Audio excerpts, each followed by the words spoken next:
Hi.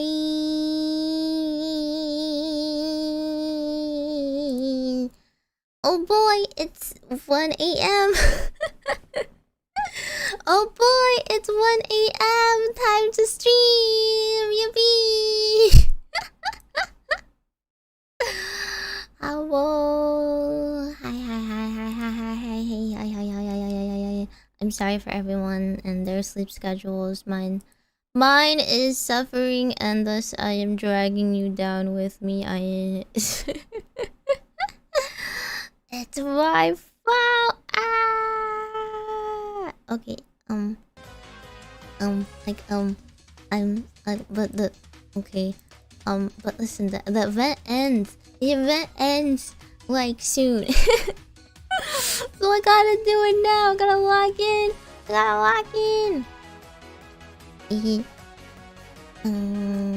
How has your week been now that it is the worst day of the week, Monday?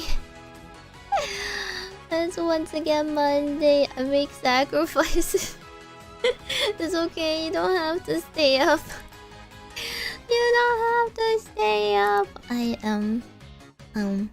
You see, I'm playing League tomorrow, and I don't know how long that's gonna be. And then the event ends Wednesday, so we gotta lock in. We gotta finish the child trauma arc with our lovely, not that lovely, Syuen.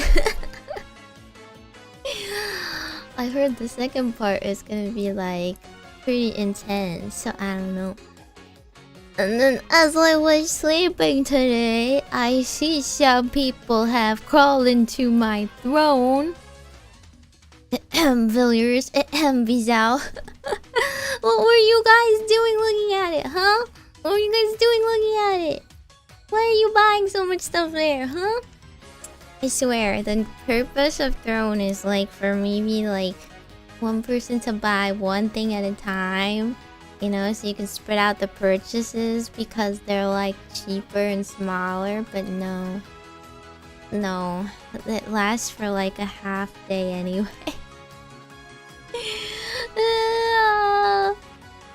I have 5 fans that like to establish dominance. I see how it is.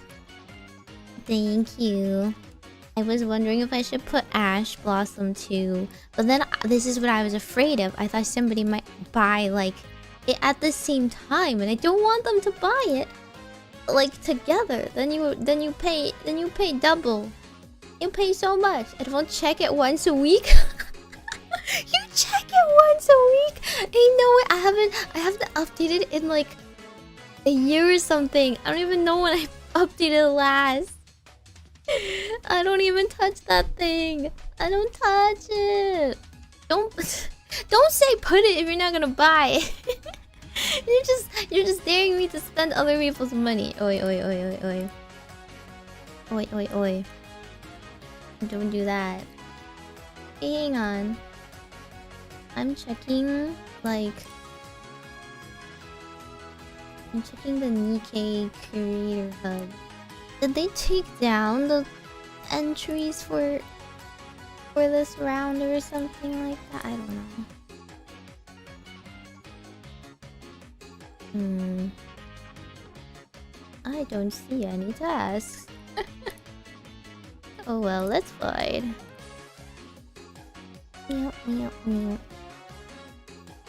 Meimi's once a year legendary throne event. It's true.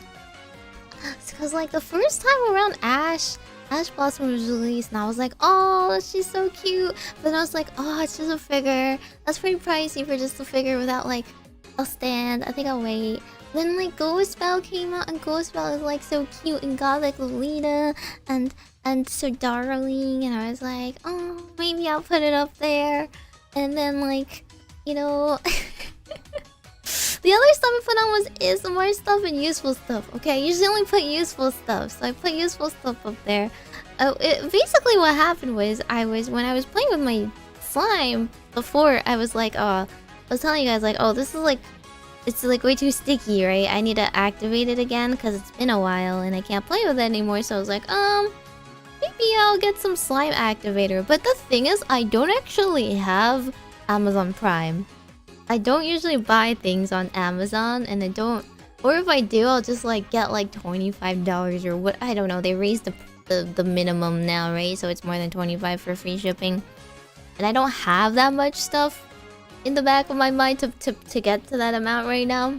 So I just like kind of scrolled through all the little things I want on Amazon and was like, okay, I guess I want some ASMR goods. I was like, I'll just use Throne because they have a Prime.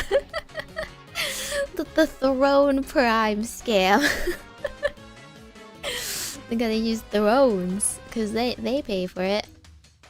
And so yeah, I looked and there was like the 3 things I wanted were the slime activator, which is like it's basically like you can buy borax powder yourself and make it yourself, or you can just buy, you know, somebody's little slime activator where they mix it for you already. And I was like, yeah, I don't have any place to store it, so I might as well just get like the squeezy bottle. And then I was like, while I was there, I was like, oh yeah, I wanted like the jelly blocks because they sounded really good. And then I wanted the little seed noisemaker because it sounded really good when I heard them in the ASMR video I was listening to. I was trying to find the water timer globes, but every like review I saw of some on Amazon were literally like, this makes no noise. If you're looking for ASMR, it doesn't like sound you don't hear anything. So it's like, whatever. Yeah, and then for some reason I was just like, okay, but like we funded like a off collab between Virus. We haven't done it yet. So what would be funny to do? One of those lie detector streams, right? And so I looked up lie detector game, and I saw the regular shock one that most people use, but that one is like everyone puts their finger in and like you just kind of see who gets shocked. It's not like as fun in my opinion. I don't know if you're just like doing one at a time, because usually you're just like doing like one at a time kind of dare. So then there was that stupid mouth thing. The freaking mouth of truth. It's not actually the mouth of truth. I wish it was the mouth of truth. That would have been funny. But it's like a little Maui stone rock head. So you can put your hand in and like its eyes flash and the teeth come down and it bites you if you're lying. That's so funny. So I want to do that because Leah would absolutely be down. So I put that on there too. Raise the minimum because of the rocket thing? What? Is that why? I don't know what they were doing. When you hear those wooden chimes things sound, it's like if it's the one like the video I saw, it sounds like seeds. It's like hollowed seeds, you know, like literally if you took like some dried like pods like from nature and like it's a dried husk and then you just shake it and it's just like little seeds inside, so it's really nice and hollow and like woodeny sounding. At least I hope so. Hoping it sounds good. Can sharpen the teeth to really bring up the danger. No, but we can coat it with some spicy sauce to get some extra sense of you know, rub salt in your wounds. Anyway, I was like, I feel like Leah would totally be down for that sort of thing. Or I guess I can ask Nano. No one else lives or loves me enough to travel up to like, you know, hours for me. No one lives near me. Everyone lives at least like an hour away from me. But then like, even an hour away is like the minimum. Everyone lives like an hour away minimum from me. You just have to travel much further and just like It was funny because Nova was like, oh, I'm like gonna be going up like a little bit traveling. Is this area near me? And I was like, that's like still like 3 hours away from me. But I mean, like, I could travel 3 hours and see you anyway because I love you. It's like close enough, because nobody on the East Coast lives near each other. And like, you know, and with public transportation, am I right? American public transportation, you can live in the same freaking like area and you're still an hour away from each other. So yeah, we gotta like bus or train around usually, which isn't that easy. It's more separate than the West Coast. It's cause like everyone lives somewhere where like they can't really drive. We can. I don't have a car, but like if I borrowed my parents' car, then like I could still make the journey. It's just that like the tolls and everything is also really bad. I mean like West Coast like the gas prices is worse, I'm sure. So it's not easy, but like yeah, I don't know. There's like tunnels and tolls and stuff around us, and traffic somehow, and traffic, cause like you gotta go through like these cities to like get anywhere. One day VTubers who can drive will exist. I can drive, okay. I used to drive all the time actually, because I was the only one among my friends growing up who had like a larger-ish van-ish. I don't know.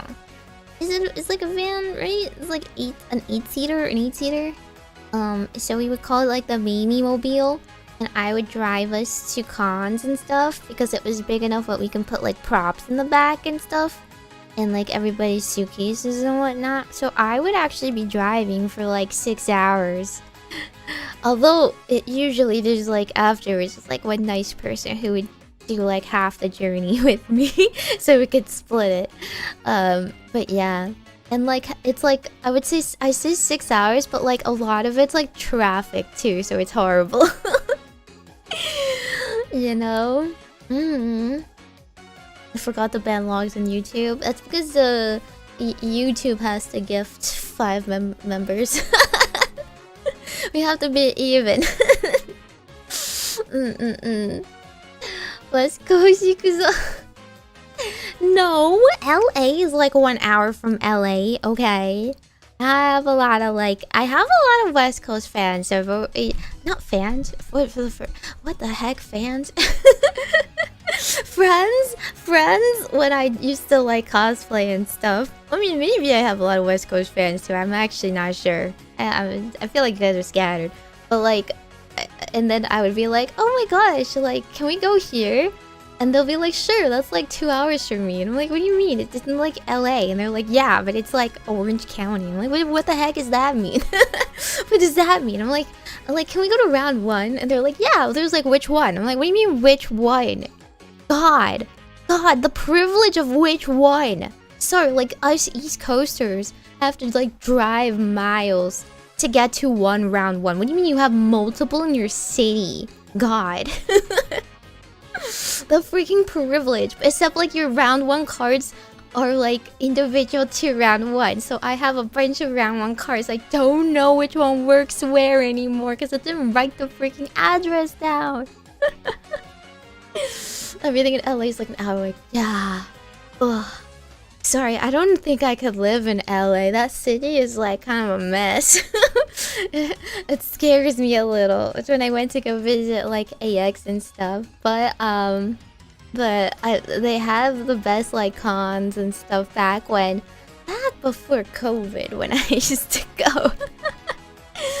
So I still went a lot. I've been to Disneyland though. That's why I know where Disneyland is. It's in Anaheim. Because I went to the Bushiroad Expo or whatever, like, and it was next to Anaheim. It was in Anaheim, and I could go to Disneyland the next day, and it was worth it. I cut short my con to go to Disneyland, even though I went to the con to go see my Bang Dory like Oshis. In the end, I was just kind of like, oh, but I really want to go and play. I really want to go on the new ride, because at the time the new ride was the Star Wars ride. And it was like super exclusive, right? They like ticket the entries and whatnot. So yeah, I gave up like half a con day of like seeing my Pandori Oshis to go to go to Disneyland. It was fun.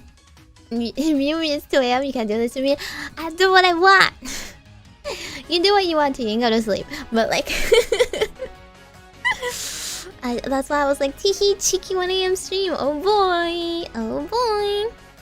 I'll just continue to be an ignorant European. I don't know distances in Europe, but I think it would be kind of like... First of all, it would be like if I lived in Birmingham and my friends lived in London, right? And we're like, oh yeah, we're like accessible to each other. We can have an off collab, we can meet, and it's like a freaking, you know, whole train ride and ordeal. It's annoying, right? And it's not like an easy drive or anything for anyone. Yeah. I don't know the distances of other places. Sorry. Maybe let me look up some distances. Where do you guys live? Yeah, dox yourselves right now. What country? I've only been to a couple places in Europe, so I don't know. I don't actually. Let me check. How far apart are these cities? Oh, this is actually pretty far from each other. Okay, so if you were in Spain, it's like if I lived in Barcelona and my con I was going to was in Madrid. And I would drive everyone to that place. Except, you see, except like instead of it being like... Wait, hang on. I'm so curious. What is the distance? What is the distance of between these places?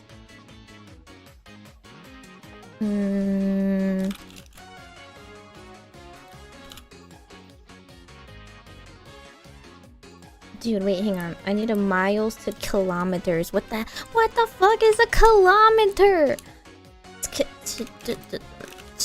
Miles to kilometers. Okay, got it. Okay, it's like if I was driving if I was not that distance. By the way, time wise, I spend the same amount of time driving from Barcelona to Madrid, except the distance is half.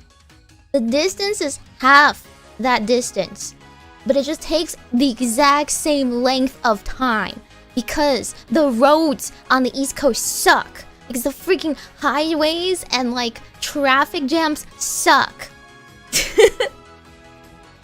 That's what it's like. And like anybody like is like, oh yeah, you know X person, you know like Y VTuber on the East Coast, and I'm just like, yeah, if I fly to them or if I spend $200 on a train ticket, like, and I don't even know if I get there I have parking. If people living in freaking cities, like I gotta pay like $20 a day parking just to be somewhere near them, right? See people all live in the same city. You guys don't have extra cities. You don't understand what it's like. You all live in one city. It's like everyone who lives in like the London area, like they all just like meet each other all the time. Or everyone in Japan, they meet each other all the time. Ugh, so nice. So what's that like? Yes, that's true. I drop curses only if it's like within a quote or if it's a meme or if it's funny. But there are some curse words I don't think I've ever said in my life. And I couldn't bring myself to say it when it like it became a meme. But there's like, yeah, well, it's okay, I'll leave it there. Just rent a boat. Just rent a boat. Go fish my own stuff. California knows how to party in the city of LA. I don't think I've partied in LA. Please understand, I've only gone there for weeb things. The most touristy thing I've done is gone to that like one highway place. What is it? Highway 66 or something? I don't know. I did go there. I went there. Messi and Ronaldo? What does that mean? Are those places? Can you name all the curse words you've never said?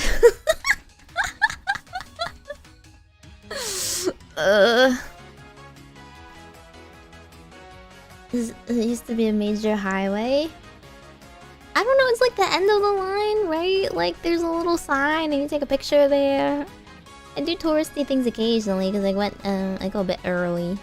The key to going during July 4th weekend is to go before July 4th, so you go there a bit early, you know. So the flights aren't as bad. Yeah. The road by Malibu is super busy. I don't think I've ever gone to Malibu, not gonna lie.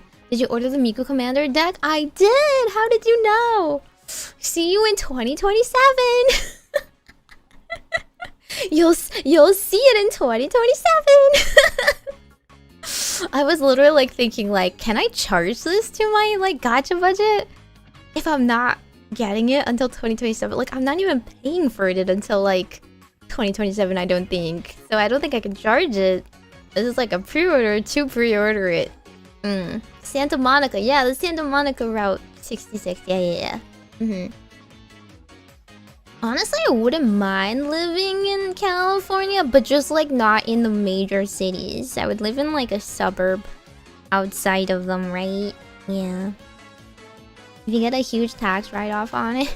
I can't get a tax write-off when I buy a business. I expense it if I like don't make money. Mochi just has to wait until next year to play Commander. No, I do have a Commander deck. And I have to sort through Mirai's cards to actually make a viable deck. Coma? What's coma? No, don't send me things. Don't send me cities. You're scaring me. I don't know what any of those things mean. Accessories for Miku sold out. I didn't even see it on the site. Okay, like, granted, I was very late to it. I was kind of like, oh yeah, that's happening. Whoops, let me go and do that. And I didn't even see it on the site. I don't know what cities. I don't know what accessories there were. And it was just like a very expensive one big shiny foil pack that I saw. Limit one, so I got it. For flavor, not necessarily useful. Okay.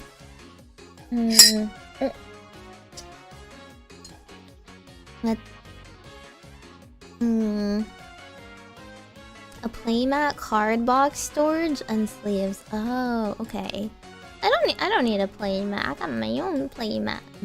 I got my own. Actually, hang on. I don't think I have enough card sleeves for a commander deck. Dang, wait, I only have a 50 count Meimi card sleeves. I need to go get more. I need to go get more for myself. Wow. Have you seen the Miku art they've used? Some of it's atrocious. Dude, I have the first Secret Lair Miku drop, and I complained about it when I shared it on stream the first time. I was like, I got it all for the one Miku card that's really pretty. The others are just like such westernized renderings. I'm just like, who? Sorry, this looks like a Kaito cosplayer. I'm not a big fan of Western art. I'm sorry. I'm Asian through and through, kind of like, you know, girly, but Miku is still my one beloved, you know? So I still gotta do it. Gotta do it for her! Yeah, for the love of my waifu. I've had one as a field center for a while, the others were always kind of mid. Field center would be interesting. I thought you just replace them as like characters in your deck or something. But I guess not if you don't play them. Yeah.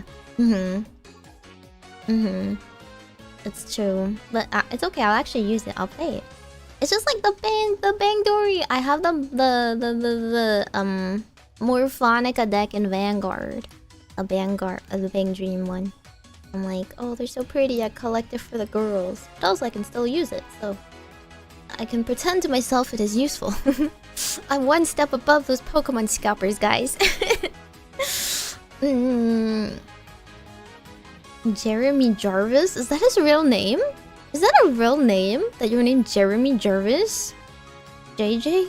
At that point, I think I would just go by JJ, but I guess that is kind of nerdy name. Yeah, please do more manga artists. It's like, there's so many people out there that do it, you know? Like, everything I get from artist alleys is like super anime-looking art, so I don't know how they managed to avoid all of that.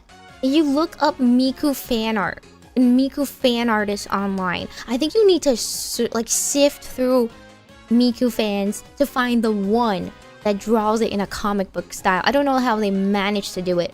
I've like never seen Miku rendered in that style online before, ever.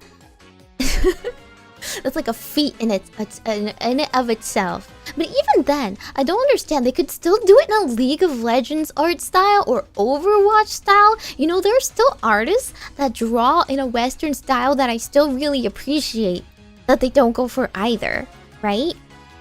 There's actually an artist that I know of that is like getting like contracted by Riot and Blizzard to draw Overwatch and like League stuff, and they draw like that really perfect in-between kind of style where it's like manga-y, but like it's like the sketchy and like the technique and vibes is very like, you know, like Arcane, right? Like Arcane style, or like Overwatch, like splash pages.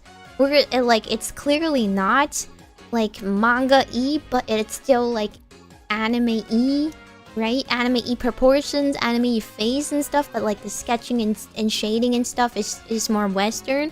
Like, they could do that. There is a happy medium. It exists. Riftbound. Yeah, I was thinking of getting some Riftbound. Because I wanted, like, I don't know, I wanted, like, KDA or Star Guardians or something. And I know Star Guardians kind of came out already, but I would love KDA. Messi plays for Barcelona. I know who Messi is. I thought you were talking about places. I was talking about physical places then, okay? I must eat for work. Godspeed all the wage cage people. I do have work tomorrow, but I work from home tomorrow, so I'm a little more relaxed, I guess. And right now I'm like not super busy. I just like completed some of the tasks before me. So kind of waiting in between projects. She loves Riftbound. I know she does, but like I want a really pretty set. I guess I could play it too. The prime concepts for Mercy. I don't know. But Mercy's always look pretty good, yeah. No, but anyway. That aside. I still bought it though. But anyway, I still went and bought it, so like yeah.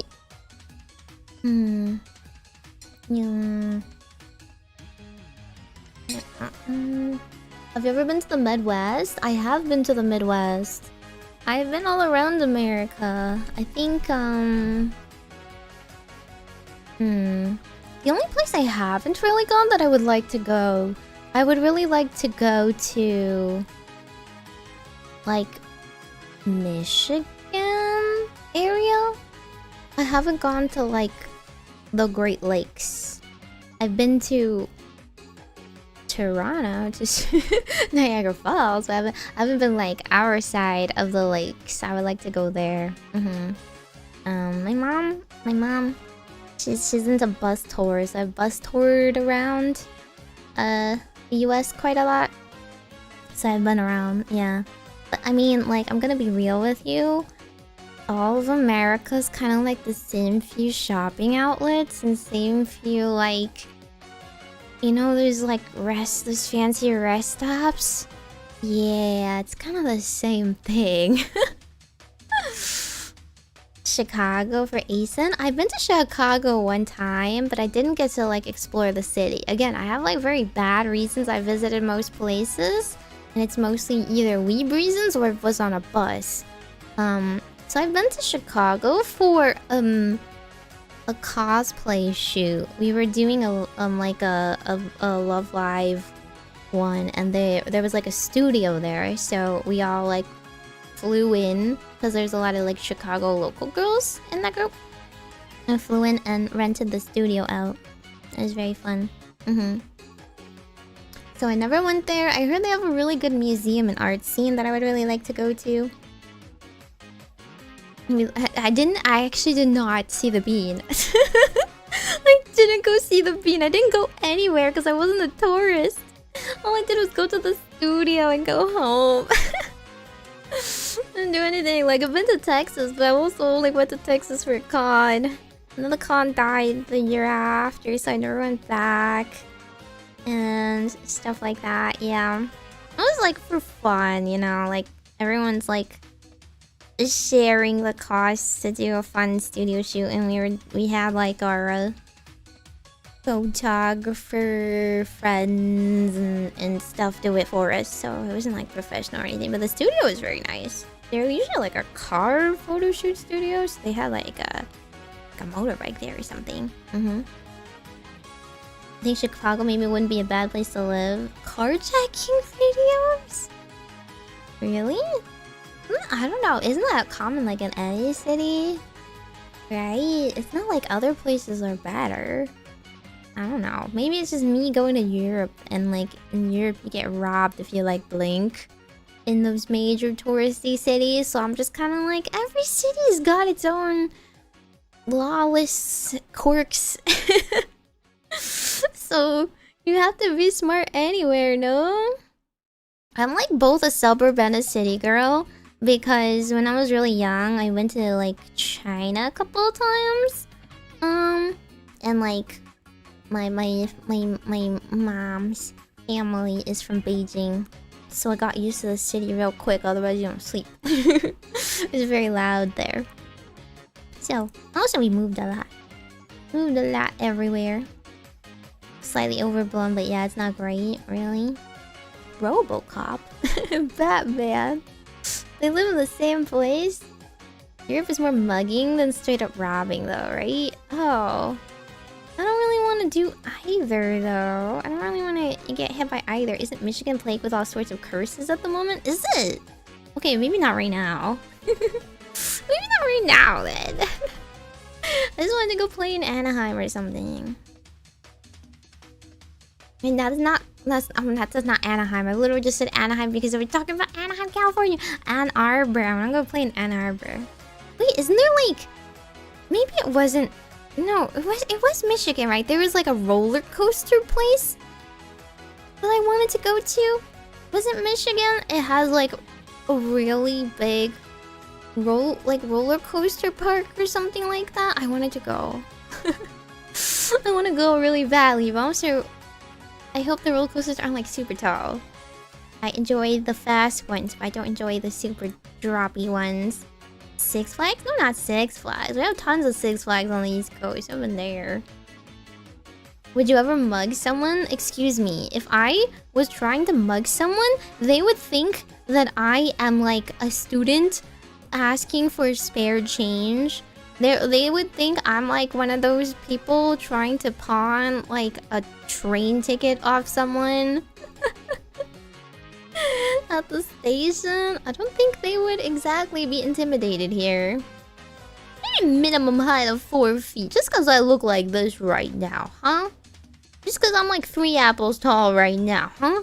I am a witch. I can change forms. Okay, I choose the most cute form at all times. Hello? Mugging with her cat claws? At that point, I would just like give them like the baby doll eyes. I would just be like, can I please have one? Pretty please. Can you buy me a boba? Doesn't mean what too short for a ride somewhere? I don't think she was really... I don't think she's actually too short for anything. That's a lie. She's over 4'6", guys. She's not a dwarf. But anyway, non-violent mucking. That's called scamming? Okay, there's other words for that, and that's called scamming? Yeah, I don't know. I don't blink when people ask me stuff, I'm just like, sorry, I don't keep cash. Bye. Yeah, please give me your monies. Please give me your credit card information and the 3 funny little numbers on the back. You should tell me what those are. Yeah. Okay, but I literally, when there's like, you know, like either the hawkers or the people that try to sign you up for some sort of like environmental cause, or those like people who are trying to get you like to donate to their like religion or something, I just tell them like, sorry, I'm a student, I don't have my own money. Sorry, sorry, I don't have any cash.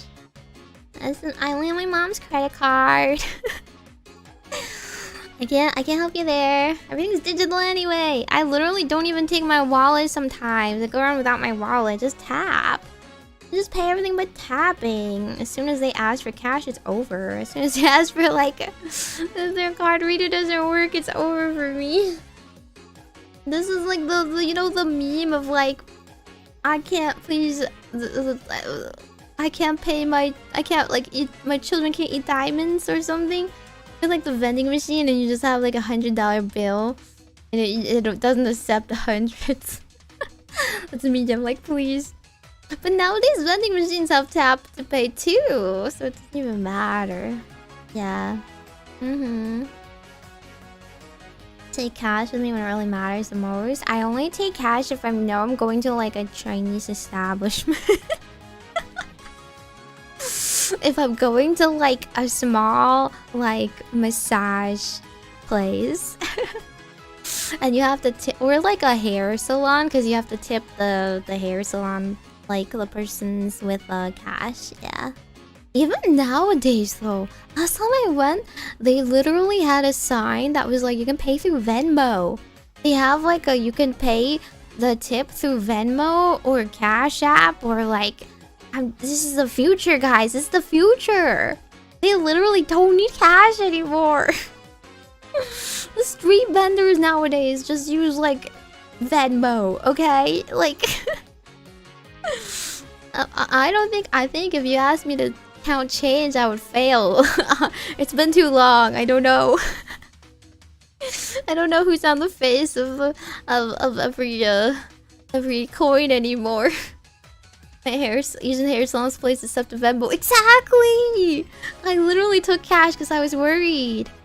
Sometimes it's like just $5, right? Like if they're just washing your hair, the person who's washing your hair is different than the person who does their haircut. So you give them a $5 to like thank them separately. But no, I'm good. I was good. Like, wow. Apple Pay, yeah, exactly. It's perfect. Like, no more not accepting wrinkled dollar bills. What do you mean you don't want my money? I'm sorry, it's a little wrinkled. Everything is in WeChat in China. Yeah, WeChat Pay.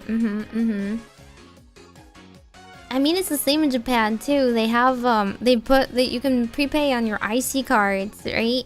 You can prepay on your IC cards, and like there's like places where even if you want to buy things, you can't, because you can only pay through that, or you can only pay through digital. They take both cash? Really? There's some places that don't have cash though, so I don't know. But I mean, I'm not trying to pay with cash, so I don't know. Maybe. Anyway.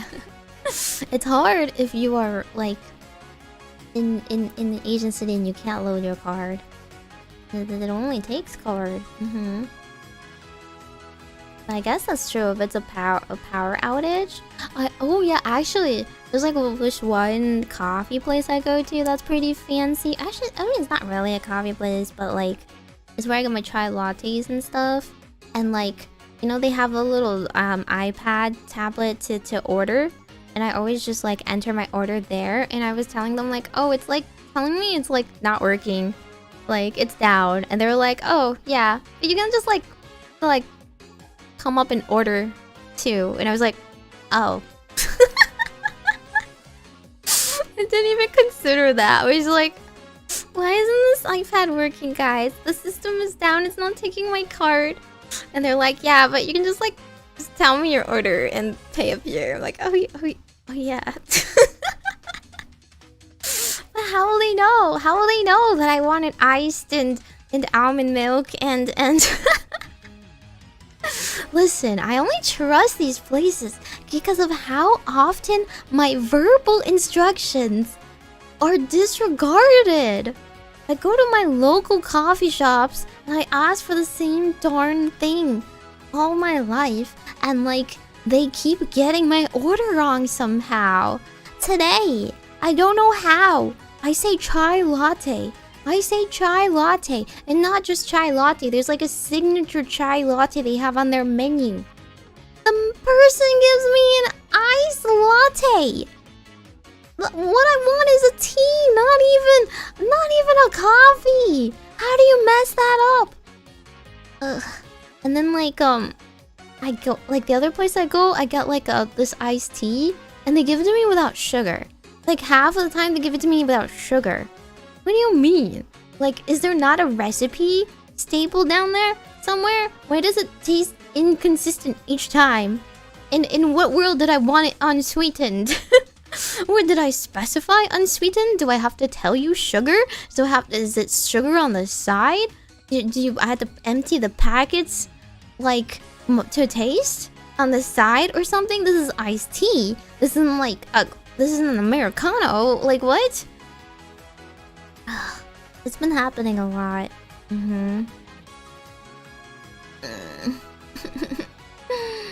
Chai tea. Gotta say chai tea latte. Chai tea latte. Hold the coffee. No coffee, please. No coffee. I don't know how they mess it up. I don't even think it tasted like there's the flavoring added to it. I always get it with the flavoring too. It's a scam, man. Nikke Meat Fresh collab their kiosk blue screen mid to order for me. Oh no. Oh no. Tip in Bitcoin? Dude, how do you give someone 0.1 of a Bitcoin? Trying to make you drink healthier? With no sugar? Excuse me? I think having sugar is healthier.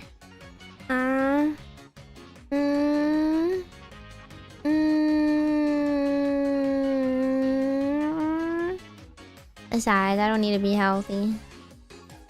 I can have my veins filled with sugar if I want to. I'm like about to buy one of those simple syrups myself.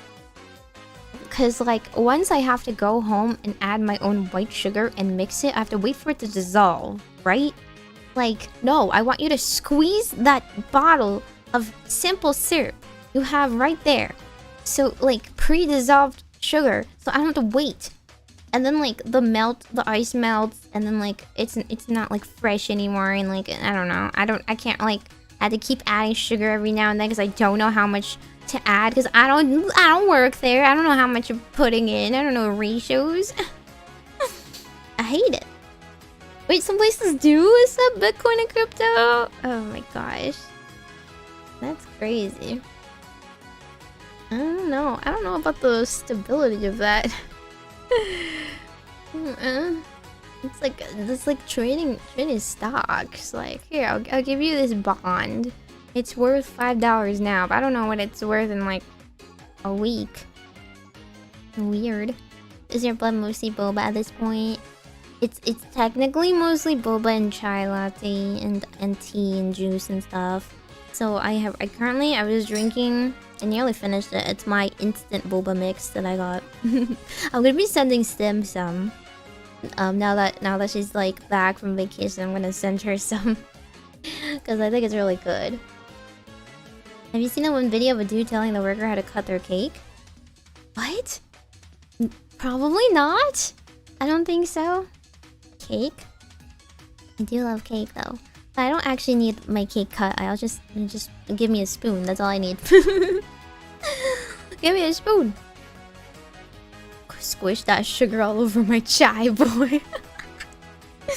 I know. You know, next thing I'm putting on throne is a freaking simple syrup bottle.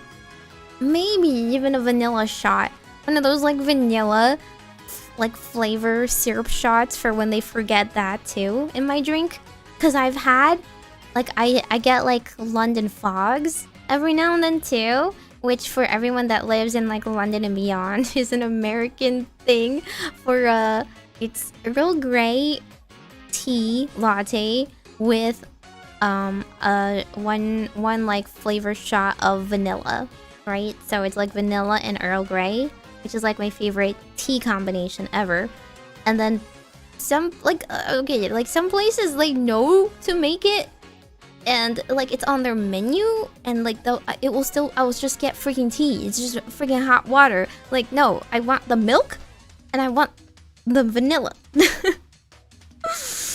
Please, I'm not paying a full drink price for hot water here. You just buy a freaking tea packet and make it at home. In that case, I'm about to buy my own vanilla too. If they don't know what it is, I'll tell them, you know, like what it is. They can price it accordingly if they don't have it as an order. But like, don't confidently make it. Then, in that case, if you don't, if you don't know what it is. Yeah, London Fox is my favorite. I had this Fire Emblem tea, right? I've shown it before on stream actually. I had like the case. It was a Fire Emblem 3 Houses Adagio tea, fan-made tea, because Adagio teas is like you can make your own blends. And they made a special like drop blend of 3 Houses at the peak of 3 Houses love. And they give you a pretty tin and everything. And the draw of that one is it was a vanilla Earl Grey with like flowers in the different colors of the 3 Houses characters. So I had like a little like blue cornflowers and like little bits of red rose petals, and I forgot what the yellow flower was, but there was like a little bit of a yellow flower in there too. And it was really, really good. And I would normally buy Earl Grey with like vanilla in it already, but then I tried to buy another one and they were sold out of the vanilla one specifically, so I got like a cream of Earl Grey, and I don't know why, but that one is like super different. I don't like that one actually, and I barely like got through that package. And the cream is just, it doesn't taste like cream. I think I need to give them like an introduction of what cream tastes like, because that's not what it tastes like. It was incredibly sweet, but not in a good way. Just like sugar. No, I want vanilla, not sugar.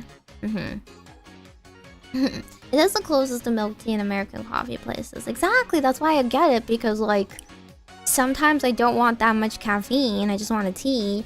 And I wanted something, it's usually warm, right? Like, it's usually during the winter, or I want like a warm London fog. It's very comforting to drink. And you can just get it with vanilla, so you don't have to add like extra sugar into it. I can drink milk, I could drink tea, but drinking chai would give me indigestion. Why? Is it the spices? Do you think the spices don't do well with you? I don't drink like masala chai. It's not like real chai. It's like, you know, one of those like Oregon, I don't know what the brand is, the little box chai mixes and stuff. Sometimes I question maybe that like their stock went bad or something, because I've had the chai lattes that aren't sweet either, and I don't know how you mess that up, because you just put the chai mix, and the chai mix is usually really sweet, so maybe their mix went bad or whatever. Not the Fodlan one, isn't the official merch? I also have the official merch. Can you tell I like Fire Emblem? I have both. I have the 3 Houses official tea set, and tea packets. Come to think of it, I haven't really been drinking those.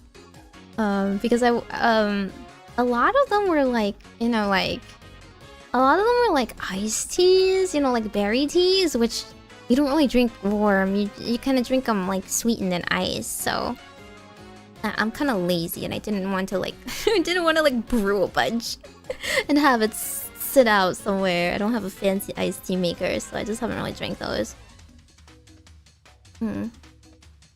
Okay. I somehow managed to yap for an hour anyway. I was like, I gotta finish this event today. I gotta finish this event. Nikke, event ending. It's gonna take a while, so we better do it. And then I still yap for an hour. Oopsie. Pretend you're romancing your favorite character? I don't actually have anyone I personally like to date in Fire Emblem, though. It's like, like understand the self-insert is fun for people, but my self-insert is like shipping everybody else. You know? Like I don't want to date them. I just want to make them kiss. And I have my savior complex, I guess, where I am like recruiting them all so they don't die. But like I'm not Byleth.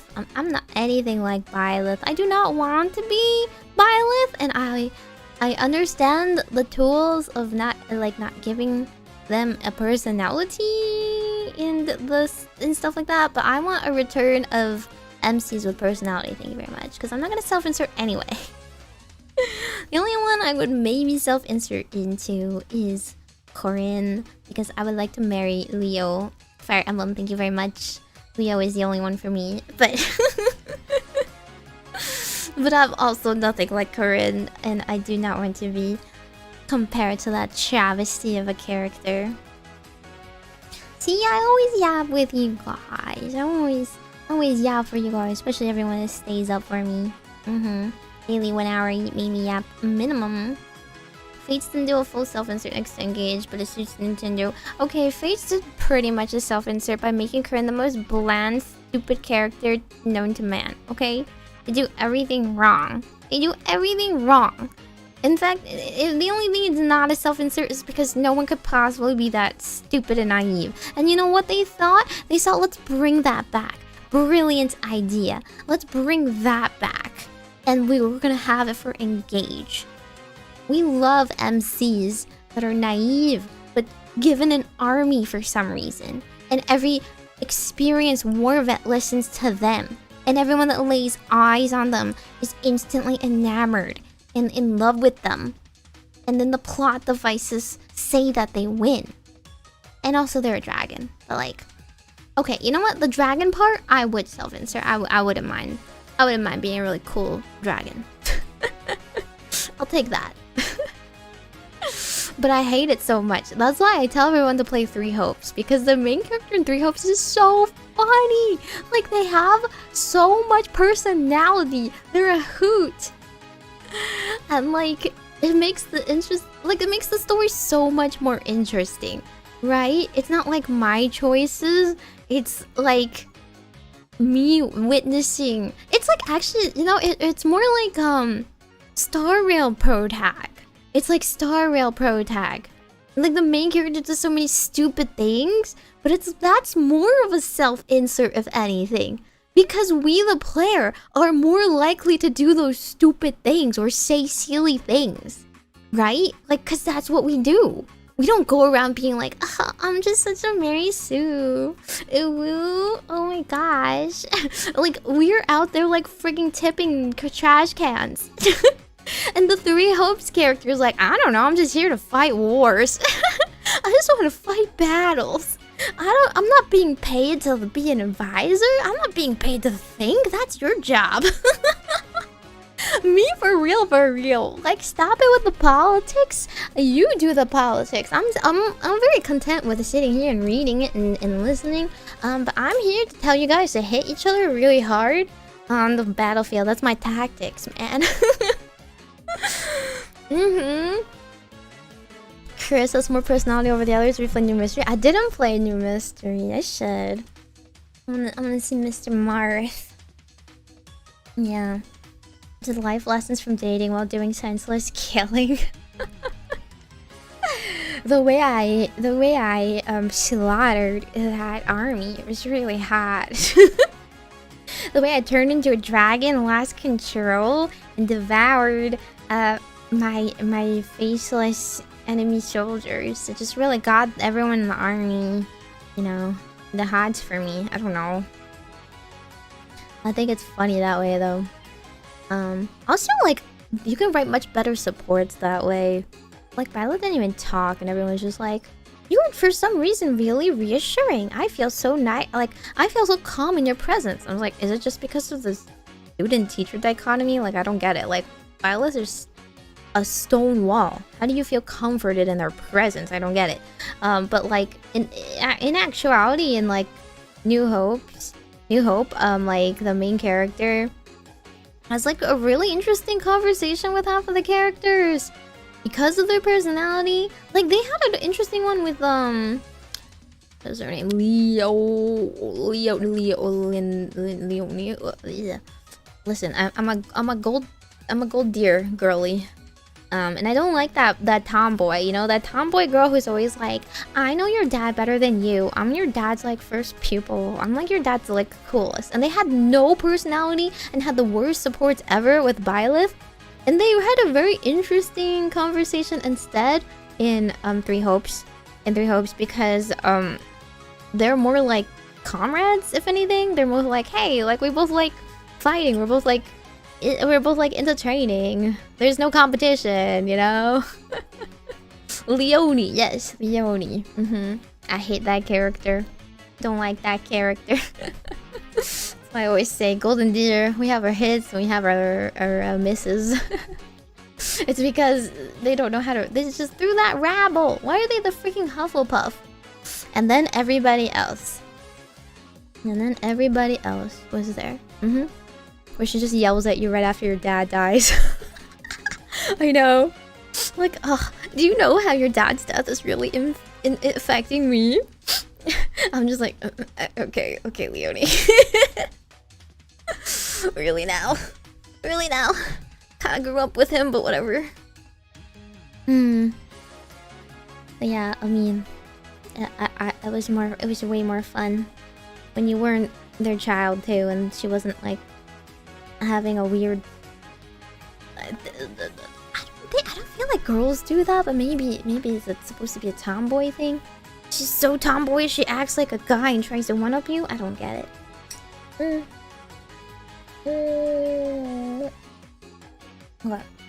Okay, I need to open Nikke for real now. Otherwise, I'll end up yapping about Fire Emblem again forever, and I'm gonna be so sad I'm not playing Fire Emblem. I tried to log in more, and thus I will not have to spend as much gems to do the event because I just clicked the event and skipped it. But the problem is, and now I don't know where we left off. I have to go into the recollections and look at it now, and I don't know where it was. But did you Secret Stones playthrough? That's my favorite. I like 7 and 8. I like 7 and 8. I do like Secret Stones. Because Erica's kind of like... She's actually really hilarious with her support with Mr... What's his face? Archer guy. He's like, stand behind me, I'll protect you. And then she's like, well, and then he's like, why aren't you standing behind me? And she's like, I'm kind of a swordsman and you were an archer. You're supposed to be behind me? And he's like, how will I protect you that way? And she's like, well, I can't do anything about your image problems. The supports in Secret Stones are so good. Laura Shell, my favorite character, the goat. She's like, ah ha ha ha. Yeah, Mr. Innes. I can't do anything about your image problems, Innes. Me for real, for real.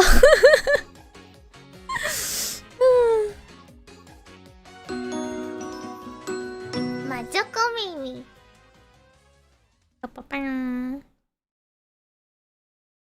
If you want to know the background for the game before you're going to tackle 6, I mean 6, 7?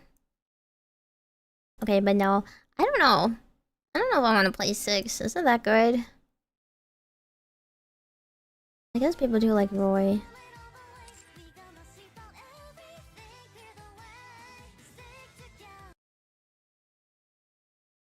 Let's go have some fun. Okay, I adjusted the volume, I hope. Maybe? I don't know, let me know. It's a real challenge if you take it on. Oh, it's hard? Is there any character that's really good though? I just don't like... I heard like the characterization of my goats. Why is Hector just a girl dad? he's just a girl dad. I get tired of the whole trope of like, don't touch my daughter. Hope you put it to good use. I guess there are men like that, hun. But I just feel like that's a very American thing. I don't know. Are there actually people like that? Welcome, fellow shopaholic. Thank you for coming. Another successful transaction. Normal, which is Western hard out of the gate. Doesn't it feel great spending money? Another successful transaction. Can I help you with anything else? You can take your time, Commander. Okay. 70 on the Switch Online if you want to do a playthrough. No. I've done my time with them. If I did them now, I would like to have an infinite save. Thank you. I don't got all the time in the world for like some reinforcement to come in like one shot Nino on the back. Get back during America.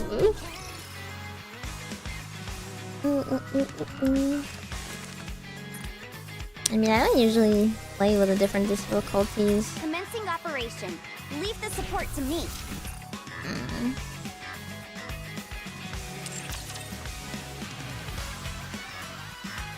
Okay, I think I could leave all the other dailies for later. Would you like to befriend me in game so you can send me social credits?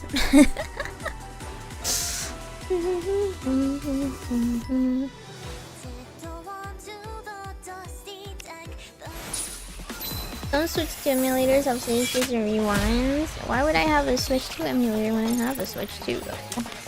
Is there a Switch 2 emulator?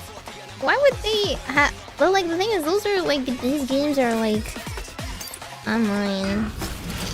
You need like online access and stuff. This place too hath been cleared. Now let us continue forth upon our journey.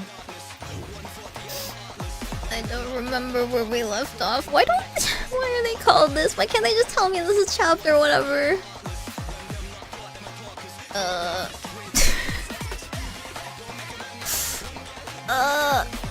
Whoa. Wait, maybe this is the beginning of this, because this is like part 2. I don't know.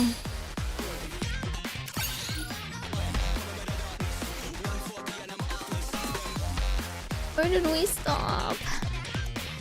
I don't remember. No, I don't want to start from the top.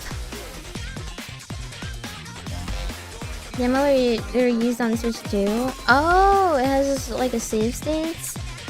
But like, why would I play an old game? I would want to play new games. Are you the kind of weirdo that just plays the same game over and over again?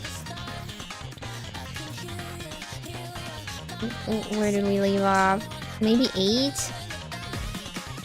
I don't feel like we got all the way to the end, right?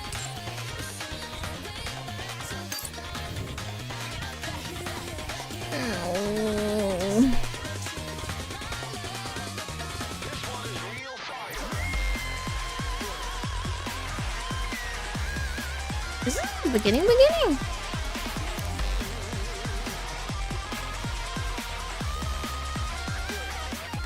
Another girl's world?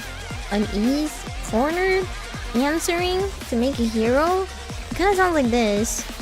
Another girl's world? Here?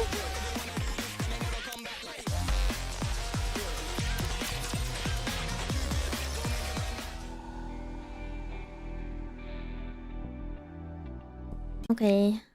Is the audio okay? Can you hear everything? Before I start playing, hit autoplay. Because I think it's a bit quiet, only because I don't like very loud noises. So I just keep it kind of quiet on my end. But I think for my music, oh yeah, I made it. I literally made it gain 8. Crying time, yippee! Time for you guys to cry. Use my crying emote if you cried for real, God, well, I sip my milk tea and go, oh, interesting. Some streamers give viewer discretion on this part? What does that mean? Oh, for like child abuse? Trigger warning? Sorry, if like this is too hard for you to watch, just I think in general, like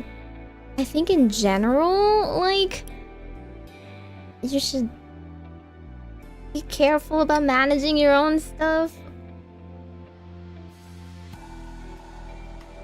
You know what I mean? I just feel like it's not like an R18 game. You should know going into the event about child abuse that it's going to be child abuse trauma. Mochi bawled her eyes out. Doesn't she cry over every little thing though? Again, that means very little to me. Those girls, they cry a lot. I have lived a very privileged life where I have not been abused growing up, and I probably am not going to like relate to it or anything.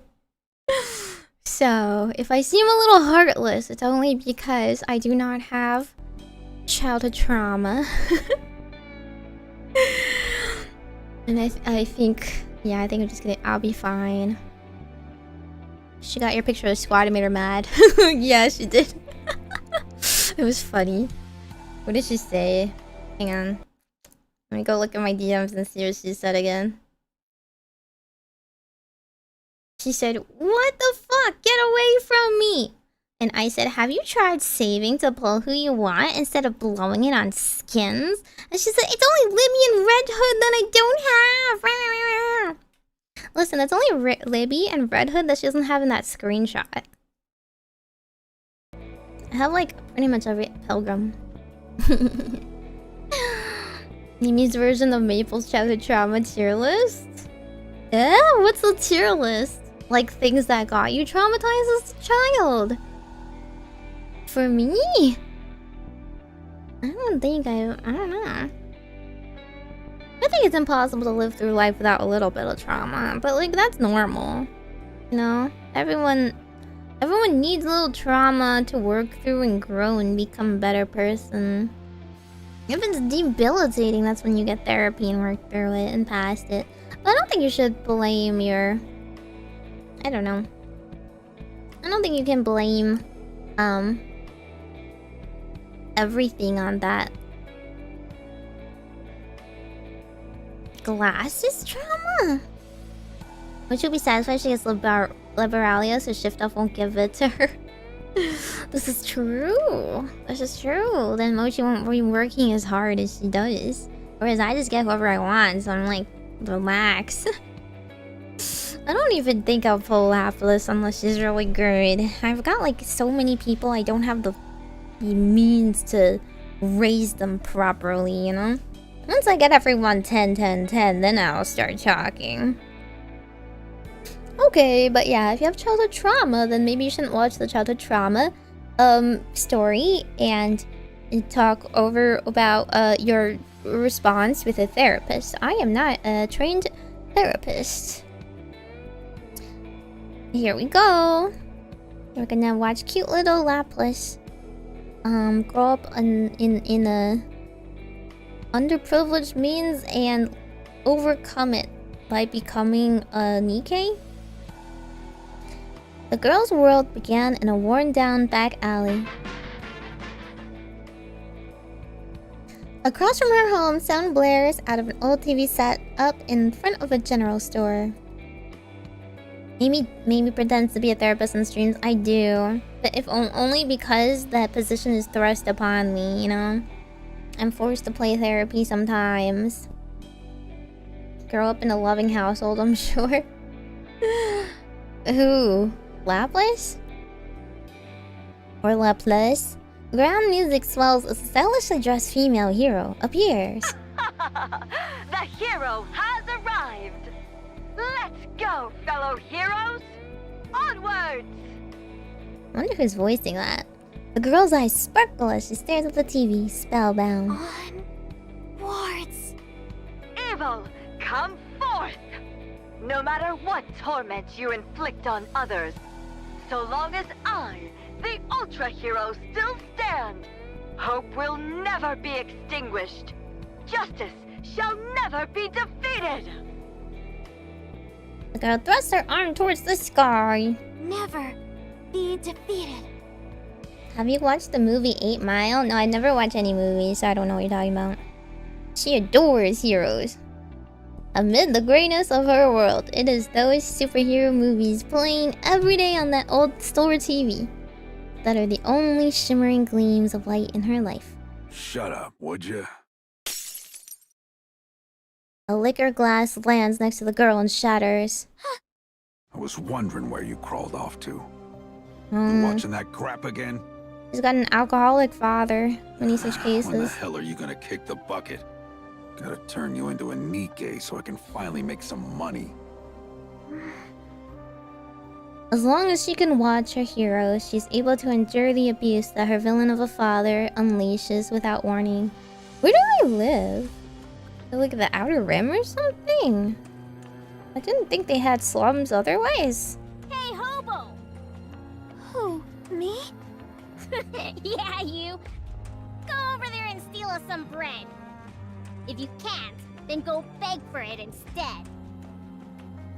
The kids laugh. And as long as she can watch her hero, she's able to endure all the bullying from young back alley villains. I don't do things like that. She's very pure. Lapis has managed to stay, like, innocent and loving and, like, justice worshipping despite all of her, like, upbringing. That's very, like, commendable, right? Only villains would do that sort of thing. Did you just call me a villain? That's right. You punk! The young villains start to beat on the girl. Yet she doesn't give in to them. After all, a hero must never kneel before a villain. And so the girl endures beating after beating, as her frail body becomes even frailer still. But while she tried to survive on faith alone, the girl's world, filled with so many villains, is far too much to bear. A liquor bottle lands right on the girl's head. Red blooms across her vision. Just die already. Hurry up and die.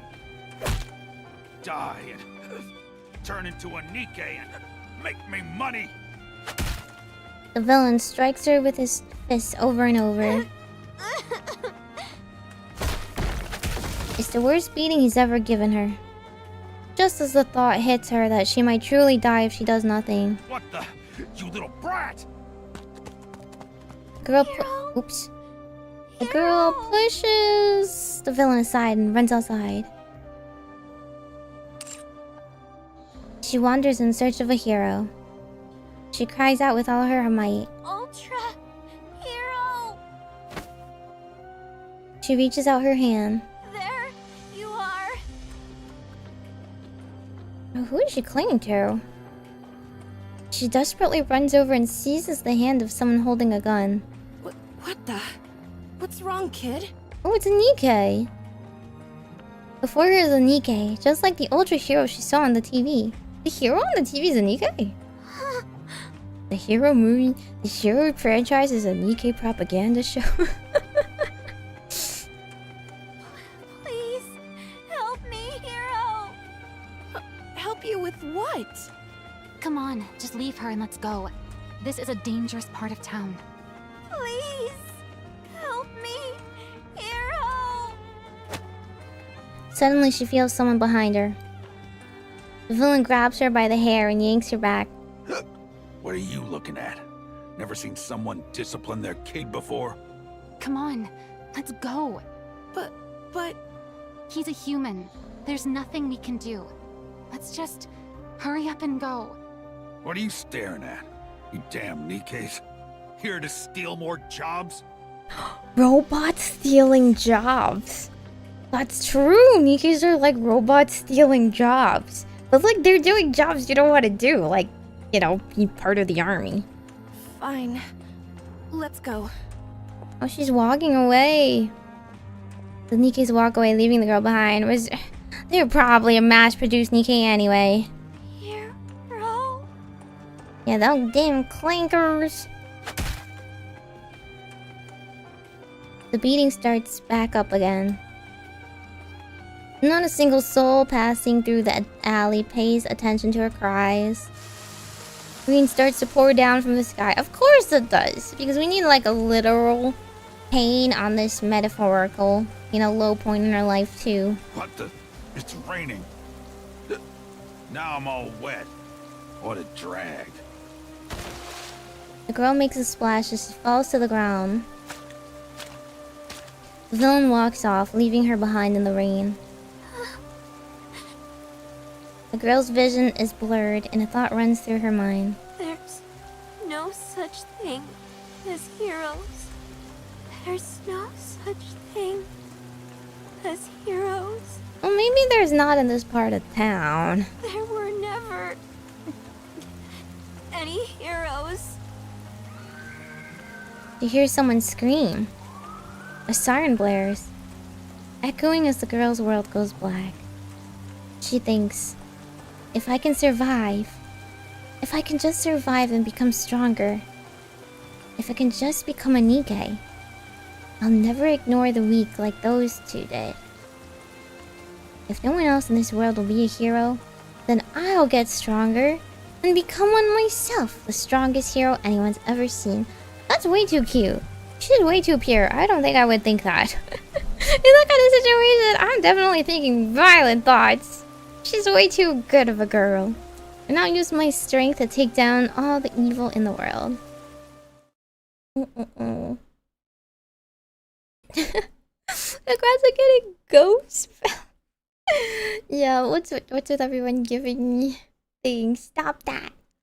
And now I kind of want Ash Blossom to complete the set. Oh yeah, Nikke's gonna have a collab with Persona soon. It's crazy, right? From that day on, the girl begins to live for nothing but the chance to become a hero. No one helps her for years. That's so bad. Several years pass. After getting taken to the hospital thanks to someone's report, the girl was eventually driven out. She wanders around in an effort to survive, until one day on the TV in an alley where she's hiding, she finds the chance she's been looking for. She still didn't do anything? Oh my goodness. She's just been living in squalor by herself this whole time. How much is Ash? Pretty much like the same. Welcome to apply. Like 200 or something-ish. I don't know. You already want to be evil despite your upbringing. True! It's only privileged people that want to be evil. Persona 5 collab means Nikke. I know. Nikke. It's spelled the end of our game. Anyone is welcome to Anyone who apply. holds in their heart a burning desire to become a hero. Come knock on the doors of Miss Phyllis Industry. Anyone who wants to become a hero? Finally! I can become a hero too! And so at long last, the plus stands in front of the door to becoming a hero. She reads the word interview room written clearly on the door. She can read? Let's do this! Sorry, like, usually people like this can't read. She opens the door and steps inside.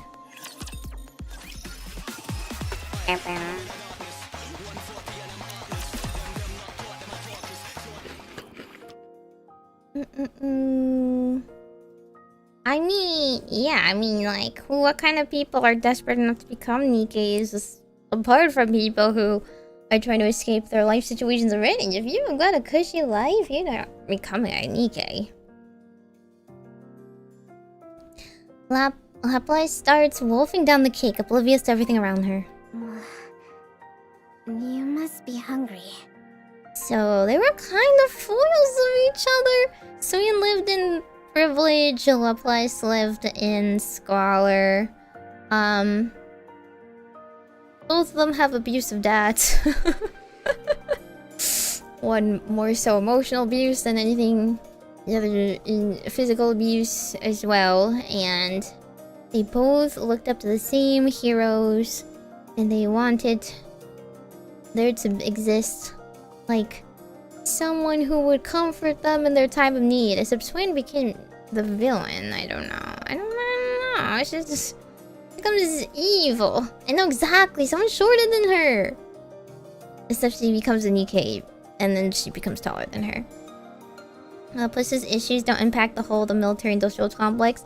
That's what happens when you are born into privilege. You know. Huh? You have responsibilities, and people have eyes on you. Did you not eat before you came here? Whoa. How did you know? You're right. I haven't eaten a thing since yesterday. That's how long I've been hiding here. Did you say since yesterday? Knowing I'm hungry just from a single glance. People who make heroes really are on another level. I think anyone would think you're starving. Just hurry up and eat! Syuen looks lapless over it once more. Can you give this girl something other than cake to eat? Can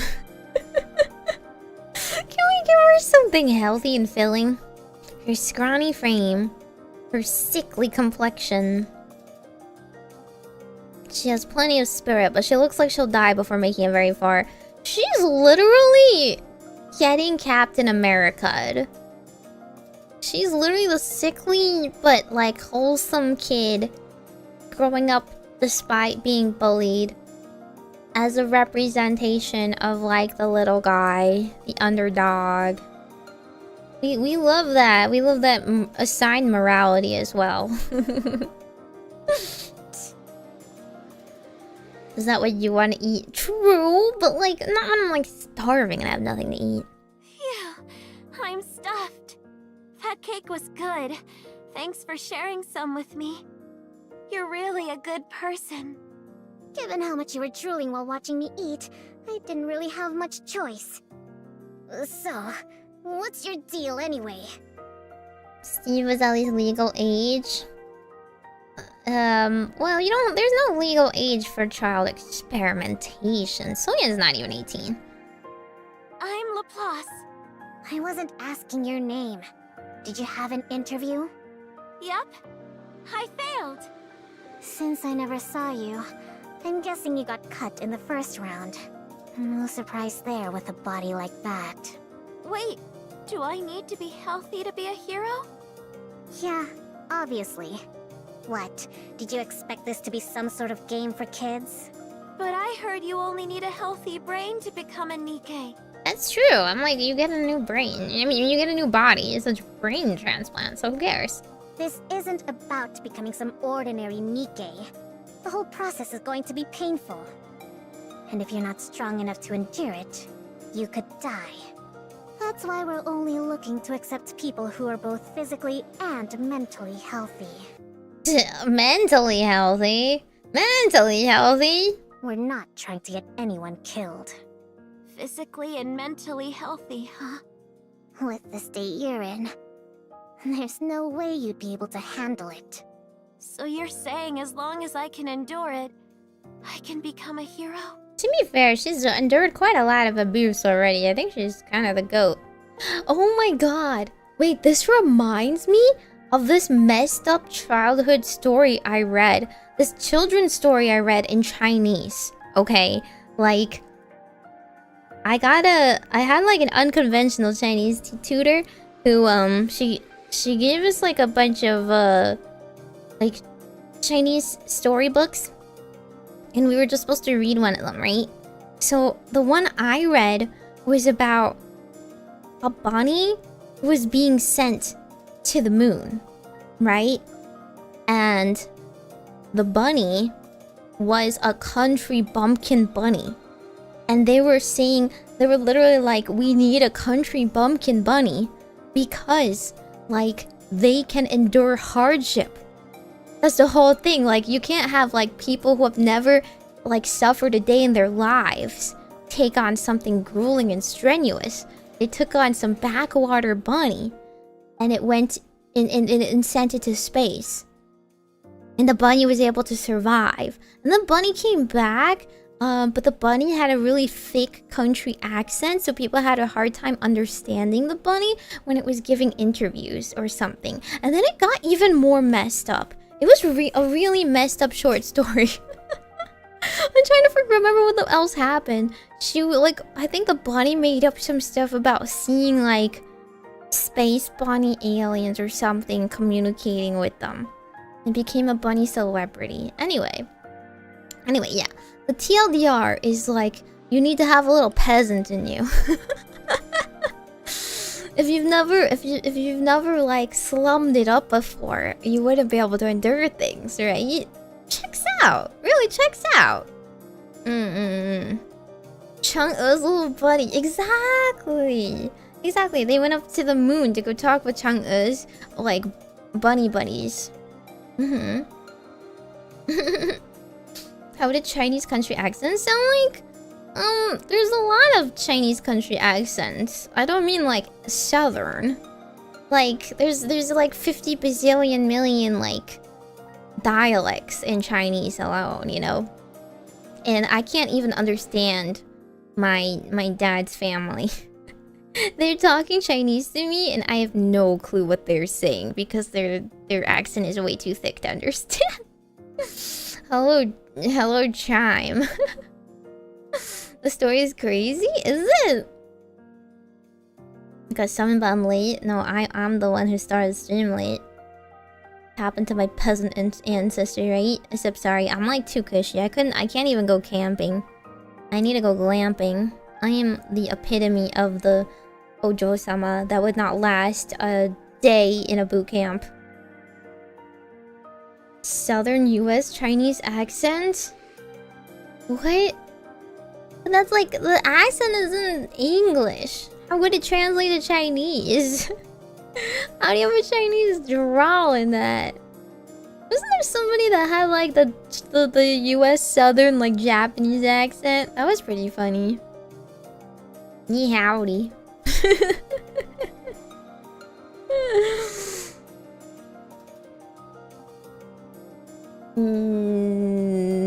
I don't even know.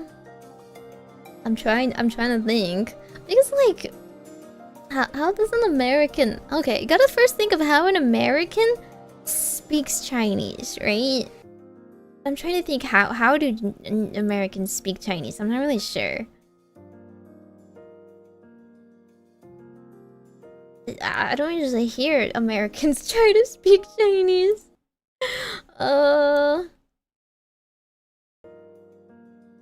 Ni shi... Like, Chinese is too specialized. They just say it wrong. It's not even like this the right syllables, right? Watashiwa is like the Southern Japanese, but ni hao is all I can think of. Ni hao. 我的名字是 Meimi. I don't know what Meimi. Oh, I do have a Meimi in Chinese, but 你的中国话是挺棒的。It doesn't sound like Chinese anymore. Chinese is like such a tonal language. I don't know if you would understand it anymore. It's just incomprehensible at that point.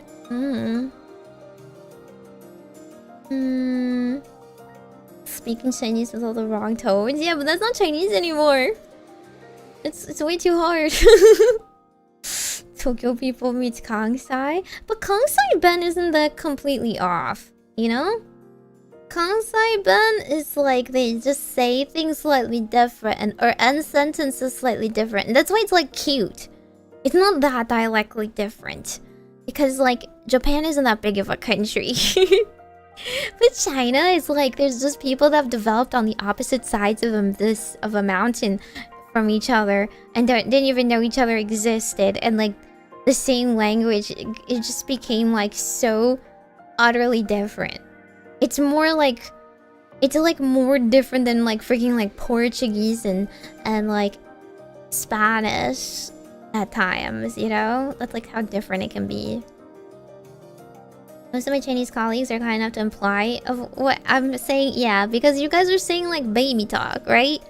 Like if somebody was trying very desperately to tell you in broken English, like I go to store, and you're like, okay, yeah, go on, you got this. Like you're stumbling through a very generic sentence, right? So it's not like it's hard to guess. What could you be possibly saying? Mm-hmm. What does Kyla Yan mean? What does that mean? Less that and more I have a very flat intonation? Oh. Well, you should definitely try practicing the differentiating the 4 tones a bit more. It's hard. Nina would be able to do it. I think she learned English by speaking Southern. That's insane. I feel like most people learn English from like Hollywood stuff, so they only know like, you know, Valley Girls speak, if anything else. That's Miwa. Miwa speaks with slight Valley Girl.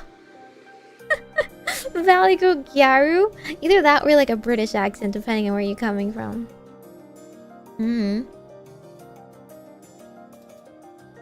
Anyway, yeah, let me like see like the difference between like Tokyo people hearing like hen at the end of sentences and stuff. They can like infer what they're saying, you know? Like not a hen. Or like what else did they say? That's really cute. I don't know, they just say different things. But like Fujian dialect is just a completely different language. Shanghai Hua is a different language. I could not even begin to understand it. Like that's like I'm saying domestic as well. I'm not even saying Cantonese. It's like there aren't that many people left in the world that even know Shanghainese. But Fujian, like there's a lot of people that still say Fujianese. Niwa blends Valley Girl with British. Exactly, because that's like the Singaporean thing. Like there's a lot of like Southern Asians, I think they're more like British exchange. They have like British people come over or something, and that's where they know English from. But then if you watch TV, it's mostly American. Even me, I grew up with like Nickelodeon, Disney and stuff, so I see a lot of stupid Valley Girl stuff as well. Deep country Brits have a very heavy English accent. Well, that's also their own dialect, but it's still not a different. It would be like it's more like if it's like I think to me it's more like a completely different one. Like what is the place? I don't want to say Scottish because that's like Scotland's a different country, but you know, like the British dialect with like where is that place? The original place? Like Welsh. I don't know, maybe it's like if it was like someone listening to Welsh and then everyone being like, well, they're both English or something, sort of. English does sound a lot like British. It's understandable, all things considered, yeah. If I didn't know Mio is Singaporean, she screams ABC. She's like Western ABC. Yeah, Asian baby girl. Very like LA, right?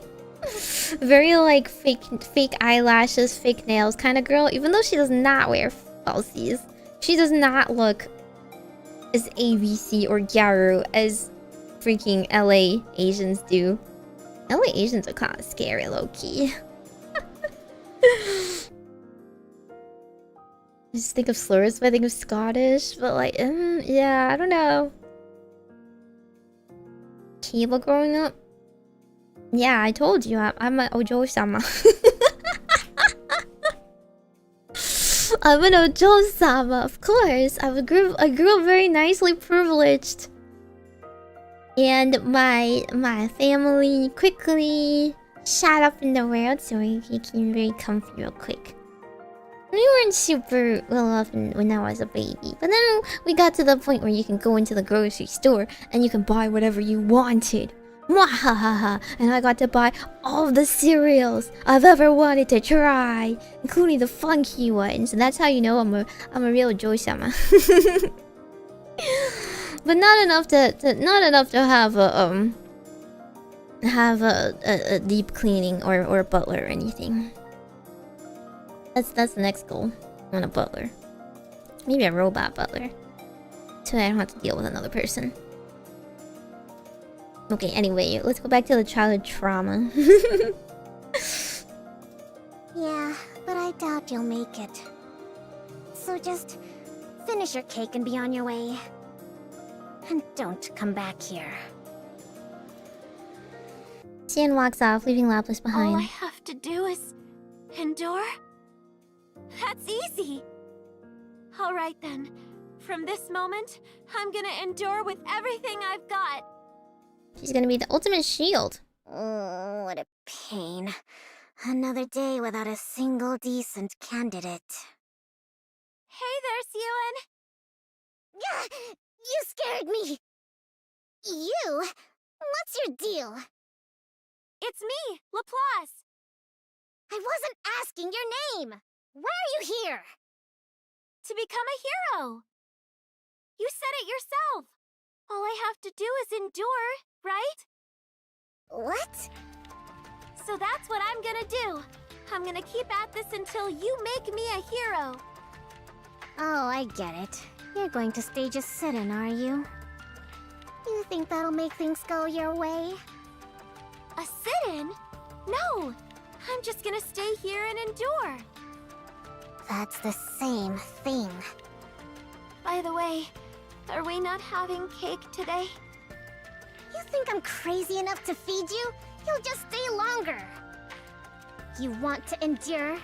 Try doing it without food. I mean, she's probably done without food for quite a lot of, days in her life. So Syuen, who has never been hit ever in her life, Syuen walks off. But the next day, Hey there, Syuen! You're still here? Syuen kind of sounds like Meimi. Maybe everyone here. I can sound like her, okay? I can sound like her. You're still here? I don't know what you're thinking, but it's not that easy to become a hero, okay? Ojo-sama meets the ultimate peasant. She's Lapis, the ultimate peasant. Well, she's not really a peasant. She's actually like city slum, She's more like Actually, no, I can't really think of street rat. Aladdin. Yep. And you haven't eaten anything. True, she's not even as good as a peasant because she doesn't have. She isn't given a home and like a little fief to work on. She's worse than an indentured student, a servant. She's like homeless. I'm fine. I'm used to going without food. Before I first got here, I didn't even eat anything on the long walk over. That being said, no cake today either. No! No! And the day after that... Hey, Syuen! I'm still here! Don't be. Don't be. That's what I should say when you guys are like, what about me? I'm still here. Don't be. And the day after that, after the day after that. See, Syuen? I'm enduring. Is your plan seriously to sit here and starve to death? I don't plan on dying. And yet here you are, enduring without food and water. I wouldn't say that exactly. The bathrooms have water. What? You didn't actually drink that water, did you? Why? Of course I did. Drink enough water, and you stop feeling hungry. You've got really clean water here. Probably for all those heroes you're making. It doesn't wreck my stomach, no matter how much I drink. You're insane. This is literally like a princess. Like the 1% is meeting meeting the homeless, starved orphan children. Princess and the Pauper. Yeah, we gotta deworm her. Lapis doesn't leave Syuen's hideout after a full week of this. Hey. Hey, it's me, Laplace. Right, Laplace. You called? Just how long do you plan on staying here? How is the Ark's tap water? Probably really good. They like live underground, so it's gotta be filtered groundwater, you know? Until you make me a hero. The interviews are over. Recruitment's closed, and every spot is filled. I see. I'll just have to wait until the next round of openings. Listen, you think I didn't accept you for my sake? It's for your own good, got it? I'm doing it for you, okay? Gosh. Reverse Cinderella. This is me to you guys. Oops. Oh my god, freaking sticky keys. Stop that. Because someone as frail as you could die during the tests. Can't you make a Nikke with just a brain, though? My brain is healthy. Who said anything about your brain? Your body may not be able to withstand it. You could die. I appreciate you being honest about the danger involved. But I'll be okay. I can endure it. Ugh, there you go with that word again. It hurts, okay? It'll hurt so bad that even a healthy person couldn't take it. I'll be okay. If that's what I have to do to become a hero, I can take whatever you throw at me. Lapis's eyes This shine. body of mine might be weak, but my mind is in great shape. That's why I know I can do it. I can become a hero.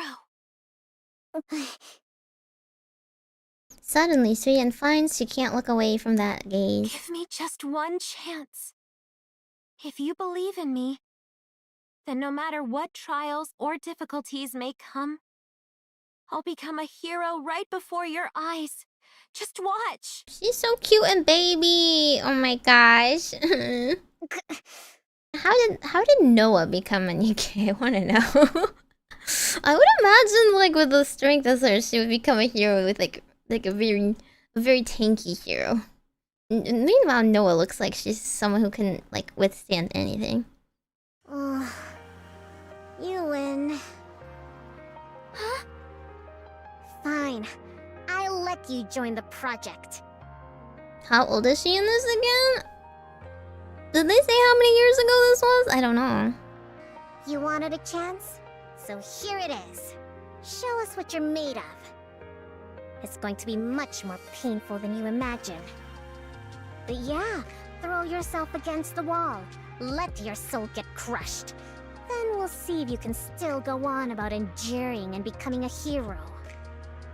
Thank you so much, Syuen. Don't go blaming me later, though. I'm not responsible for whatever happens, including you dying. I like how everything that Syuen's slinging at her is like not even anywhere close to as mean as like anything people have said to her all her life. So she probably just thinks this is normal dialogue. She like doesn't even notice that Syuen is like insulting her, you know? Oh my god, the stickies! I would turn them off. Follow me. I'll get you into the lab. I This is promise slightly to repay edgy, this maybe. kindness someday. Don't go making any promises until you actually survive. She's not even being mean to her. She's like literally saying like, I think you'll die and you're too weak for this, so you should go home, kid. You know? With what? Be more specific. That Laplace kid. What's she doing here? What do you think? She's a candidate for the project. With a body like that, is she a friend of yours? Why would I be friends with someone like that? I just did the interview and hired her, okay? So you saw how weak she is, and still chose to hire her? I gave her a clear warning. I told her everything. She's the one who chose to do it. Well, of course she did. That's why she walked into the interview room in the first place. The interviewers wouldn't stop griping about it, so I went and watched the video of her first interview. I could immediately tell she's someone you'd find endearing, but physically, she's got too many issues. It's obvious she wouldn't even last until the real test even began. That's why the interviewers cut her. So what? I'm the one in charge, remember? That's me. That's what I want to be. CEO daughter. So what? I'm the one paying you. Listen to me. I can add one extra participant if I want. There's to be at least 10 to volunteer to be a Nikke. What if something goes wrong and she dies halfway through? Oh, so the other people will die too. You know what'll happen. Our image will take a hit. And that's it. Syuen! You really won't let up, will you? She says she wants it, even if it kills her. Just let it go.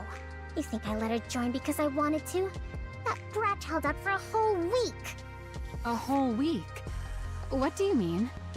Never mind. Anyway, I passed her, so stop questioning me about it and just put her on the project. I like how we're not going to explain the fact that she was just living in her break room for a week. End of discussion.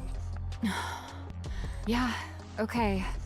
But if she can't handle it and runs off, we're going on without her. Like, what on Got it? earth is the security in this place? Do whatever you want.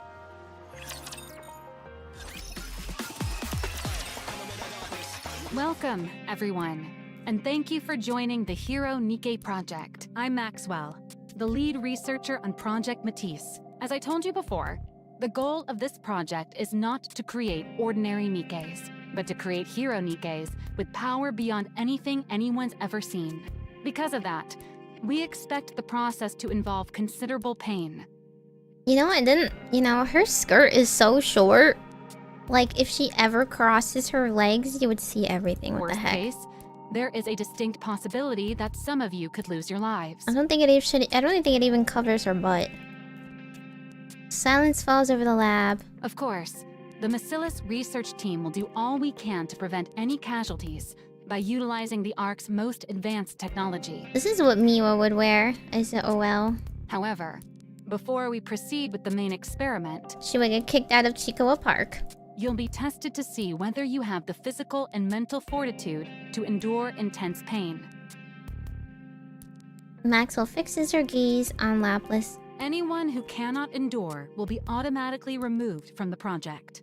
Only those who make it through the entire experiment will become Nikkes and receive a hero prototype body. The paper being printed prints her butt? What do you mean? Oh. Really? She's sitting on the copier. They will also receive the compensation that was previously promised. True. We should have Nikke versions of all of us. Nikke virus. Where's Nikke virus? I want to see it. Too many hands. Wait, the heck? I got pinged that the poll I did for members ended because it was only 24 hours. That's crazy. That's crazy. I don't know why they're so short, but okay. I can't believe Mikanko's winning. Of course. Having made it this far guarantees you some compensation, so don't worry about that. We're excited to see how you all perform. May you make it to the end and become the Ark's new heroes.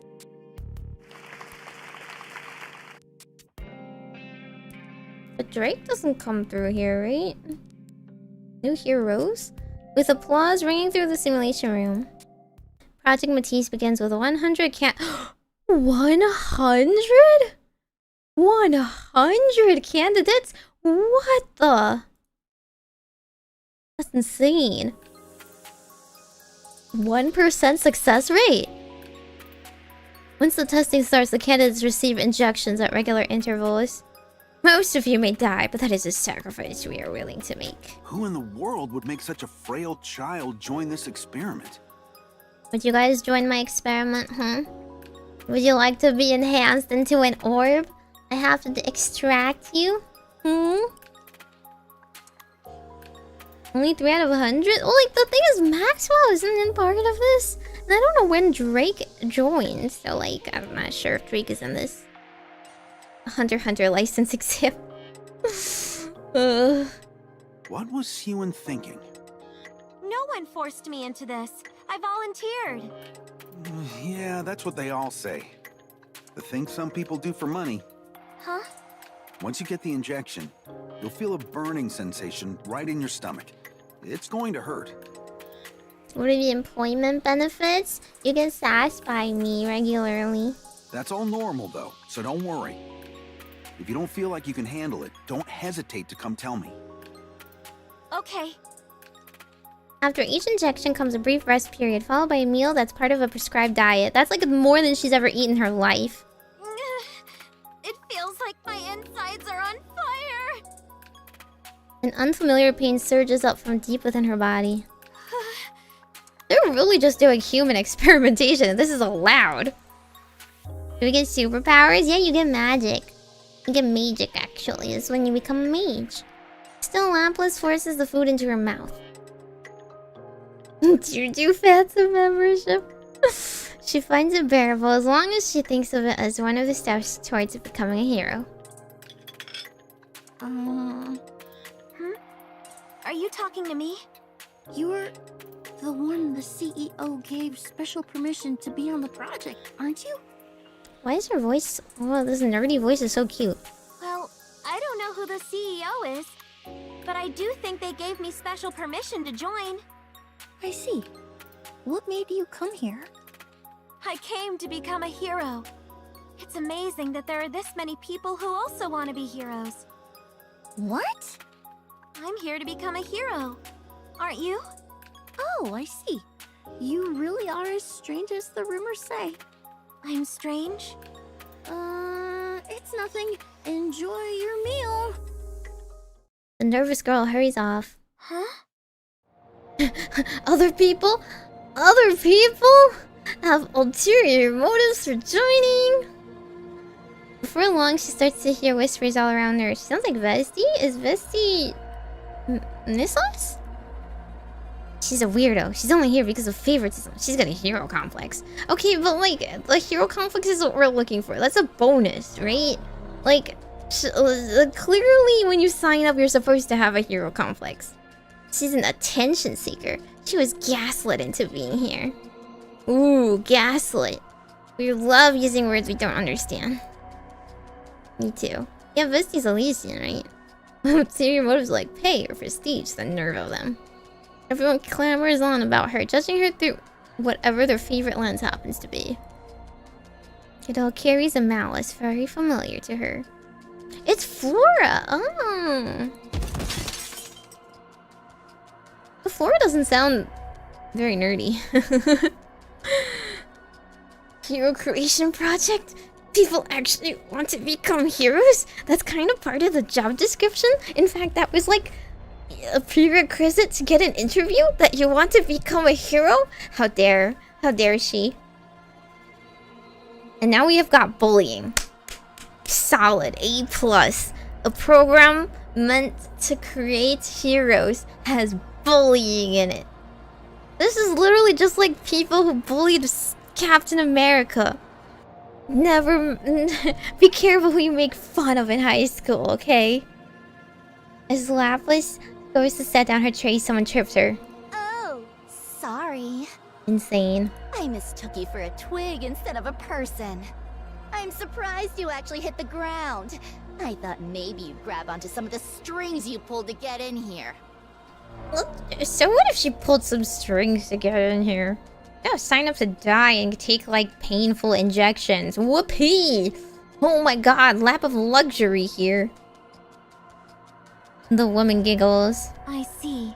It seems even a place that makes heroes has villains in it. What? A villain like you must never be allowed to become a hero. Heroic retribution! Does she like kick her or something? That's insane. Lapis lunges at the woman wearing a ribbon. You two, over there! Stop it! After the meal comes physical training. If all they need is our brains, then why do we have to do all this? That's what I was like, though. I think I was like that in kindergarten or something. And like, I would just like hit or kick people and be like, what? If you do something bad, then you should deserve to get punished. I didn't understand that other households don't have corporal punishment. You know? I think the Asians are a little bit right. I think the Asians are better at bringing up, you know, kids that don't become freaking villains. Seriously, ugh. I feel like I'm burning up from the inside out. Lapis is last among all the candidates. Struggling harder than anyone just to keep running. Look at her. She's practically dying. She's the CEO's favorite, right? The one who attacked that girl earlier. Looks like favoritism doesn't make the training any easier. It's not trauma, it's just called the normal childhood. If you got a cushy childhood, that's on you. You gotta grow up to be such a successful, you know, perfect Ojo-sama like me. You think it's easy? You think it's easy becoming someone like nobility like me? Okay, think about back in the days. The royalty would have special programs and upbringings. It's just the difference between you and I. It's something you can never bridge. We were just born different. People sneer at Lapis once they pass by her. Her body, battered from the fight earlier, throbs all over. She's run out of stamina and feels like she might pass out. But Lapis grits her teeth. I have to endure. I have to overcome it. After training ends, there's another short rest, followed by another meal. Then more training, and finally Lapis practically collapses as she goes to bed. No matter what she does, the pain inside her never subsides. A week passes. At some point, Lapis realizes the stares and whispers directed at her are gone. The malice toward her for being the CEO's favorite has faded as well. Partly because everyone is in too much pain to have any spare energy for tormenting others. And partly because some have given up and left the project, unable to stand the pain. I have to endure. I've dealt with this amount of pain my whole life. I can do it. I can do it. Listen, you give her a light at the end of the tunnel, the only light she's ever had in her life, she's gonna grasp onto it. She's got everything to lose, you know? No, I mean, she's got nothing to lose and everything to gain. Lapis grits her teeth. Even if just for Syuen, who believed in her. This is why she likes Syuen so much. She wants to overcome this trial no matter what it takes. Another week passes. The pain inside her is so fierce at this point that she can't sleep at night. Oh, rough. Dude, I couldn't even like handle braces. Good on her. Every time it keeps her up, she watches Ultra Hero on the TV in her room. The hero has arrived! The hero has arrived. Let's go, fellow heroes! Onwards! I knew it. Getting hold of the trilogy before coming in here was the right call. She got the trilogy? She literally paid for it? She went without food? Like... to get this? And so she endures the pain day after day. No. It's one of those shows where they reuse the same animation and lines every time. Until the last test finally comes to an end. Of all the candidates that started, only 40 remain. I'm surprised 40 remained, honestly. 40%? Like, really? I feel like more people would have been weeded out. It was Syuen's favorite series growing up, too. you say growing up, but she's still growing up. Like, only like a year or so has passed since Syuen was a baby. So, it's the same series.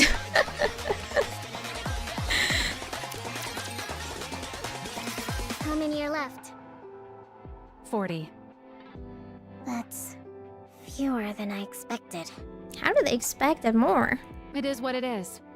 Ordinary resolve can't get you through that kind of pain. Oh, but did you hear? She made it.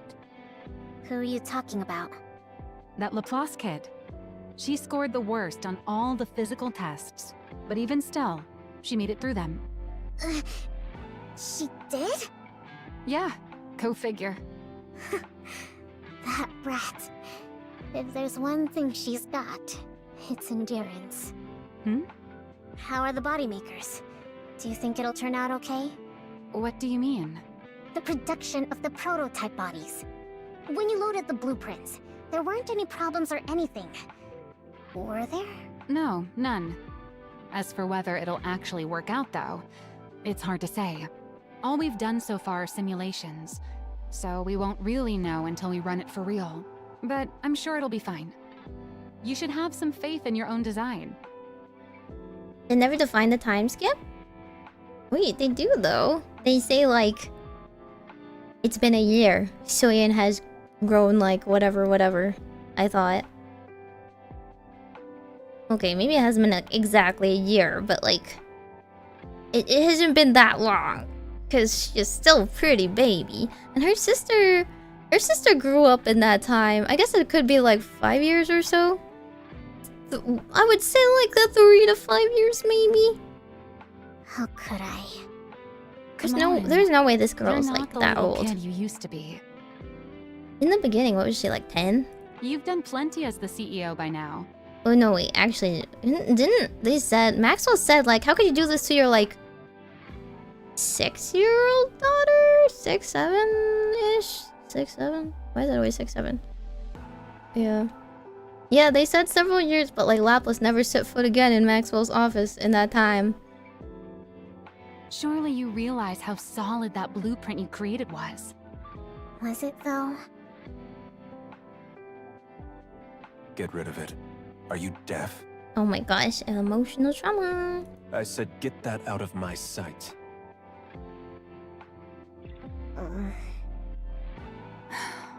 Still thinking about what happened that day? No, I just remembered something else. Syuen, trust your own judgment. You're no longer that little girl. You're the CEO of Mesillas. You think I don't know that? I want this project to convince you of it. To show you that we weren't wrong that day. Maxwell. And hey, the project's come this far, right? There's no turning back now. What's done is done. So let's trust our past selves and give it everything we've got. That's true. Yeah, I'm the CEO. I'm the CEO of Mesillas now. I can do this. She's getting babied still. On the day Project Matisse is set to produce its first round of prototype bodies, numerous researchers bustle about inside the Matisse lab. And what exactly are they being prepped with? I also don't understand. When you can just make a Nikke with their minds. Laplace gazes at the enormous machine before her. This is the machine that'll make me a hero. So all I need to do is climb in here and I'll become a hero? Am I supposed to picture the kind of hero I want to be? I don't know. Laplace raises her hand. I have a question. At a time like this, what is it?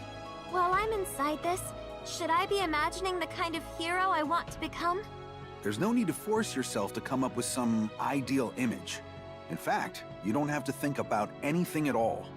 Once you're inside the capsule, you'll fall asleep right away. And once we inject the nymph, the body will form on its own. Really? That's crazy. A body will form based on you and your experiences? And then she will die. And then we are going to kill a child. I see. Thanks for the answer. Now that it seems your nerves have settled. Number 100, Laplace. Please step into capsule number 1. Ooh, number 1. Okay. I guess she was the 100th. Laplace steps towards the capsule. She tries to calm her pounding heart. She looks down at her own hands, knowing it will be the last time she'll ever see them. That she will be reborn without any scars marring her body. She sees small, frail hands scarred by the hardships of the world. Etching that sight into her mind one last time, Laplace clenches her fists. It's time to become a hero. She holds onto that thought as she surrenders herself to the capsule. Just do they kill 40 people? I need to know. Do they just straight up kill 40 people though? Entered the capsule. Blueprint parameters have been applied. What's the energy status of the body makers? No, I think they wanted 100, and then like at the last minute, like Syuen was like, I'm passing this girl, and like finished the quota, you know? Or like they didn't finalize everybody yet. They were like, okay, this is like what we want to pick, and then she's like, okay, put this girl in. So she was added like last to all the candidates, possibly like kicked someone else out, you know? All clear. No anomalies. Good. Syuen, all preparations are complete. Alright. It'd be crazy if you go endure all this and still become a mass-produced Nikke. Syuen looks at the 8 enormous machines lined up in the lab. She closes her eyes. A hero, Nikke. Oh my god. This is one of those things where it's like... Well, like, he said it deliberately. He said it with malice, right? But most children are most affected by things that, like, their parents don't even remember saying. You know, some offhand remark that put them down for life. Something like, I don't really love you. Or like, you're a mistake. Or like, you'll never amount to anything. And then they'll go about their lives and like, never know that they've inflicted that lifelong trauma on their child. And they don't even care or something. They'll like delusionally think like they were a good parent. But this guy did it with full intention and malice. Like he hates his child. And said it to put her down specifically. What childish nonsense. You've squandered not only the company's time, but its manpower as well. Her father's words from that day still ring vividly in her ears. That's how bullies are in general. Yeah, see, like, I don't remember anything like that from my parents. I'm good. I want this project to convince you of it. If they said anything to me, it was probably justified. To show you that we weren't wrong that day. Pushing her unease into a far corner of her mind, Syuen opens her eyes. Begin. At Syuen's signal, the body makers roared to life. Body makers sound like such a weird thing. Can we just say like bioengineer capsule or something? A deep mechanical hum fills the air. The production of the Matisse prototype bodies begins.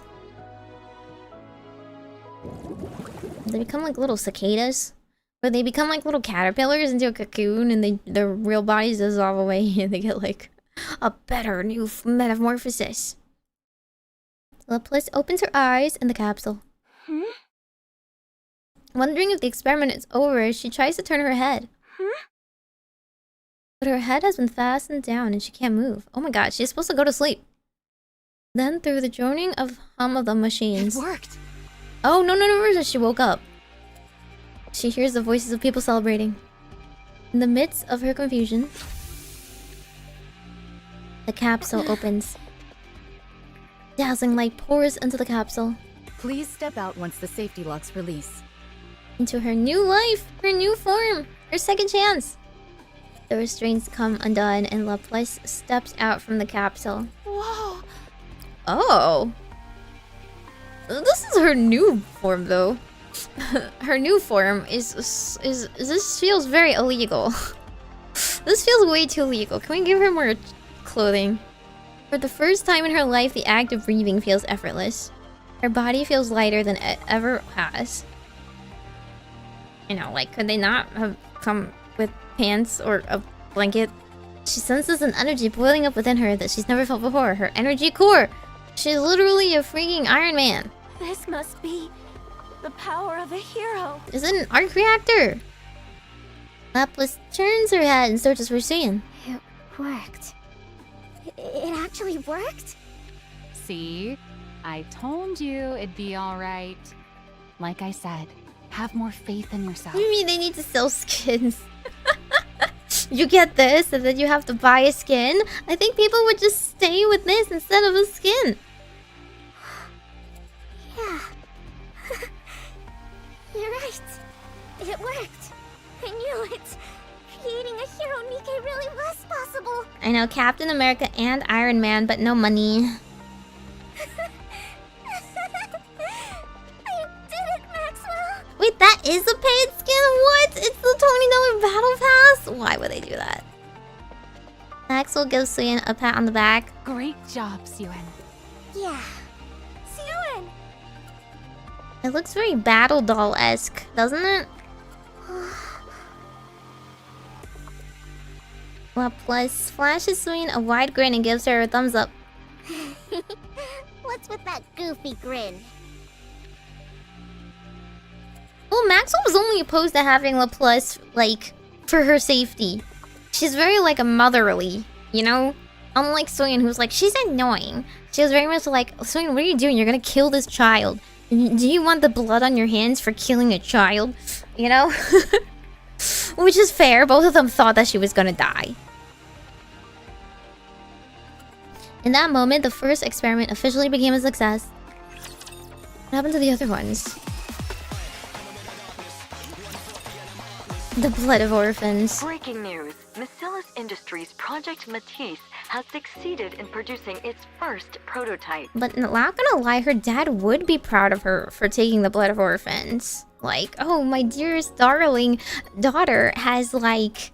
She's, like, learned how to be, you know, vicious and uncompromising and willing to, like, sacrifice others. That would absolutely make him proud. 8 candidates among 40 have received prototype bodies in the first round of production and have been deemed stable. Okay, so I guess it's like the first round of production. I mean, that makes sense. They can't make like 40 at once. Miscella's CEO Syuen announced the company would proceed with a second round of prototype bodies with production beginning tomorrow afternoon. That makes sense. They have like 8 body makers, you know? And they chose Laplace as one of the first few, which is shocking. It would appear the manufacturer is one step closer to the creation of a hero Nikke. What the? We barely made the prototype yesterday, and it's already in the news? Yeah, don't underestimate wonderful news distribution as held by the network. Yeah, looks like it. Everyone's pretty thrilled, apparently. Something's off. Don't you find it weird how so many details are getting leaked? Oh, this is leaked. Oh, never mind. Usually, if something like this succeeded, you would get like hot off the prince. Like the PR squad at Miscella's would have something written up. A press conference would be scheduled the next day. Like, did these people know how to run a company? I'm sorry, but like this is basic marketing, okay? This is basic PR. Like something of this level, you obviously get a hold of every major network, and there's only one network in this world. You have like a direct line. You know all the like journalists. You have their numbers. You like send up like pre-written stuff, and then like finish it off. Hello? Sorry, maybe Miscella's PR is in shambles. Oh, she said no. She didn't say sorry. Like, she didn't say like Laplace is going to be successful. She sold her like your prototype body is going to be successful. Because Syuen was like, is my prototype any good? Is it bad? Is it because my daddy said it was a terrible idea? And Maxwell is being like, your idea is perfectly sound. There's no problems with it. It's definitely going to succeed. Yeah, this is the first prototype body. So she's not a hero Nikke yet. She didn't do anything. I gotta see what she's capable of and then give her some weapons. I mean, mean, like, there's another branch that has works the PR. She doesn't have to do the PR, but somebody else is hired to do the PR. That's the point. Their reputation was in shambles. Obviously, they should be working with the press to like, you know, drum up some stuff. You know, like, people of this level, not only do you know the journalist personally, but you can, like, stop stories before it gets printed, you know? Like, that's how every big company is. They'll come up to you and they'll be like, hey, we're gonna, like, print this tomorrow. And they'll, like, kind of sort of blackmail you if it's a bad one. You can pay them off so they don't print it sometimes. Like, that's how they stop scandals from happening, you know?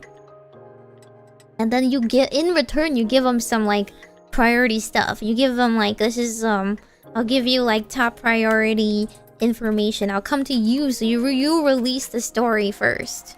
You know? In return, you gotta write nice stuff about us, or put a good spin on it for us, or put us front center. So what? Someone was probably just eager to get the good news out. If the PR team wants to put in the work, let them. See? What PR team? Why don't you know about this? Yeah, I guess we've got more important things to think about anyway. As the report said, all those who received bodies in the first round are in good shape. So basically, the person that's leaking wants them to look good so that when it comes and crashes and burns on her, it'll be worse. I can only think of that as an evil motive. Apart from that, I can only think of the PR team actually doing work and she does not know what it does. Their energy output isn't as high as we expected from the design, but their physical capabilities are on an entirely different level than regular Nikke's.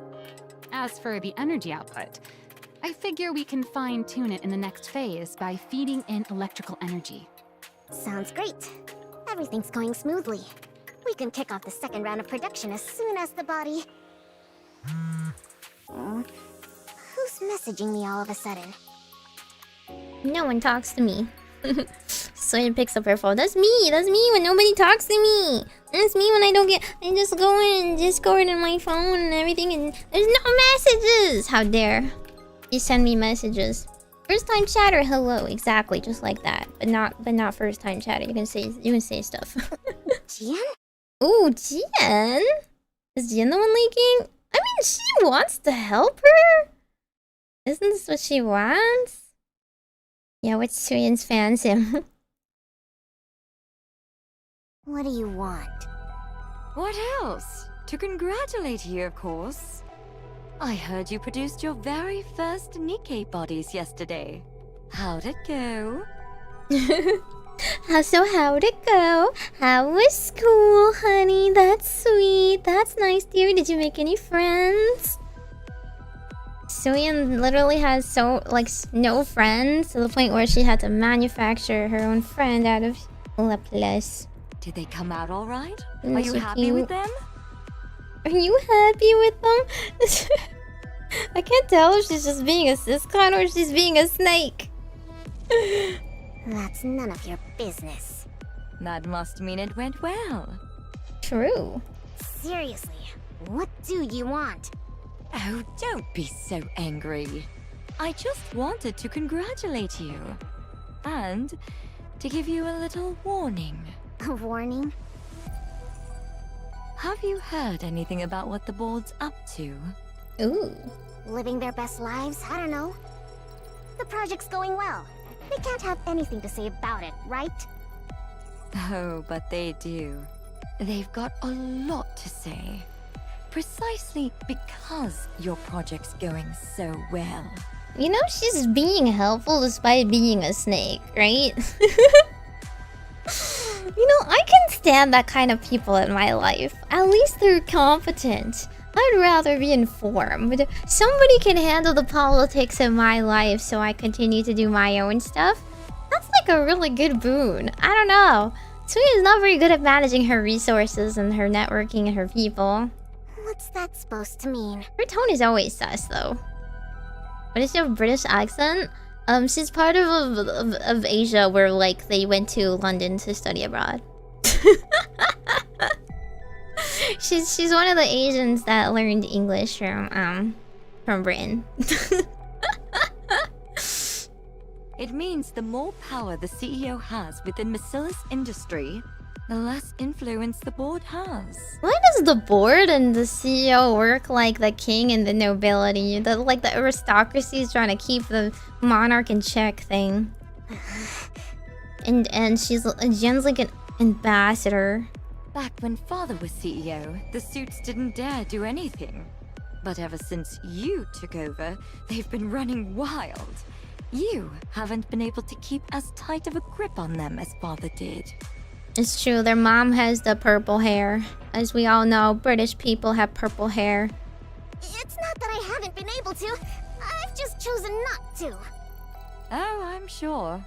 In any case, you haven't kept them under control. And with the recent dip in public opinion, they were going to use it as an excuse to rattle you and get a tighter hold on the company. But then, you went and started a brand new Nikke project. What are you trying to say? Well, I'm sure they didn't mind at first, right? I mean, who'd think something you came up with as a kid would actually turn out well? Especially when the previous CEO wrote it off as nothing. She said like especially. she had a slight Chinese accent there, especially. Their guard was down in the beginning, because no one actually thought your project would succeed. To them, our father was both a devil and a god. But then, to the surprise of everyone, it worked. They thought you'd fail before making a single body, and yet it's going great. Get to the point! How do you think I'm able to be here, right now, talking to you? Did the thought even cross your mind? What? I'm here because the board asked me to be here. They want me here until your project's over. So watch yourself. The funny thing about humans is, the moment they lay a finger on something that wasn't ever theirs, they start to think they own it, as though it had been theirs from the very start. Ooh. Then they get to thinking, if your success brings you any more power, you might take what's mine. This is true. Privilege. Pretend that Nikke is so far in the future that this is just what we think they sound like. And they convince themselves they've been backed into a corner. And how do you explain Xenoblade? That just takes place in Scotland. You know, they say a cornered rat will bite even a cat. How much more do you think it'll hurt to get bitten by a whole board of overgrown rats? It's interesting because Jen is like kind of like an in-between person, right? She like doesn't want to take over as CEO, but she's also acting in the board's like stead to kind of like to help keep both sides in check. But she's also like she's willing to take over if Syuen does like fail, because she thinks like she'd rather see Missile's incompetent hands. All right, then what are you saying I should do? What do you mean was Jen? Okay, just because she sounds like her, do you think Miwa has like a thought ever in her life? Anything that ever occurs to her like Jian? I wish Miwa was a little more like Jian. I think she needs to be a little more evil. I already told you. Watch yourself. I like Oh. Mac, hello! Did you wake up? Thank you for 17 months. Welcome back. This event has made me respect Jian so much more. I'm not gonna lie, she's like kind of like the devious type that I really like, right? Like, she's smartly evil. I like a villainess that like doesn't hesitate and like knows how to balance politics with like how to throw her weight around with like, you know, cunning schemes and stuff, and also not like overreaching and having a comedic villainous downfall. You've got a lot to protect at the moment, right? Such as, oh, I don't know, those bodies you're planning to make tomorrow? Syuen, What? are you okay? You've been staring into space for a while now. If only we talked to other people, Syuen. If only we confided in other people. If only we talked to Maxwell about all these problems. And thought with our little brains together to deal with Did it. Jian get under your skin again yesterday? It's nothing. How are the preparations coming along? The body makers are all set. All that's left is for the test subjects to get into the capsules. But they're running a little late today. They're late? The board, I mean, we didn't take any precautions. After we got warned that maybe the board wants to interfere, okay. Sorry for the delay. All 8 test subjects have entered the capsules. What took so long? There was a minor issue getting the subjects into the capsules. It's fine now. Everything's been resolved. And, okay, we're not gonna report what happened. Told you. You've got a lot to protect at the moment. Right? Such as... oh, I don't know. Those bodies you're planning to make tomorrow? Maybe we should... hold on. Yeah, we should double check. I'll check them myself. What? I think we should double check things. Syuen approaches the capsules, begin inspecting them one by one. What's wrong? Is there something bothering you? No, I just remembered something someone said to me. Everything looks fine. Let's start the second round of production. Okay. Okay. Oh. The ominous music. A deep mechanical hum fills the air. What's gonna happen? What's gonna happen? Are they gonna blow up? Or are they gonna die? Production of the Matisse prototype bodies begins. I'm an idiot to let her get to me like that. I shouldn't have listened to her. I think it's good to be cautious. Was there really nothing that happened between you and Jian? Nothing happened. She just told me to watch out for the board. Uh-oh. What? An alarm? What is it? What's going on? The units are overheating. Their temperature keeps rising. This is bad. If it doesn't stop, the subjects inside the capsules will... Code Red, shut it down, now! What's happening? Amid blaring alarms and blazing red flames, the second round of body production results in all subjects melting inside their capsules. There we go. That is disgusting. Ew. Oh my god. That's horrific. Ending in the worst failure imaginable. All because we didn't want to double check things, even after we got warned. This is what happens. This is why I'm saying Jian is so much smarter than Syuen. Like, you think people who approach you with evil intent and give you warnings means you shouldn't be extra cautious? This is her own hubris. This is her own hubris. Literally, just how hard is it just to delay something? It'll just be extra sure.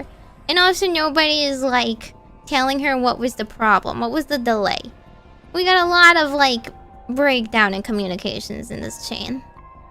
Yeah, every outlet in the ARC begins reporting the incident. Today we have a shocking accident to report. Miss Silas Industries' ongoing Project Matisse resulted in numerous casualties yesterday. The board was willing to like delete 8 people in the most grotesque way possible to bring down Syuen. Like, what do you think? You're like these old men who have been around forever, like, aren't willing to stoop to such lows? You really, like, are gonna brush off their threat to you just because you think you're an untouchable CEO? Really? According to those close to the project, heat levels spiked during the second round of body production. It's the board leaking it, but also does that mean like every other applicant is now gonna withdraw because they don't want to die? I mean, they kind of knew that they could die, but this is a pretty bad way to die. Causing all of the participants to tragically melt inside their capsules. There are rumors that the former CEO Enmei had previously deemed this project unfinished and ordered it to be scrapped, raising questions as to whether this accident was a result of CEO Syuen's conducting a reckless experiment based on an incomplete blueprint. The Nikke Rights Committee has come out in protest of Project Matisse, calling it an inhuman experiment, and is demanding that it be halted at... Turn it back on. You've seen enough. They're not gonna suddenly say anything that's helpful. I have to watch. I have to see what everyone's saying so I can come up with a plan. And what plan do you think is gonna come from listening to all that noise? Father must have been right after all. That blueprint was never going to work. It wasn't the freaking blueprint's problem. Why don't we question the researchers? It was obviously something that happened then. This project was doomed from the... Hey, snap out of it. Nothing went wrong in the first round, right? So it doesn't make sense for just the second round to have problems. Jian told you the board was planning something, didn't she? And yeah, and we didn't tell Maxwell, which would have been the smart thing.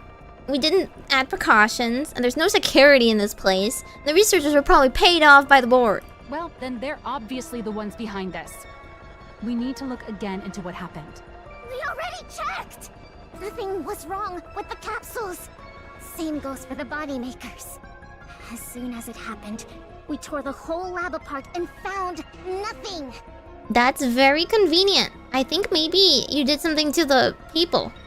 I think it probably was the people. You gave them something. I don't know, food, injection, whatever. And now it's melted, so you don't have the evidence anymore. You know what that means? We need a detective. Maybe the second round actually went according to spec, and we just got lucky the first time. The blueprint may have been flawed from the very beginning. There's no way that's true. If it were, those who were in the first round wouldn't be performing this well. How do you know there's nothing wrong with them? Something could still go wrong. Their bodies could explode tomorrow for all we know. What are you even saying? It'd be impossible to do research if you only ever assume the worst. There will always be variables. And the variables are people's lives, but okay. So why do you keep insisting it's your blueprint that's the problem? Well, why do you keep insisting it'll be fine? That's what you said this time again. But it wasn't fine. We failed again. Oh my god, they're so good at getting into her head. That's not... What? Are you going to tell me Father had some ulterior motive again? Yes. How am I supposed to believe that? You only ever lied to me. You even lied about coming to my inauguration. Is that what you thought this whole time? No, it just slipped out. I mean, if you just left without trying to argue with me, I wouldn't have said anything. Are you mad? I'm sorry. It's time to tell her. It's time to tell her. It's time to tell her. It's time to tell her. Where's the commander? We're like still in school. I don't know. We're not around for this. Maxwell's face is pale as she stares at Syuen, anxiously watching for her reaction. We want some transparency up here. Yeah, I don't know. Are we born yet? Oh, I mean, we are older than Syuen for sure, right? Or at least the same age as her. I don't know, because there's the evergreen experiment, but she doesn't seem very mature. But you never know with her. But like, I assume we're just like in school or something because we're a normal person. We're not CEO's daughter. She sees the same exact child who long ago stood anxiously waiting for Enmei to evaluate her blueprint. You're still the exact same. You haven't grown at all. Well, yeah, that's what happens when you get traumatized. You get stuck in the same mindset. The little frame of mind. Maxwell? You've doubted me this whole time. What? No. Look, I was just upset and I said something stupid. Everything you say is because you're upset and say something stupid. You thought I might not actually like you. But you needed me to stay close or else you'd feel anxious. Because you need affection from someone. That's why he kept me away from your inauguration. He needed to keep you anxious. I had no idea. I just felt bad, so I tried to overcompensate. Now I get why you're still stuck back in that time. What? What are you talking about? If you're not going to make any sense, just leave. I want to be alone. Why? Are you gonna go run to your hideout once I'm gone? Cry all you want and then throw it all away again? What? People are saying you failed. I'm asking if you're going to just believe them and give up again. What else am I supposed to do? No matter how hard I work on something, they always put me down. They say I'm a failure, that I'm no good. If you really worked that hard on it, then fight to protect it. It doesn't matter if you're anxious and lack confidence. Get a hold of yourself. Take responsibility. True. Grow up. Responsibility? Grow up. It's your project. You're the one in charge of it. Not just that, but you're the CEO of Bacillus. You can't keep being that child who runs off whenever she's scolded by her dad. Exactly. Therapy. We need some therapy here. We gotta get over our trauma. Trauma is a reason but not an excuse. You can't let it control your life. You have to go past it. So what do you want me to do? I looked and looked and couldn't find anything wrong with the project. How am I supposed to believe in myself if... And nothing was wrong in the project. Something was maliciously tampered with. I'll prove it to you. What? You said this all happened because the blueprint was flawed, right? Well, I don't think your blueprint was flawed at all. I'm certain those dirtbags on the board are behind this. And the reason I know is because there has never, ever been anything wrong with your design. Maxwell. You still don't seem to realize it. But I'm actually a pretty capable researcher. I'm going to prove that I'm not wrong about you, and that I haven't been lying. Maxwell rises from her seat, but we're still not telling about her dad? We're still not telling her anything? Okay. So while you sit there sniveling, get ready to apologize to me later, you stubborn little baby. You stubborn little baby! Maxwell leaves. I talked a big game back there, but there really is nothing in the lab. That must mean the cause isn't anything around the body makers. It's somewhere else entirely. Yeah, it's probably like, I don't know, the energy they were feeding it or something. Maxwell looks around the hallway in the research lab. With all experiments currently suspended, the deserted hallway is completely quiet. Where do I even begin? We hire a detective. Suddenly she hears a loud series of thumps, followed by a bang. What was that sound? There shouldn't be anyone here. She hears it again. Maxwell cautiously approaches the source of the sound. Hero punch! 100 strikes! Aw, baby. Lepless is hammering a sandbag with a flurry of punches. You? What are you doing here? Oh, I've seen you before. You're the one in charge of making heroes. Your name was, Maxwell. She's not very good at paying attention. That's right, Maxwell. You completely forgot, didn't you? Anyway, what are you doing here? I'm training. For what? To become a hero. I was told that to become a hero, I have to train every day, no breaks. They said it's the only way to get the energy in my body to go up. Yeah, that is what we wrote in the manual. But you've actually been sticking to it? Even with everything that's going on? That's right. If I'm gonna become a hero, I gotta do it. Haven't you heard the rumors? Rumors? If you haven't, then never mind. You mean that the project might be scrapped and that even the bodies from the first round might melt at any moment? Oh, so you did hear them, and you stayed anyway? Yeah, I have to become a hero. You realize this whole create a hero project might be cancelled at any moment, right? Why does that matter? I've already got a hero body. That's not going to change if the project gets cancelled. To put it another way, I've already got all I need to become a hero. And if I do become a hero, the project can keep going. Isn't that right? Oh no, she's dumb. She's immune to logic. Yeah. I guess you're right, huh? I didn't have to look very far after all. You're the proof. You're proof that Syuen wasn't wrong. Yep, Syuen's totally right. She made this body for me after all. I'm sorry. Huh? What for? I thought you were a fake. But it turns out you're the real thing. You really are set on becoming a hero. That's right. I'm gonna become a hero. It's another thing Syuen was right about. If heroes are real, You're exactly the kind of person who should become one.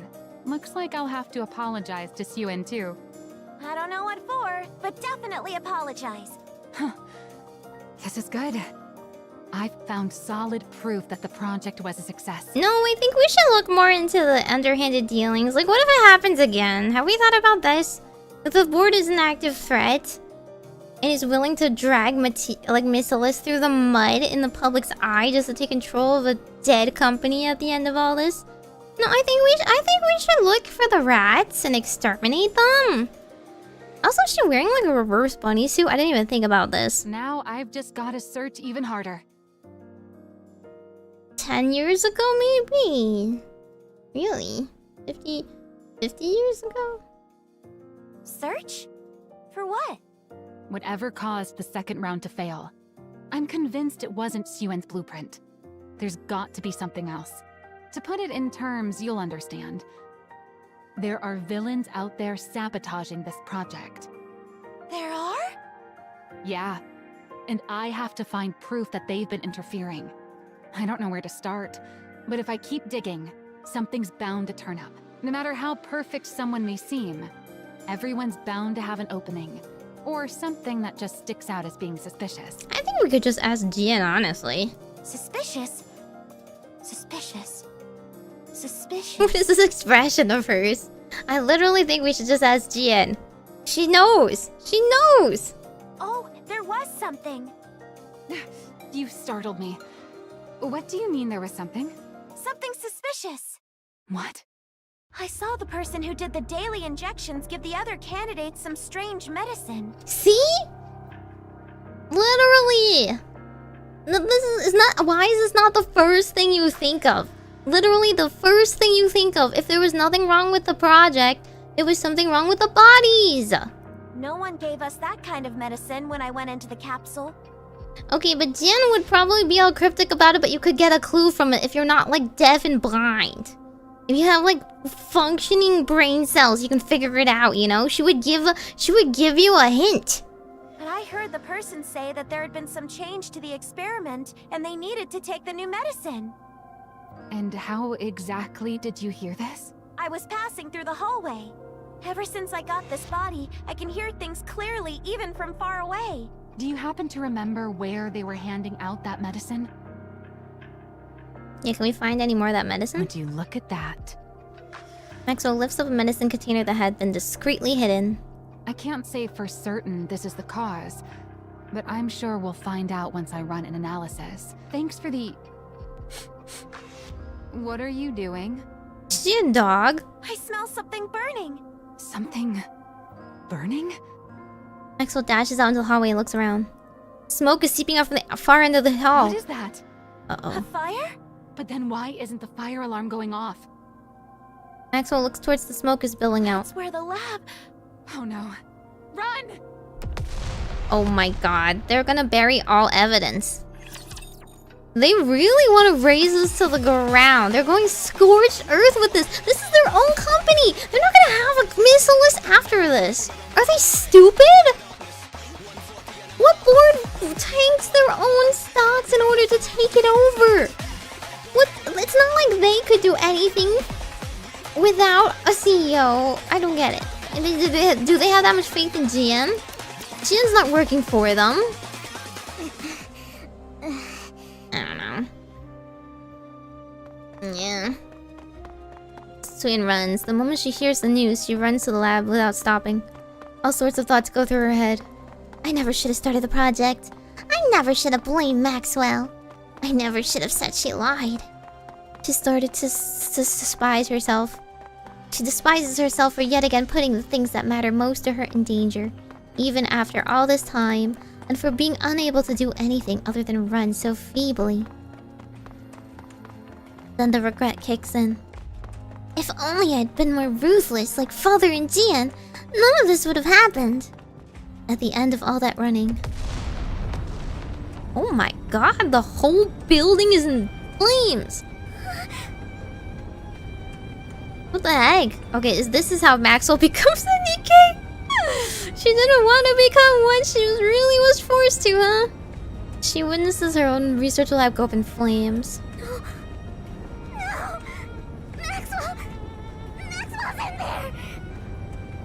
Syuen rushes frantically toward the lab. Miss Syuen, it's too dangerous.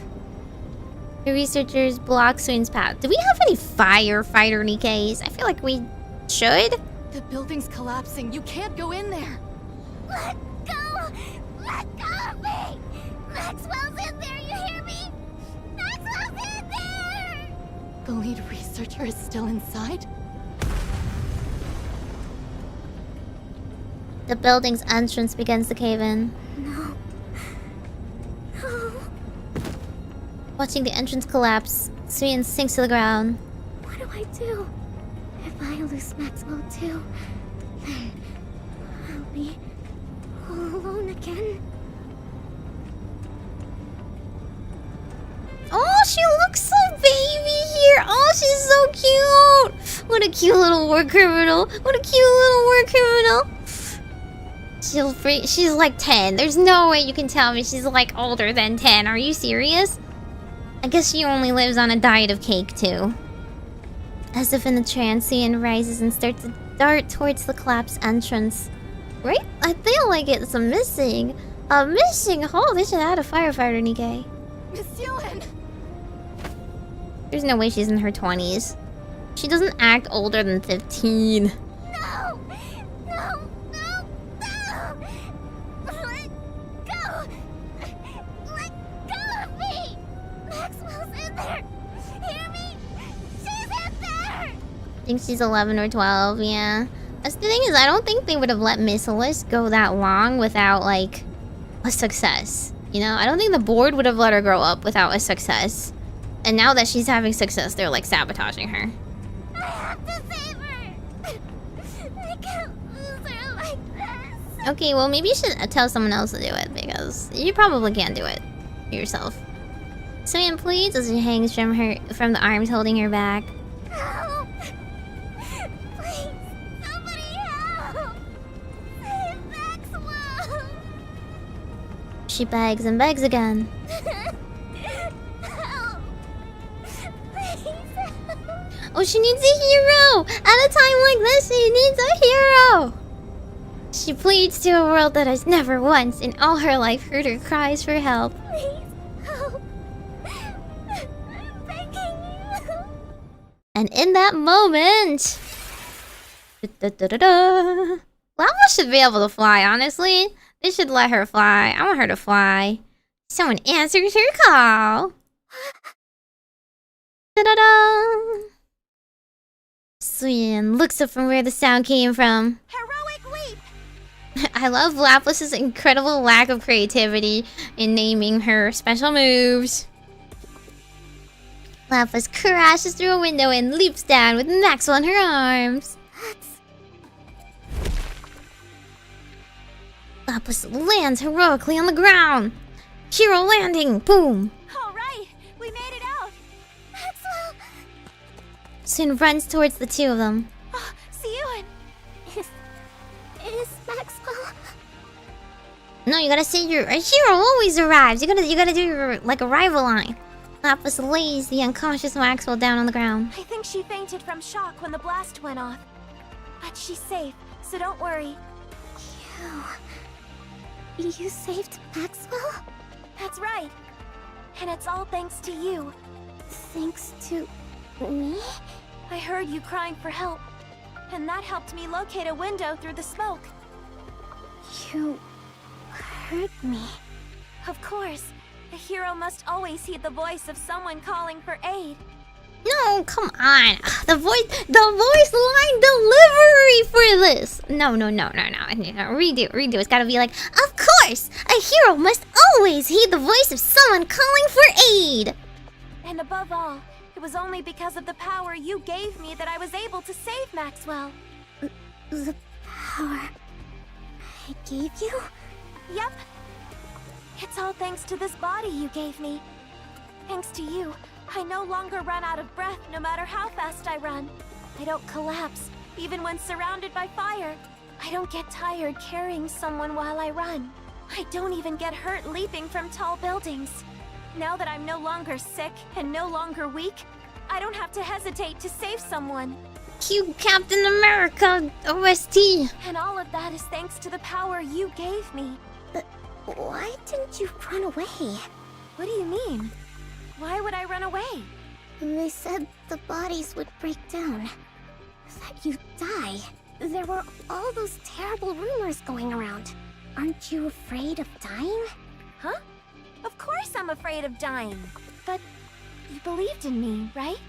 You gave me the power to be a hero. What? So I won't run away. Everyone clap for Lapis. If you believe in her, she will become a hero. Remember? Da-da-da-da-da. I know, she should get a jump pack. But they didn't, you know, she's got a prototype body. They haven't worked out the weapons yet. I said that if you believed in me, I'd become your hero.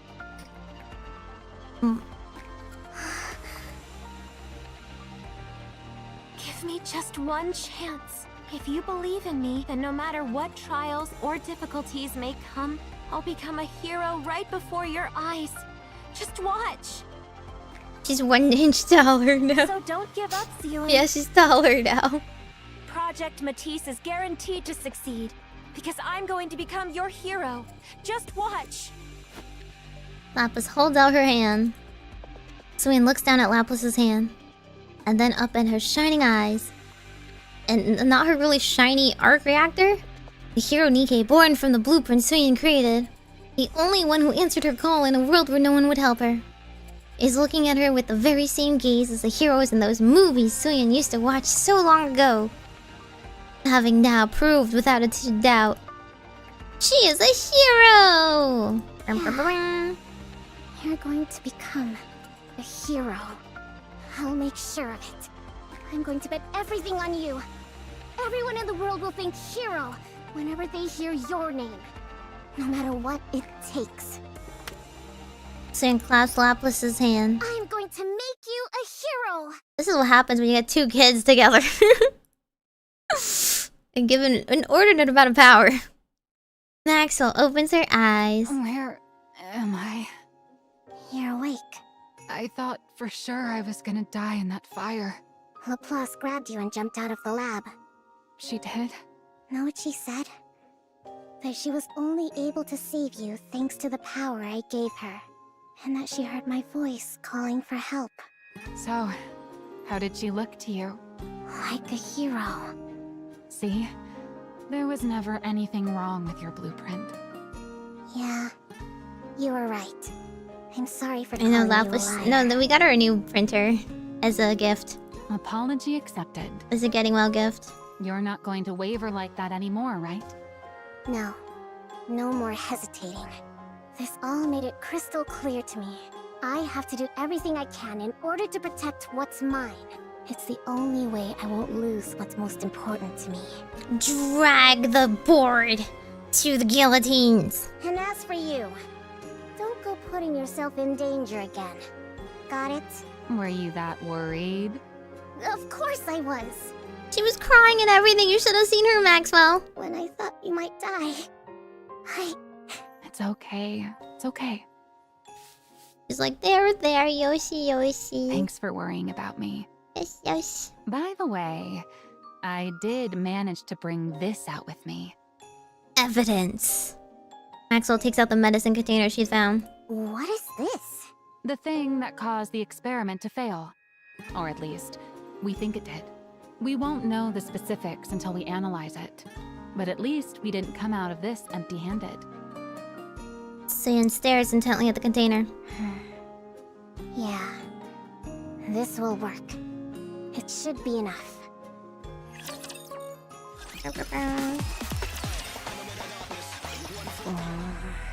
I never imagined you'd be the one to reach out first. Ooh. What's this about? I need your help. What? Jen's like, is it Christmas? I'm asking you to help me. Another surprise. What's gotten into you all of a sudden? I want to strike back at the board. I mean, ugh. I guess you're right. The guillotine only goes after the one person. We have to do like execution style. We have to hang them all. That's what monarchs do. We gotta hang all the dirty nobles that dare uprise. I want to make it so they'll never touch what's mine again. Yes. But Rope. I'm not powerful enough to take them all on by myself. Oh my god, so much character growth! She's gonna become a beautiful little war criminal. Ugh, I'm so proud of her. Aww. Can you help me? You do realize they're all Father's people, right? Yeah, and Father was a piece of shit! He may have left years ago, but they're still acting as his eyes and ears. Do you understand what that means? Father's still watching over us. Even now. Isn't that why you've been so afraid of them all this time? Then blind them. Yeah, I know. Father might not take too kindly to you going after them. Are you okay with that? He would be proud, though. He would be, like, frustrated, but also proud, honestly. Because, like, the moment that she wipes out his people is when she fully takes over as CEO. Because that would be what he would have done. You know, if he was in her shoes, that would be the first thing he would do, is to replace everybody with his people. Like, are you a true little tyrant or not? I don't care. Oh? Is that right? You're fully aware of the risks and still want to gouge out Father's eyes? Ooh, we literally we went for the same literal metaphor. If I don't, those leeches will keep trying to take what's mine. This whole fiasco taught me something important. Am I the only? By the way, am I the only person who's reacting like this? Is everyone else like crying and stuff, and I'm the one being like, blood? Yes, kill them! I want to see nooses. I want to see their heads hanging on pikes outside the castle. Let's become a little tyrant together. Yeah. If I want to protect what's mine, I have to crush the opposition through brute force. Agreed. I'll make them so terrified, so helpless, that they'll never dare Skulls for the skull throne. Listen, this is the only way to do it. You can't exist in a world with like Laplace's ideals. Laplace's are one in a billion, and we turned her into a symbolic figure, Captain America, right? But behind every Captain America, right, we need a scheming little like dirty, twisted, political, like corrupt person to exist in this world, because we don't live in that ideal world. In order to do that, we need funds, we need power. So help me. That's how, like, that's how Black Widow also exists in the same universe. You hate Father, don't you? Oh, you're really prepared to go all in, aren't you? Sounds like you've learned a lot from your project going up in flames. Are you going to help or not? If I do this for you, what are you going to do for me? Nothing. Nothing! That's how we bargain. What? So you're just going to use me and give me nothing in return? That's rich. You want to talk. Those roaches bother you just as much, don't they? That's why you kept coming to me, egging me into fights with them. You want me to get rid of them. And what makes you think that? If you wanted my position, you'd have taken me down long ago. You've had plenty of time and reasons to do it, but you didn't. That means you're thinking the same thing I am. Tell me I'm wrong. Tell me I'm wrong. Oh, looks like you've figured me out. She's finally using her brain now that she's not thinking self-consciously. You're right. I loathe those vermin just as much as you do. Yeah, literally, like, you get to kill. Win-win. Acting as Father's eyes. Just the thought of it makes me want to grind every last one of them to a pulp.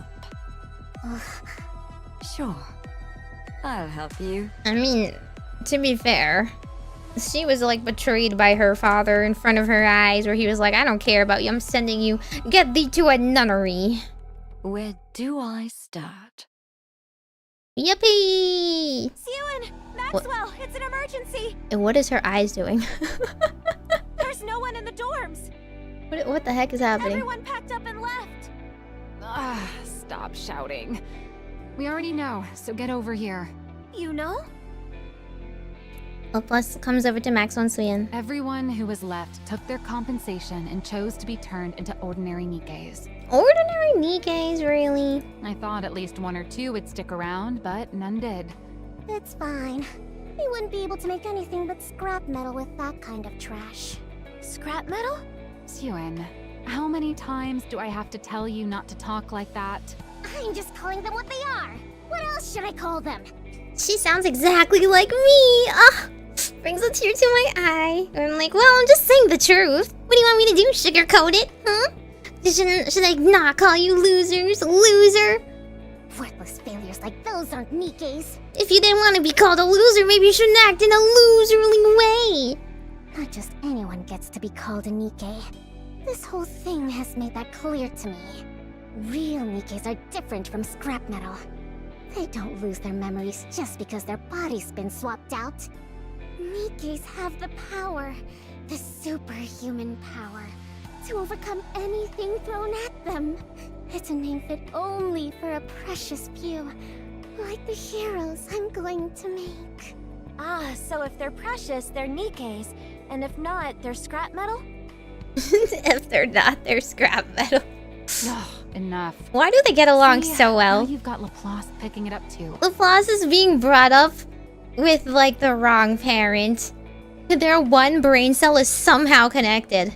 Anyway, that's not important. What matters now is that our project is devoted to a single person. Yeah, where's my Meimi Syuen outfit, huh? Just one person? Unless you want me to wear this instead, huh? That's right. Until the first Matisse squad is complete, this project will be focused on further developing just one person. You. What? There are no other candidates. You're both the first and the only member of Matisse right now. If we manage to get you up to the proper specs, the project will be a success. If not, it'll be a failure. We'll determine which it is in a month from now. You will bring down a Tyrant-class Rapture by yourself. A Tyrant-class Rapture? All by herself? Do you really think that's possible? Easy peasy. Come on. Think of how many Tyrant classes the like pilgrims take down by themselves. It has to be. It'll take at least that much to prove to the world that you're a hero.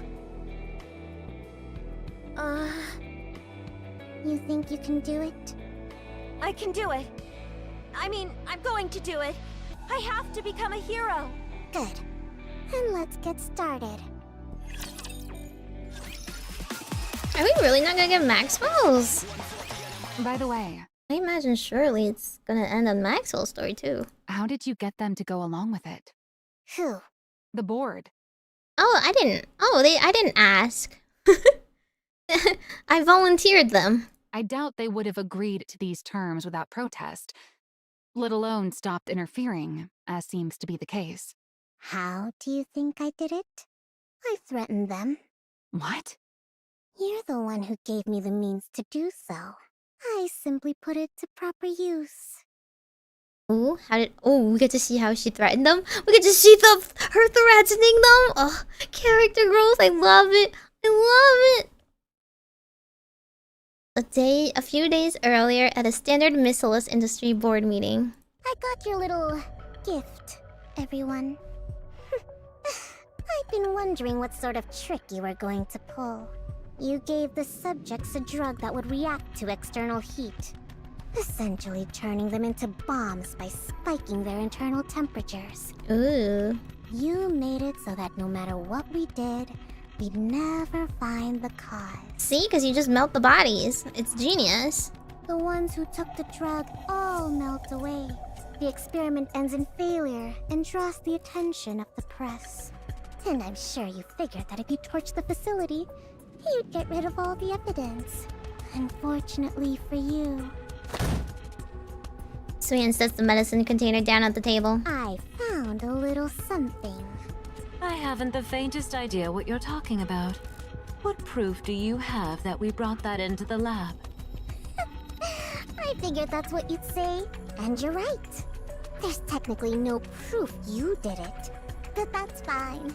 It doesn't matter, because I have no intention of using this to prove either. In response to the public outrage, we can just throw some money at the protesters and bereaved families, and they'll quiet down. As for the 8 who melted, so long as we build a proper Matisse Nikke and show the world what she can do, everyone will change their tune and start calling them a noble sacrifice. So then, why do you think I showed this to you? Aren't you curious? You. Syuen points at the female board member. You take supplements every morning, don't you? We're going to threaten to drug them! We're going to poison them! We're going to poison them! Let's go! Do you remember what they look like? Oh, she's better than I ever expected. Oh, maybe I want to be like Syuen when I grow up. And you went to the hospital yesterday. Oh my god. Or was it the day before? This is my ideal villainous story. Let's go. Do you know every last ingredient of the medicine they gave you? And you next to her.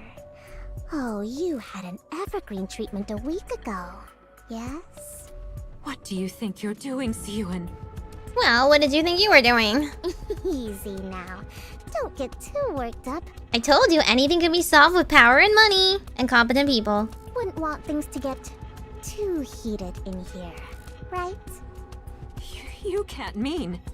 Oh, I mean, you gave this to other people. It must be safe to ingest. A taste of your own medicine, literally. You're the ones who showed me how to do it.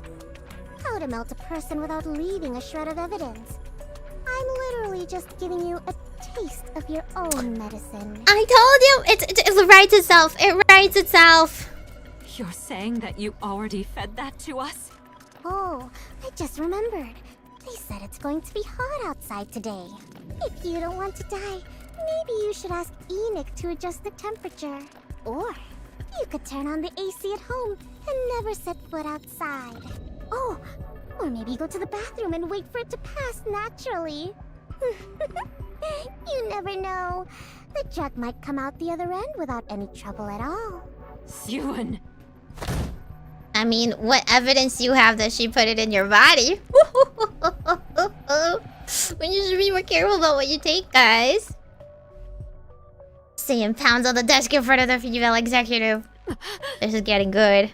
Listen carefully. You seem to be under the impression that I'm still that same hopeless little girl trembling up on the podium. I will kill you and everyone you love if it's the last thing I do. And I will laugh over your decaying, melted corpse if you don't listen to what I'm about to say, to tell you right now. But if you step out of line one more time and lay a finger on what's mine, I'll light a fire right next to you while you sleep. Exactly! Oh, you better sleep with one eye open! Oh! You will have to live in fear for the rest of your life that I am in the shadows of your room, that I have spiked your drink yesterday, that the person you're talking to is just a mere assassin sent by me. Slowly drip feeding you exactly what I instructed them to do. I will melt every one of you from the inside the second you rub me the wrong way. Is that clear? The room falls silent. Ah, yes! The power to make a whole room of grown idiots and adults fall silent. Finally, a little peace and quiet in here. What do you mean you wish Meimi would spike your drink? Well then, do pray for my project's success. I'm sure even good-for-nothings like you can manage that, right? You mean those pills? Guys, this is like the best story ever, actually. This is the best event ever, actually. Someone who doesn't take their trauma lying down? Someone who becomes an even eviler person? Someone who learns how to wield their power? Syuen good, actually. Why was she so baby and stupid in the main story, huh? Why was she so blindly trusting of Uni in the main story, huh? Yeah. One look at the container and they all practically wet themselves, saying they'd never pull anything like that again. When Meimi is isekai into the game, this is how she would turn out. True. So they just admitted to it. What were they going to do? Deny it? I already knew. Yeah, I guess that's true. If you already know as the CEO, then there's not much they can do. Regardless, I'll be ramping up security way more than before, so you won't have to worry about... There was no security. There was literally no security. I've not seen a single instance of security in this stupid game. But also, like, Syuen being like, yeah, they just admitted it. That's all I did. I told them I knew. I threatened them because I knew. They didn't want it to leak. Smile. I definitely didn't, like, poison them or anything. And, like, threaten to light, like, a match on their skin. No. That'd be ridiculous. It's really the, like, foil of this and, like, Lapis. It's great. She's becoming the ultimate villain. Lapis is becoming the ultimate hero. The ultimate villain created the ultimate hero. Breaking news. True, I do need to play the April Fool event. Was there was a Uni Mihara event that I didn't do? That tells me a little bit more about their backstory and why she's attached to them, right? Maybe? This morning, a female executive of Macillus Industry, identified only as Miss A, was discovered dead at her home. Oh my god! She actually did it! The mad lad! Okay, I literally thought she was gonna be like, I didn't actually spike their drinks, but like... What if? You know, like, that's all you needed to do. You just tell them this stuff and don't actually spike their drinks. You don't have to, right? You don't have to spike it. Because what are they gonna do? They're afraid to call your bluff. On the off chance they light up like a, like, paper mache, right? Like, what are they gonna do? They're gonna like, dive into a hot tub? They're not gonna call your bluff. They'll die. But she actually did it. She actually assassinated them! I love it. Reports indicate she was found lying in bed with burns caused by extreme heat covering her entire body. Oh. This shocking turn of events comes... What? Burns all over her body? That sounds exactly like... Oh my. What a vicious world we live in. And then she's able to lie now. She's finally able to lie. She has a poker face. She's like, oh dear. What a strange world. Glad that's not happening to me, huh? It has nothing to do with me. And one of our executives, no less. Oh my god. Whoever did it must have really hated her. Maybe she should have treated people better. Syuen. I think you need to be scared of this little girl now. What? What are you getting all serious for? You said you only threatened them, right? Of course. What? You think I went to their houses and set them on fire? That'd be ridiculous. I only paid other people to do that. When would I have even had time for that? That's true. You've been so swamped with Matisse that there's no way you could have done it. Maxwell! What a trusting mom! Look, I just reminded them of who they're dealing with so they'd get in line. Oh, really? Look at you, all grown up now. But you know, maybe someone that loves me a lot listened to me, like Jian. Maybe Jian had a lot of free time and may have wanted to see them burn. May have wanted to see them kneel and crawl before her feet. Wow, they went up in flames and their flesh melted from their bodies, just like the innocent girls that they killed in their attempt to drag Macillus through the mud. I mean, honestly, it's really just like what comes around goes around, right? Eye for an eye, really. You only die once. We should kill you 8 times for the people you managed to murder. Confronting the board and bringing the hammer down on them. You're starting to sound like a proper CEO. I guess I can't call you a pipsqueak anymore. Were you Still thinking of me as a kid this whole time? Well, maybe if you didn't act like a kid this whole time, she wouldn't. Maxwell pats Syuen on the head. She gets head pats! Just keep doing what you're doing, okay? Maxwell's like, I'm a proud mom and I will always love you. You're always going to be my daughter. Maxwell, why are you talking like that? You sound like you're planning on leaving. No, it's just... when the lab caught fire and I was trapped inside, I wasn't expecting Laplace to come save me. I figured I might die. And all sorts of thoughts started to run through my mind. Like... how I won't be able to be by your side forever. And honestly, that's how it should be if you're ever going to stand on your own 2 feet. Why would you think that? No, we have a very easy way to make you stay, in fact, stay by her side forever. It's called becoming an Nikke. Come on. Have you ever thought about how old I am? Sure, Evergreen keeps me as limber as I was in my younger days. But believe it or not, I've been here at Macillus since your father's day. And since I'm only human, there'll come a time when my mind starts to age. When that happens, I'll have to hand this post over to someone young, whose intellect is still sharp. No. Then I'll take my fat severance package and go throw money around on Royal Road, bragging about how I have dinner every weekend with the CEO of Macillus. Oh dear. Then I'll go off of Evergreen, grow old gracefully, and die Oh a dear. peaceful death. Oh dear. Isn't that how it should be? How to raise red flags in like one scene. How to raise so many red flags. What do you think happens to her? You think the board takes retaliation? You think a freak accident? You think Syuen loses it? I don't know. Instead of dwelling on that sort of thing, you should put your mind to upgrading Laplace's weapons. Don't be thinking about retirement already. Right, of course.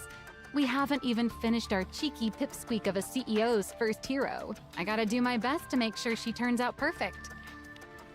Maxwell rises from her seat. All right, now that the weapon adjustments are done, Her seat on the copier, the only thing she sits on. what do you say we get this project rolling again? After Project Matisse resumes, Syuen built an entirely new research team, choosing purely based on ability. Laplace, the only participant left, has her body personally readjusted by Syuen and Maxwell. Now, we're going to inject electrical energy to push your core's output to its maximum. Do you remember the injections you had before you got this body? Maximum output! Yeah, they made me nauseous and it felt like my insides were burning. Right. That injection was meant to give you a preview of the procedure to determine whether you could handle it. This new one will be several times worse than that one. It'll feel like your body's being torn apart. Fun. Oh, I see. Yippee! Are you ready? Of course. Then let's begin. Can we like not keep... Can we just like knock her unconscious? Give her like really strong like morphine or something? Why does she have to endure this? Okay, maybe the morphine gets in the way. Yeah, sorry, I don't know anything about chemical compounds. Syuen presses the injection button. This is truly like one of those like superhero movies. Where they're in a tank, like a tank, and they're like, ah!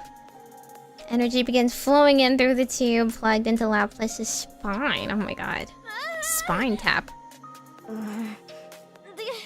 It feels like I'm dying. Well, thankfully, it only just feels like you're dying. You're not dying in real life, haha. But I can take it. Good. Just hold out a little longer. We have to do this to bolster your energy output. Got it. You'll be the coolest hero ever that can shoot lightning. The energy injection boosts every feature of Laplace's body. By the way, why don't you ever use your antenna? Antenna? Those things that look like horns on your head. She's like, I have to use that? No one read the manual to her. No one read the manual on how to use her body. They detect electrical signals so you can tell what's around you. In theory, you should be able to pinpoint the location of everyone on this floor. What the heck? But I don't think I've ever seen you actually do anything like that.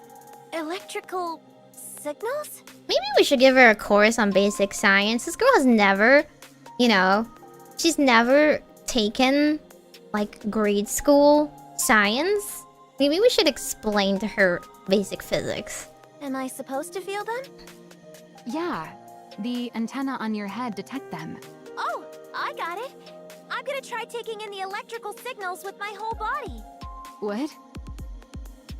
Laplace flings her arms up towards the sky. Electrical signals, come to me! Yep, that's how you do it. I'll take all of you! Yep. I'm starting to feel like this is a waste of good tech. Does she really need something so refined? No, let's save it for whoever's next. Good idea. Whoever's next. Does someone after her get this kind of ability? Just curious. Drake doesn't have anything crazy either, right?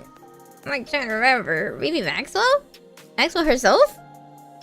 They overhaul the body's essential components to better suit Laplace. You know, they got like 2 duds. Laplace and Drake are both like idiots. They needed a smart person on this team to balance it out. After a long time filled with a great deal of effort, the day of the last test finally arrives. Drake gets the upgrade? Really?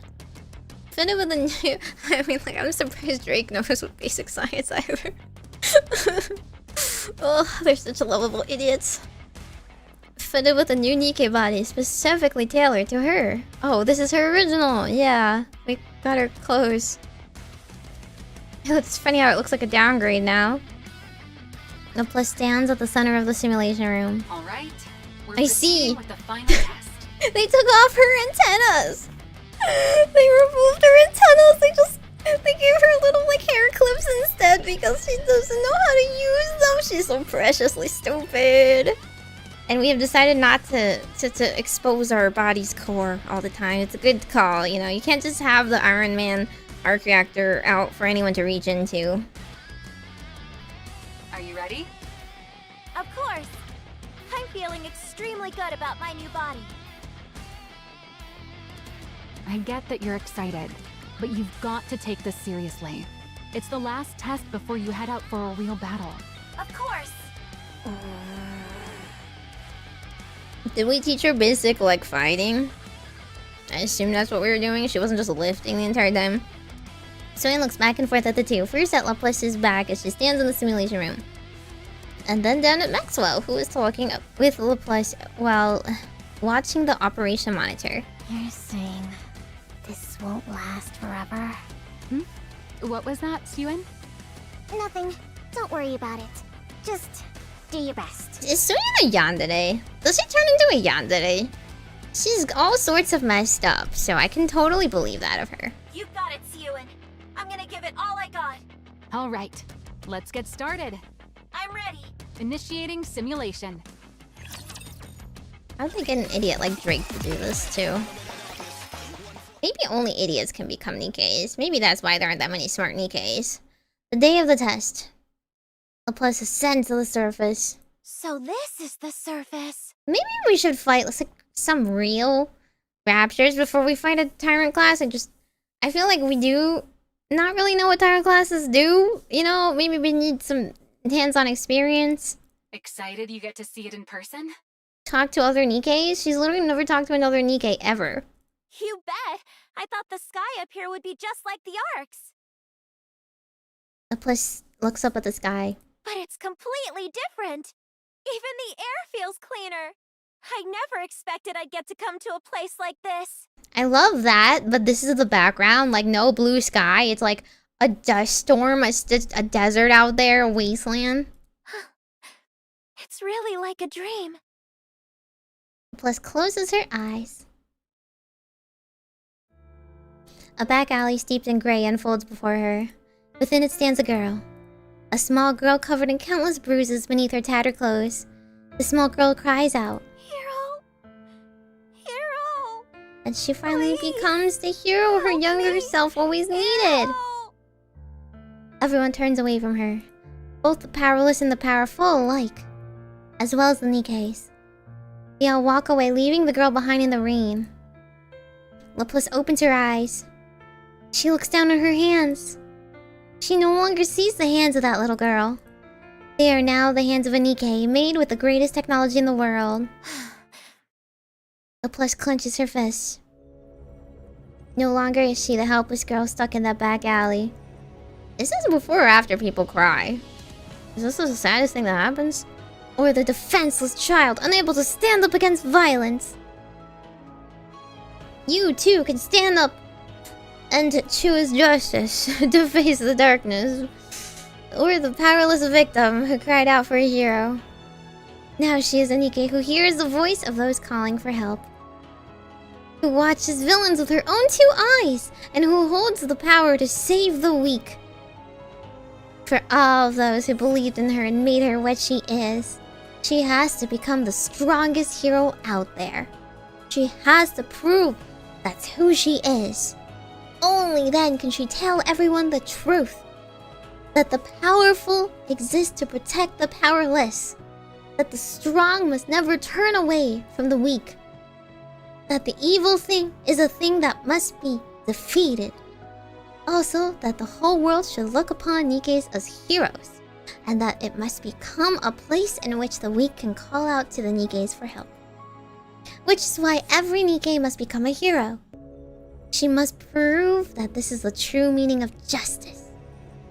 Only then will there no longer be any little girls who can get cast out and left alone in the rain. If she continues to press forward one step at a time, she can change the world. High-class energy reaction confirmed up ahead.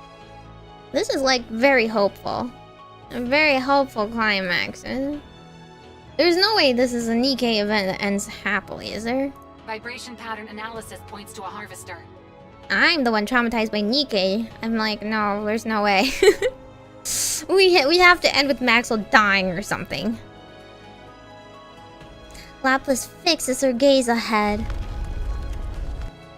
She can feel her first target drawing closer from a distance. You have to take down Codename Spider all on your own. Think you can do it? Of course! I think we need a commander to tell her what to do, honestly. Isn't there a commander that's supposed to tell her how to take things down strategically? Does this girl know strategy? I feel like her strategy is hit it really hard, and then hit it again. The harvester thrusts its legs up out of the earth. Evil, come forth! On her path to becoming the strongest hero out there, Laplace takes one step forward. Engaging! Engage! How much more is there? There's a lot more than anything can happen. Syuen watches the operation room monitor anxiously. Yeah, where's her railgun? On it, Laplace is showing battling on her own against the harvester. Oh, there it is. Laplace fires a massive beam of light that strikes the harvester's leg, and it comes crashing down to the earth. Direct hit. You've staggered it. Finish it off, Laplace! What the? Oh, you've gotta be kidding. Did they hear that thing go down? Drawn by the sound of the harvester crashing to the ground, a swarm of raptors rushes toward Laplace's location. Laplace, a raptor swarm is coming your way. They're low level, but there's a whole lot of them. You gotta lightning strike them all down. Can you go take them out? Of course! Laplace charges straight for the raptor horde.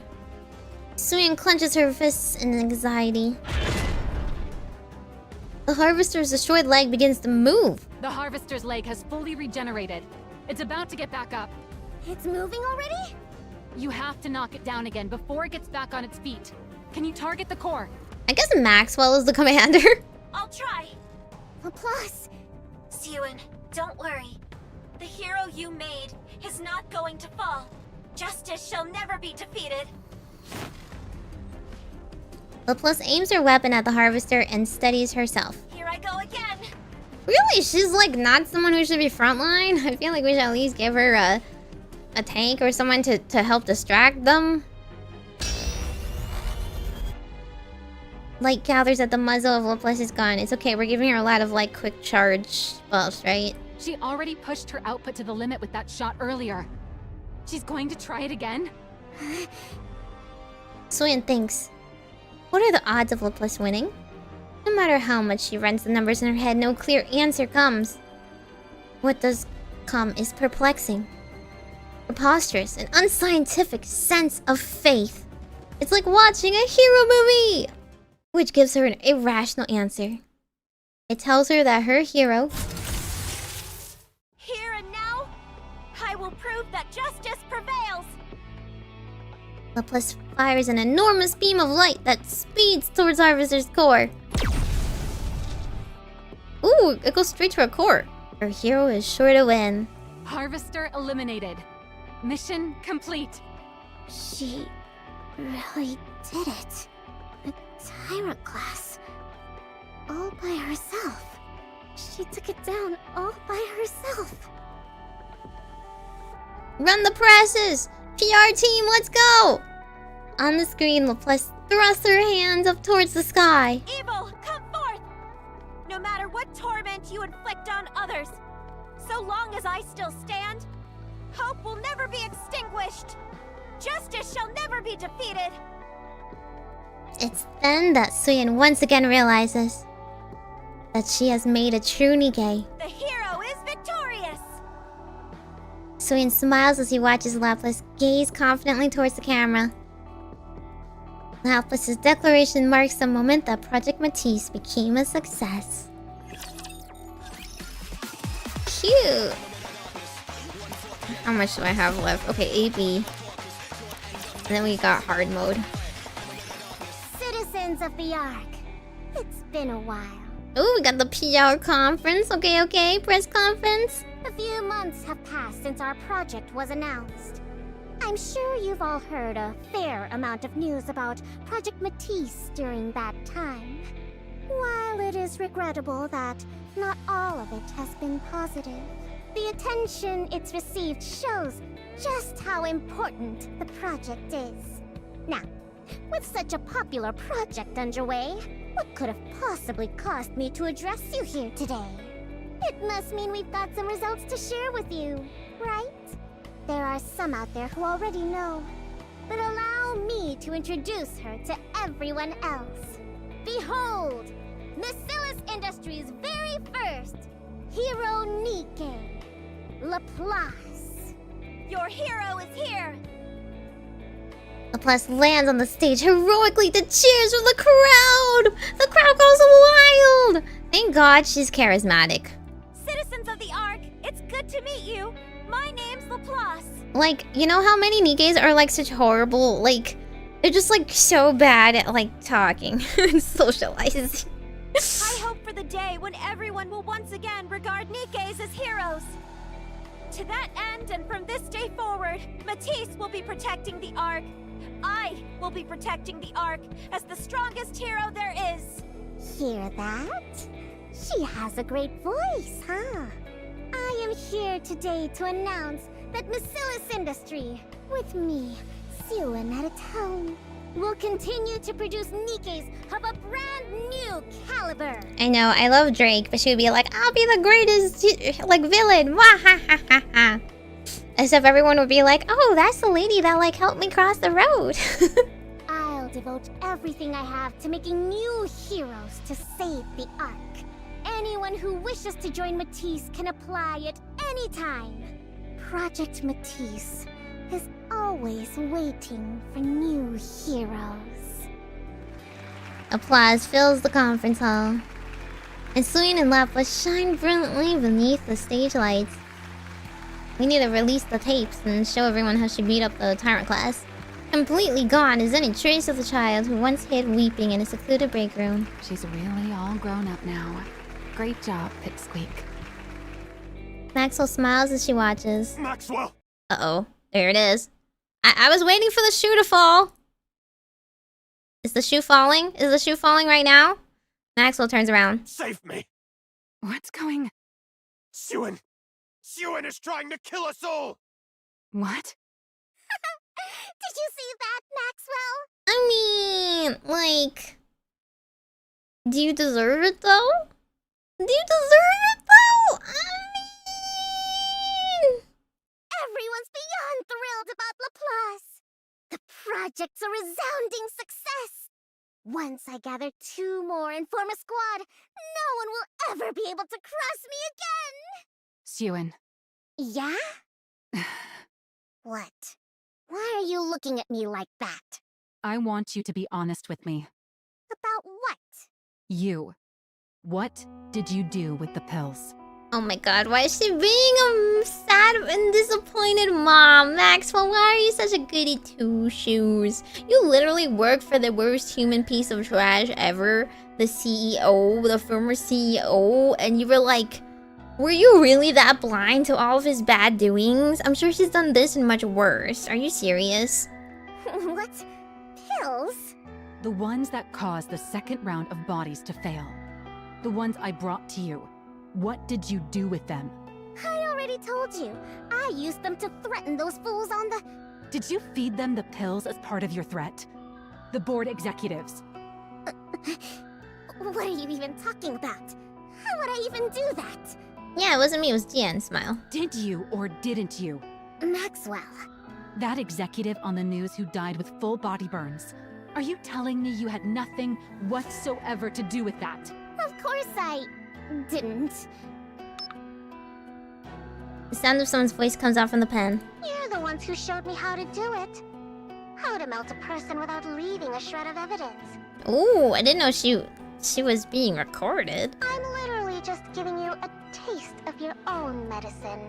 And? Was she wrong, though? Was she wrong, though? This is why I hate lawful goods. This is why I hate night types. So, they threatened her first. They killed 8 people first. Are we supporting the people that killed 8 people? Huh? Are you really gonna say an eye for an eye makes the whole world blind? When they killed 8 people and blew up the lab and nearly killed you? Maxwell, you nearly died because of these people and you're here to save their hides? I'm sorry. I would be the first to report them and tell them that their death would be too kind for them, okay? Are you still going to deny it? Maxwell. You really think a CEO can grow up in this world without a little threatening? Why'd you do it? Why would you do something like this? How could you give those pills to someone? Same Batman logic that let Joker go free. I swear. Oh my god. You knew full well what it would do to them. How could you do something so cruel? Okay, so what were you gonna do? What were you gonna do about it? Let the board go free?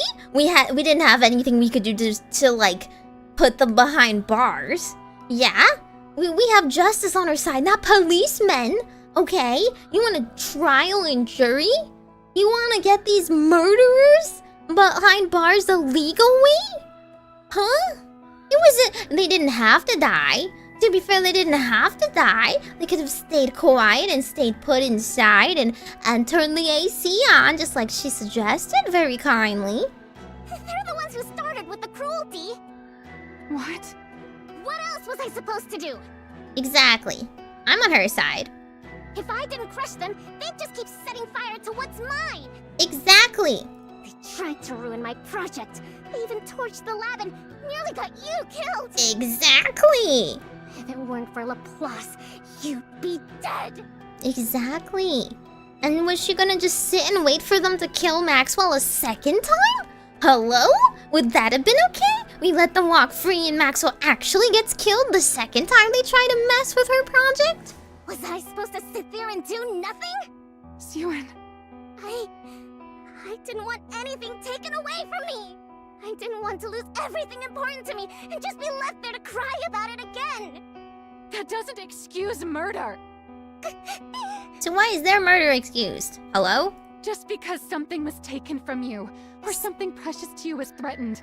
Such self-righteous goody two-shoes!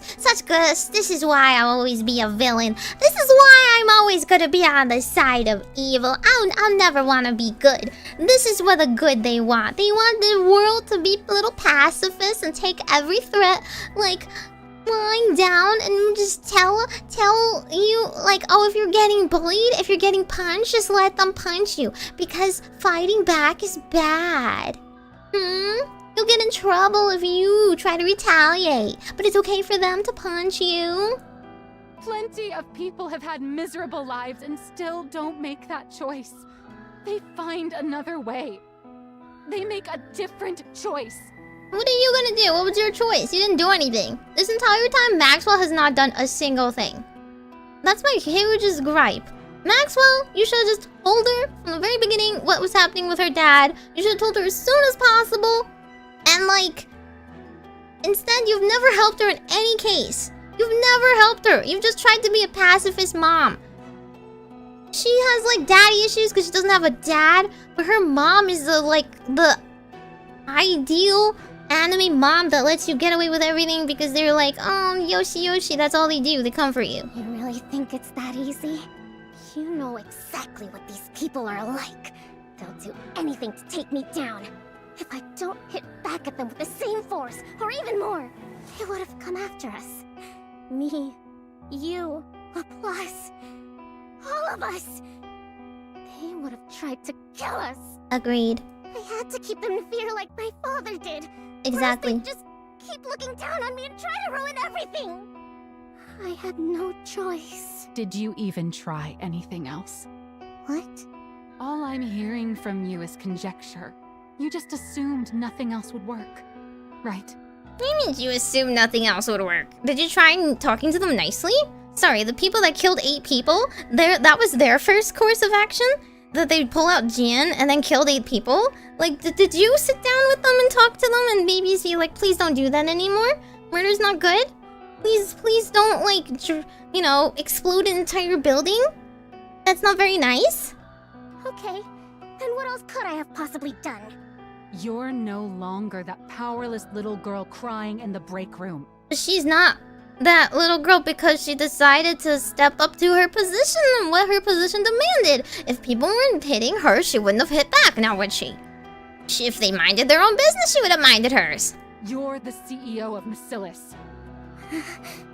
With the same power that lets you swap out someone's medicine, you could have just as easily forced them to face the law.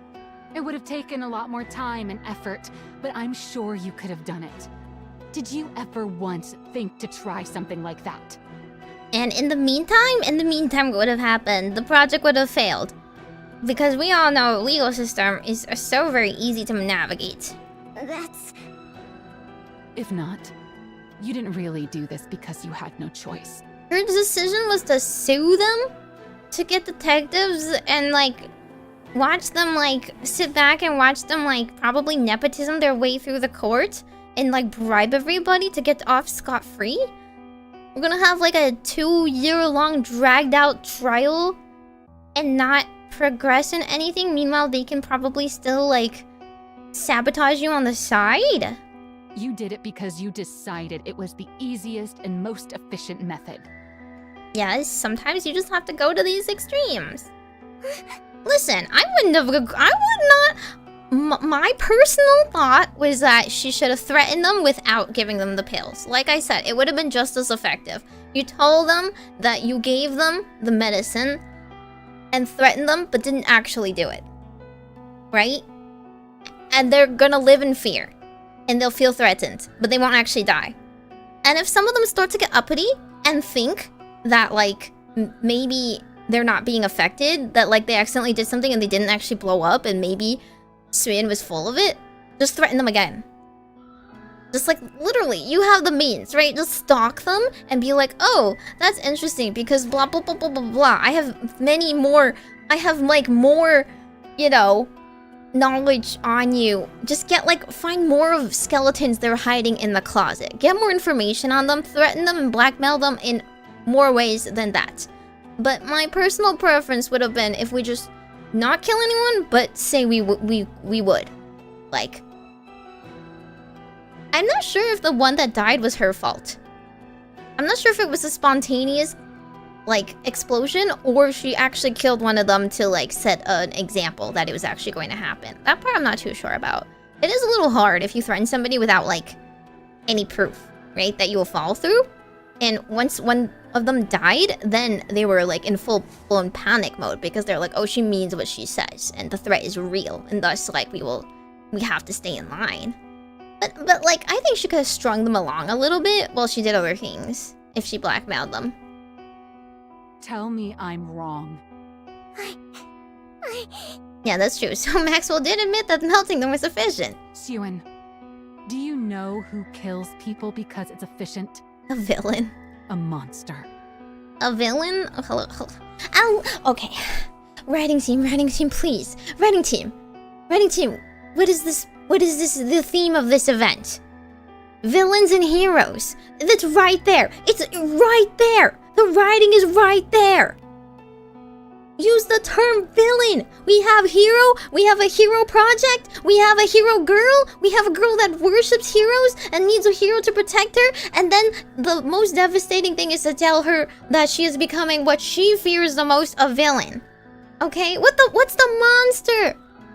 My allegory, man. It's because Enmei wouldn't shut up about monsters in Act 1. Oh, he should have said villains. I don't know what it is in Korean, but still. It'd been too easy. The TV heroes fight monsters. But like, Drake says villain. Villain hero dichotomy, come on. And like, the whole thing with Laplace's backstory, she says villain, right? She doesn't say monster. Okay, if we go back, we can rewrite that part. She call her dad a monster. Say that the monster is hurting her. Keep consistent. Hello? How hard is this? You see it. Has any subtext been hard to miss this entire story? Okay, it's supposed to be easy to follow along. You're doing the same thing that those monsters you were so afraid of do. A monster? Did you just call me a monster? How could you say that to me? You of all people. And first your philosophy students is knowing Korean as they are in English. I mean, I think so. The people, okay, like Koreans, like South Korea is like cutthroat, man. Like the bullying, the kind of bullying they do in Asian schools in Korea is like far beyond anything in the West. How could you call me a monster? You said it yourself. That it was good I'd learned how to be tough on the board. You loved it. Now, suddenly, I'm a monster? I did all of it.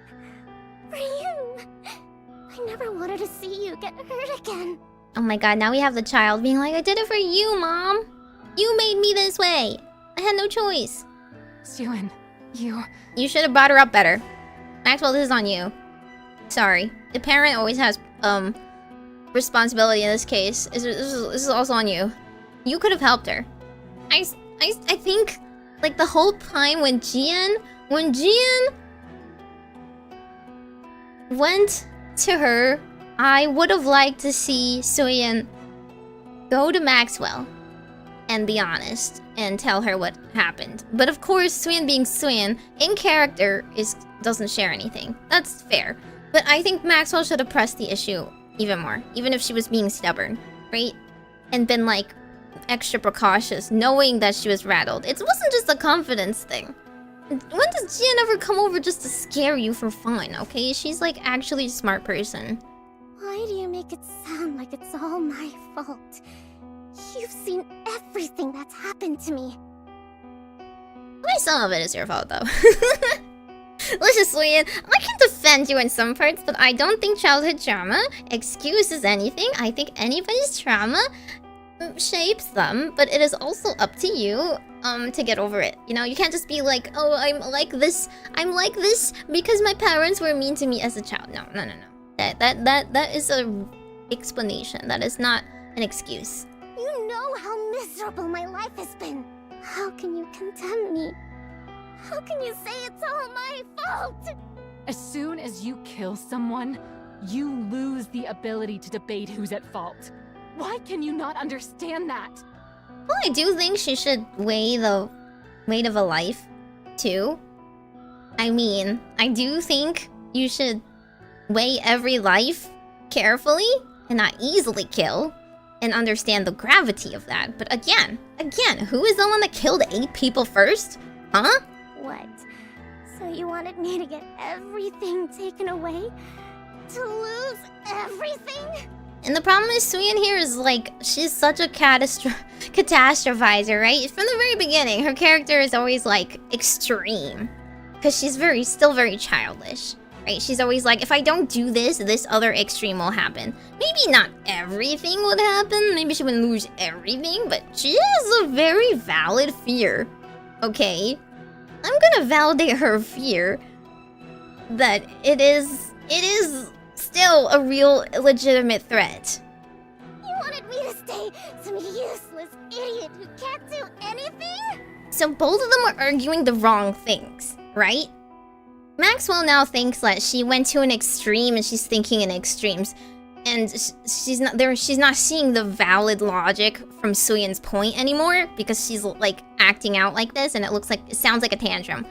Whereas Syuen is also like thinking Maxwell is rejecting her completely.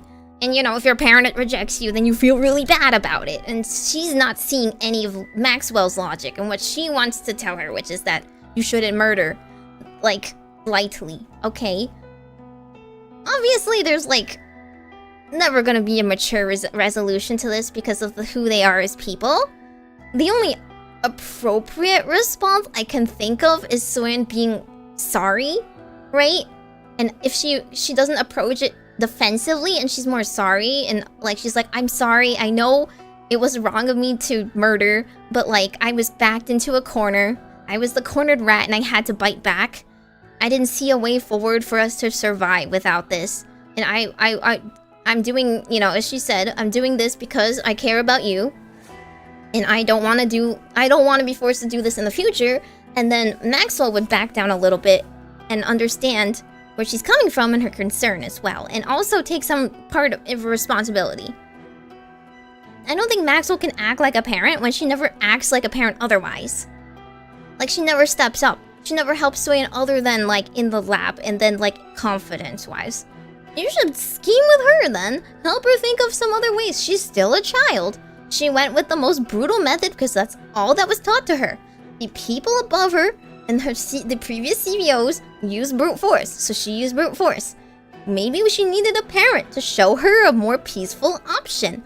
Maybe she could have thought about other means if somebody was there to guide her and think and talk it through with her.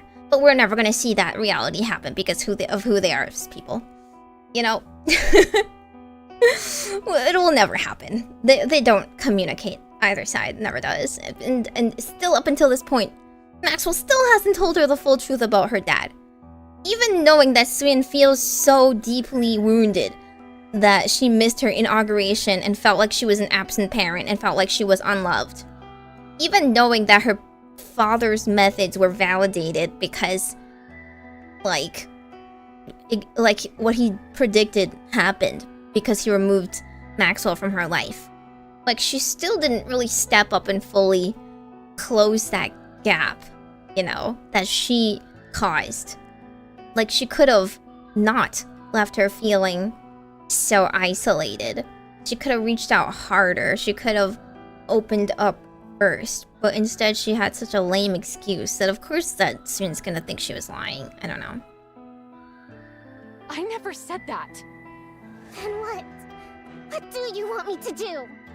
Do you really not feel a single shred of remorse? You murdered someone, Syuen. You took their life. Choose your words more carefully.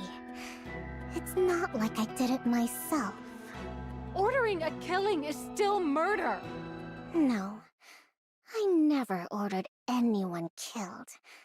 I only had someone administer the drug. How does that make it murder? What? I gave them a warning. I told them to be careful of being anywhere too hot. She didn't listen to me. She pulled the trigger herself. Kinda true. Just then a moment from the past resurfaces in Maxwell's mind. Everyone born into Macillus is the same. Is she gonna be like, you're just like your dad? Are we gonna do this whole like gene thing? I don't like the gene thing. I think it's nature versus nurture. Nature versus nurture. Sure, she has a propensity towards evil, maybe. But it's up to you to nurture her away from this, you know? They're either a monster, or they fall short of becoming one. You think the small one is any different? Is that so? I wonder if you'll still be able to say that once time has passed. Well, you didn't do anything to stop it. If you can't bring yourself to leave the small one aside, the day will come when you'll realize the truth in my words. He was right all along. Oh my god, you can just tell her that she's a monster. That's the worst. You're just another monster from Bacillus. Top 10 worst rejections from a parent. Imagine your freaking parent tells you, your parental figure tells you you're a freaking monster. You're gonna be like, well, who made me this way? Whose responsibility was it to bring me up properly? Even if she wasn't like, you know, she's not her real mom, but still. When all's said and done. Maxwell? Dang. The worst you could say is ew. I know she's not her real mom, but she tried to be that for her, you know? She didn't shake off that position, knowing that Syuen saw her as a mom. She didn't distance herself. She tried to act like a mom without any of the responsibilities that actually come with it. Maxwell walks over to Syuen's desk and slams down her letter of resignation. Oh my god. Okay, we are really going to go yandere. The only thing I can see now is yandere. Syuen's worst fear is her parents hating her. Now both parents have rejected her, and she's gonna be left, quote unquote, all alone again. This is just gonna break her. She's gonna break. What's this? Your resignation? You're hating me? If you'd shown a shred of remorse, or even a little fear, I was just going to take the letter back home with me. But no. You see, like, Maxwell didn't just, like, be like, hello, kid, I'm not your mom, or something. She has always acted as it. And she knows how this will affect her. And she's also, I don't know. When she's, like, she's supposed to be 50 or something, she also doesn't act it. You don't see anything wrong with what you did. Nothing. That's... See, I see, like, all Maxwell wants is for Syuen to admit that it's wrong. Which Syuen hates doing. She will never admit that she's ever wrong. If all Syuen could do is apologize and be like, I'm sorry, murdering is bad. I will try not to... I wouldn't say she promises to never murder again. I would say she would. She, like, doesn't... She tries to avoid that in the future. Then we can have a conversation, but we're not gonna do that. I can't do it. I don't want to watch you fall apart any further. So much therapy, man. You said it yourself. I know all about your life. You're right. I was always there with you. Partly because I felt bad for you, but mostly because I found you admirable. Really remarkable. Do you know why? Because you fought to live as a human inside this monstrous place. And you never told her this? You never communicated this ever, by the way. I wanted to help you in any way I could, so I staked my entire life on you. But that's not the case anymore. You're no longer trying to live as a human. Seeing the girl I staked my life on slowly turn into a monster, that's not something I want to watch. It's not something I could ever watch. Maxwell. I get mad too easily to ever cry. I'm just frustrated. I'm not going to report you. But it's okay, that means it's a good story. They're acting in character, right? There's nothing I can really comment on, you know. And we wouldn't have a story if they were perfect human beings. I'm sure you could ensure it gets buried even if I did, with all the power you have now. But, Syuen, when you do something wrong, there's always a price to pay. That's true. She needs to face that too. It might not be immediate, but it will definitely come. So just stop now, while you still can. Don't Maxwell. take care, Syuen. Maxwell! Maxwell walks out. Now she's really losing everything.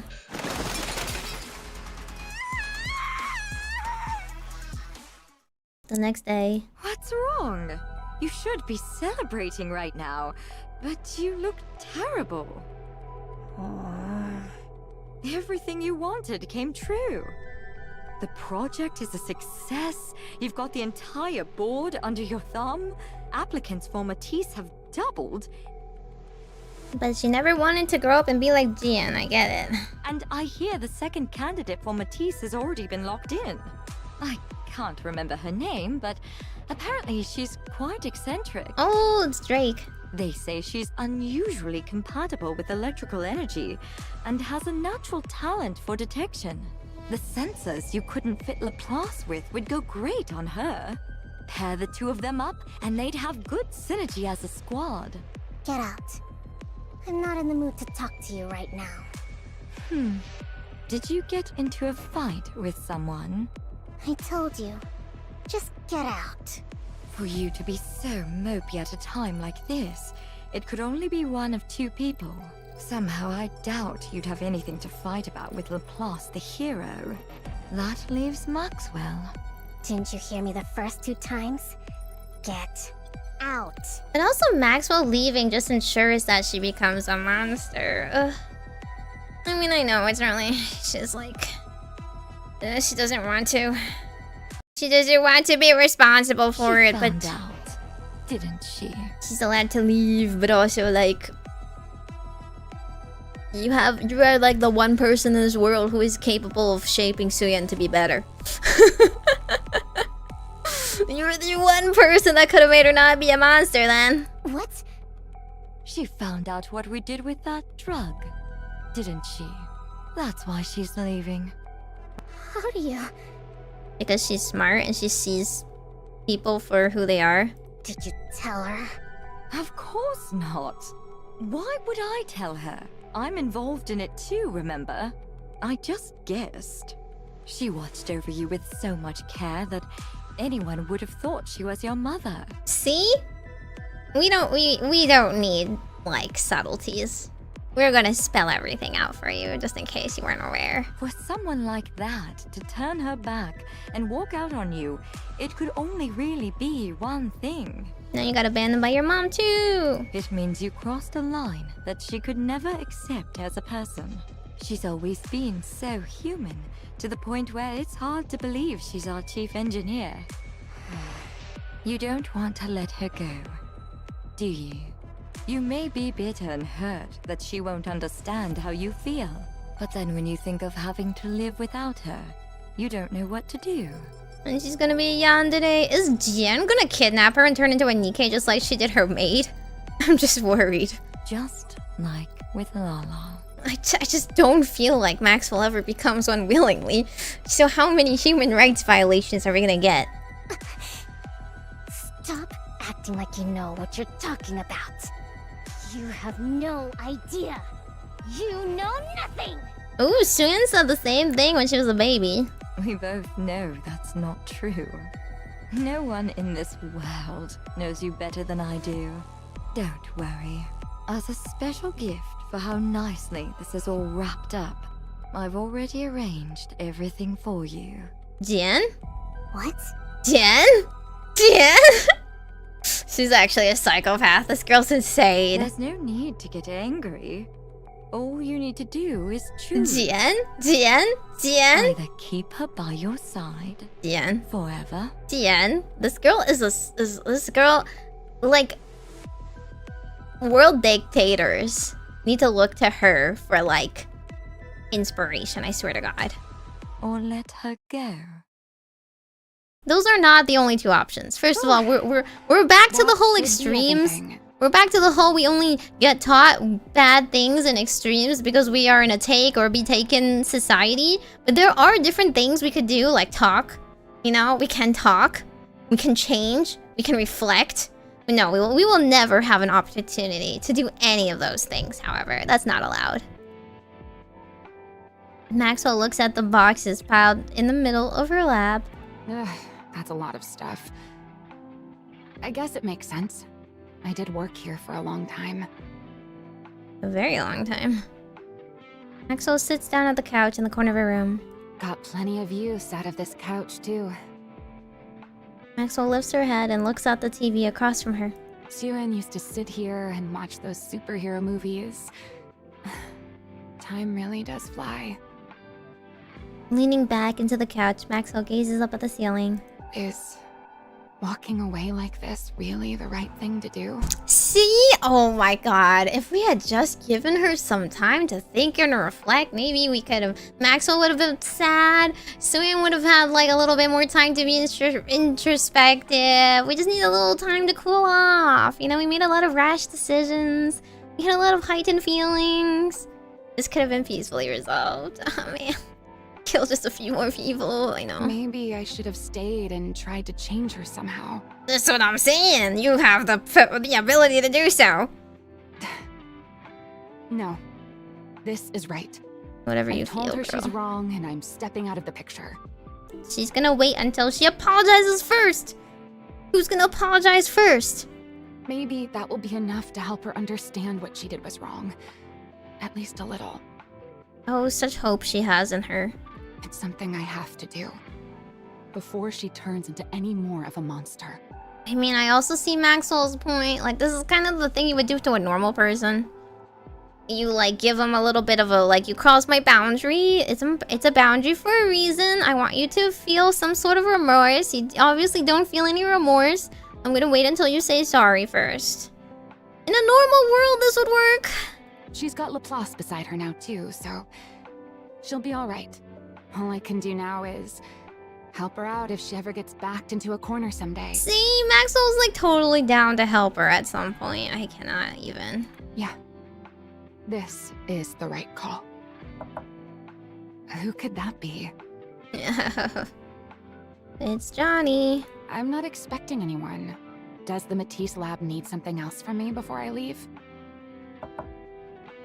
I'm coming. Just hold on a sec. Maxwell opens the door. A letter lies out in the hallway. What's a letter doing out here? Wait, is it from Syuen? Maxwell takes a step out into the hallway. Huh?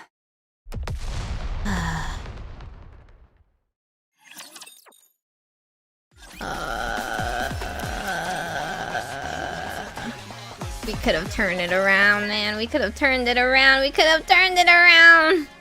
We could have turned it around. We could have turned it around. It was not all lost. All hope is not lost. Oh my god. The extremes. They live in such a world of extremes. Maxwell opens her eyes. A hospital ceiling comes into view. So we put a pipe bomb outside of her door? That's the solution? Yeah. Although her mind is still hazy, she thinks back to the last moments before she blacked out. There was a bomb. A bomb had gone off beneath her feet in the moment she stepped into the hallway. Maxwell calmly takes stock of her own body. There isn't a single thing she can move. Oh my god. Oh god, yeah. Shift Up really said we only have the hard mode left. We don't have enough time to do this the diplomatic way. We don't have the years pass and people grow up thing. We have to bomb them quickly. The gun, the Chekhov's gun of how does Maxwell become a Nikke then? Has to be off. She tries to move her head. Luckily it moves. But only a little. Maxwell knows instinctively. If she falls asleep again, she won't wake up. Maxwell? Syuen. Maxwell turns her head a fraction more. Syuen's face comes into view. I'm glad my voice still works. And does Maxwell know she was betrayed by her? What relief. Oh jeez. What's there to be relieved about? Just look at you. How do they say I'm doing? You can be honest. I already know. I have no feeling below my neck. Your entire lower body's gone, and most of your upper body's mangled. They said you opening your eyes at all was a miracle. I figured next time I won't be opening them again. Syuen, did you? Maxwell stops herself from asking the rest of the question. Did you arrange for this? What was she saying? She doesn't have much time left as it is, and she doesn't want to hurt Syuen anymore. So Maxwell chooses to just believe in her. Oh, she's so pure and foolish. Never mind. I'm okay. I get to see you one last time before I'm gone. I'd say I'm pretty lucky. You're not going to die. I will make it so you can't. What? Become a Nikke, Maxwell. If you join Matisse, then the squad will have a dedicated engineer. It'll give Matisse heroes that much more of an edge. The project you and I built will do even more good. Syuen. And you'll be able to stay by my side and make sure I don't turn into a monster. True. I'll change. I won't do anything like that again. This is like talking to your like ex that's like breaking up with you, and you're like, I'll change. I'll do anything. Don't leave me, please. And also, I will bomb you if you leave me. I swear not to do anything you tell me not to. I'll only do what you tell me to. That works, right? That way, I won't turn into a monster. I don't want See, Maxwell really doesn't want to be a Nikke. From the very beginning, she didn't want to be a Nikke. What? And we're disregarding. We are disregarding her wishes here. Did you forget what I told you? She never wanted to be a Nikke. This is the whole like, remember, donor, even organ donor rights exist. What you said a long time ago? The Nikke version of me wouldn't be me. Yeah, because we're gonna remove the parts of her brain that didn't like Syuen. I've heard other researchers even volunteered to become Nikkes. So why haven't you? Because personal from my how of course then it's so Flashback to just so you know what human rights are going to be violated. And just so you know how many boundaries are going to be crossed. I remember. Then you know why. I remember, I do! But it's still better than you dying. And it's better than you not being here by my side. It's the same for you, right? You'd rather become a Nikke and be by my side than die, wouldn't you? We can be together for the rest of our lives. Nikkes can't die after all. So please, stay with me. Okay, the Nikkes don't die bit. They can. In fact, many do, but I'll do better. I'll never make a choice like that again. that's true. Consent is not needed. Please, become a Nikke. You... Oh. From where I stand, you're the most fitting one of all. Fitting for what? With how affectionate you are, you'd be the perfect catalyst for driving the small one over the edge. Yeah. He was right about that. You should have thought that before you rejected her in the worst way possible. You're already past the point of no return. You've become a monster. Do you regret meeting me? Am I not welcome here anymore? Do I have to leave? Hey, Pipsqueak, I'll stock up on snacks, so stop by again sometime. Okay. Maxwell clenches her teeth. No, I can't let it end like this. I can't give up. Does she change? Does she change her mind? If I'm going to be turned into a Nikke regardless, then I need to at least make these last moments count. She kind of accepted in her heart of hearts that Syuen was... she was like, is Syuen capable of doing it to me regardless? Yeah, she is. Otherwise, there will really be no turning back. she'll become a complete monster. I see. So if she unwillingly becomes a Nikke, but she tells Syuen that she will become one, so Syuen doesn't think she violated her boundaries, right? And she's like, well, I have no choice, so I'm gonna be stuck here the rest of my undead life trying to reform her. At least let's mentally set her on track. It doesn't matter if what I leave behind is a wound that lingers. Well, unless she's gonna tell her about her dad? Her life. So long as it's a wound that will keep her human. Oh god, that's a terrible way to think, but okay. It has to be something so sharp that she never forgets it. Only then can I let myself go. I don't know if parents should think like this. I don't know if anyone should think like this. I don't like this train of thought. Syuen. What are we telling her? What are we telling her? How to destroy a girl in 5 words or less? Do you remember when we first met? Do you regret meeting her? Are you gonna say you regret meeting her? Are you gonna say you regret meeting her?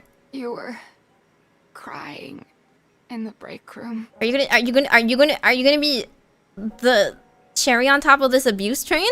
Why are you bringing that up now? Do you remember why you were crying?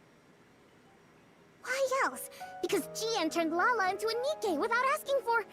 Oh, she's gonna tell her it would be like that? You're doing the exact same thing. The thing you found so horrifying. That's what you're doing to me. The worst thing she can say is no. Maxwell, Look me straight in the eyes. With everything she has left, Maxwell meets Syuen's gaze. Nikke Maxwell is a different person, no matter what you do. Human Maxwell dies right here. And she kind of killed her, so like, that's awful.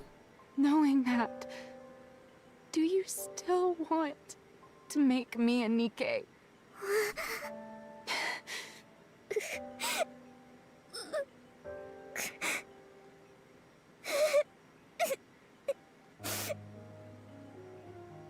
Syuen nods as she cries. I'm sorry.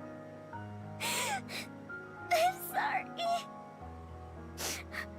I just can't imagine a world without you in it. I mean, I kind of understand. What child would want their parent to be dead? I'm sorry. I'm sorry, Maxwell. Become a Nikke. Me. I see. In the end, you're choosing to become a monster. In the end, you're choosing to kill me. Maxwell.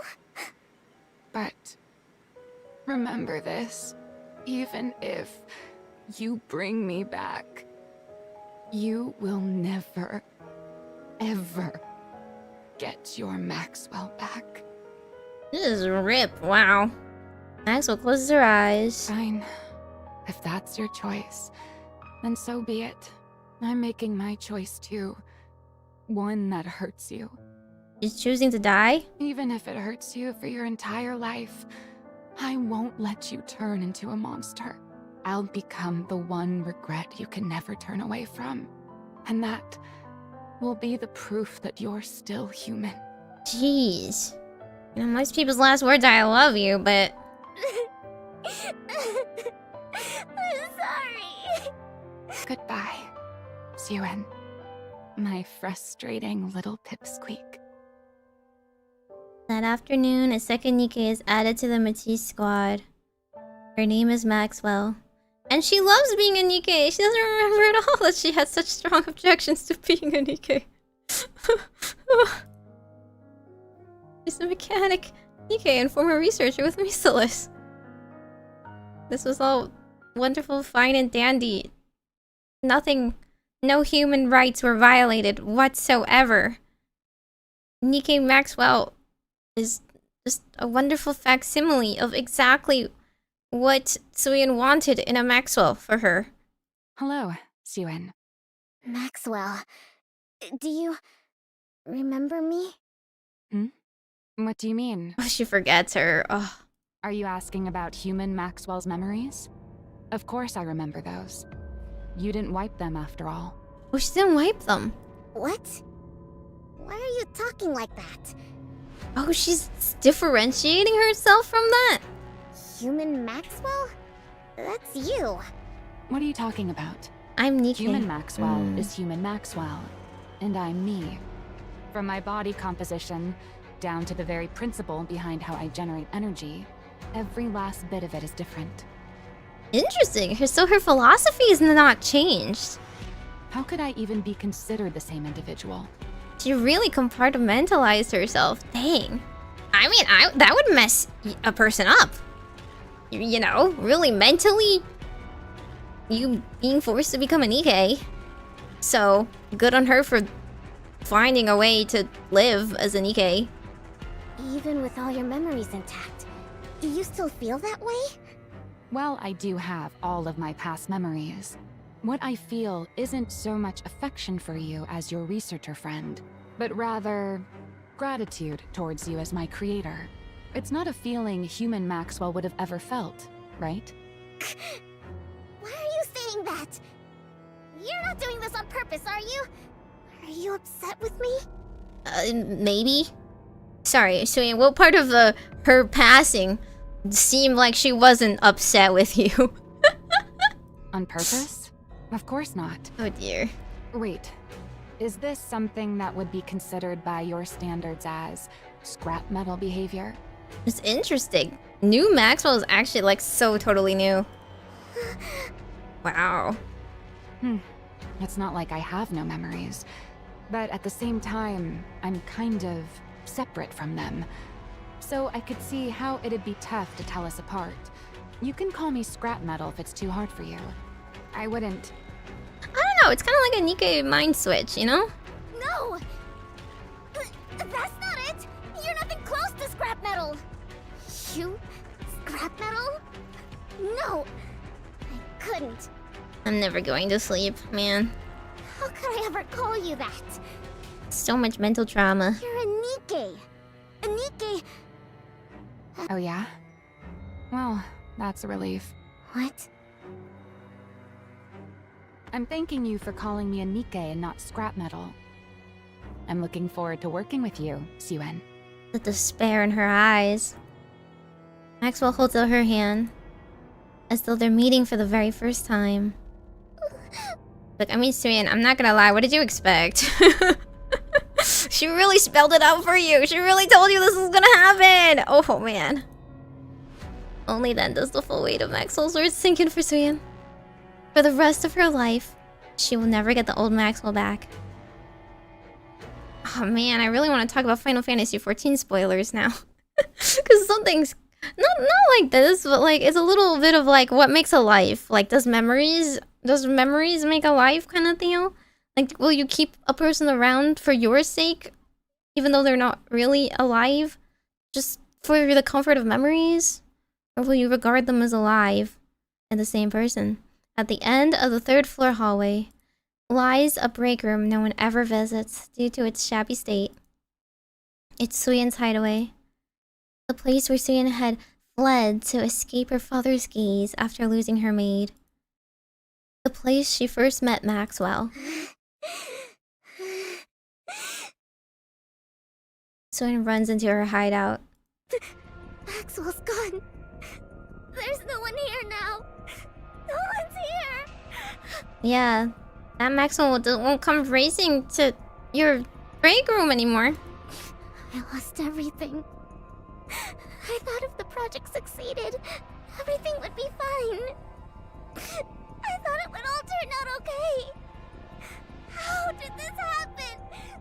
How? In the corner of the break room, the young Syuen who'd been crying lifts her head. Because you're a monster. That's terrifying from a little voice. Because you're a monster. not true. You worked together with Jian, the one who killed Lala. That's kind of true. That's not I true. really don't see the logic in taking Jian's hand ever in this kind of situation, but whatever. You killed people together. That's not true! You killed Maxwell, too. That was Jian! That was Jian! In the end, you're choosing to become a monster. In the end, you're choosing to kill me. Monster. That's not true. The monster who killed Maxwell! No! Syuen sinks down and curls into a ball. No! I wasn't trying to become a monster. I wasn't trying to kill Maxwell. Okay, I mean, like, she has gone to some extremes. Also, Maxwell, was this really what you wanted? There was another reason. There was another reason to make the project a success. To create Matisse, the hero Nikke's. But why was I trying to make hero Nikke's again? That's right. Because the press kept saying I wasn't fit to be CEO. Okay, well, let's not worry about that part. What happened to the whole making heroes part? I did it to protect my position. This is the position Father entrusted to me. We're just gonna regress right back to everything. Right back to the very beginning.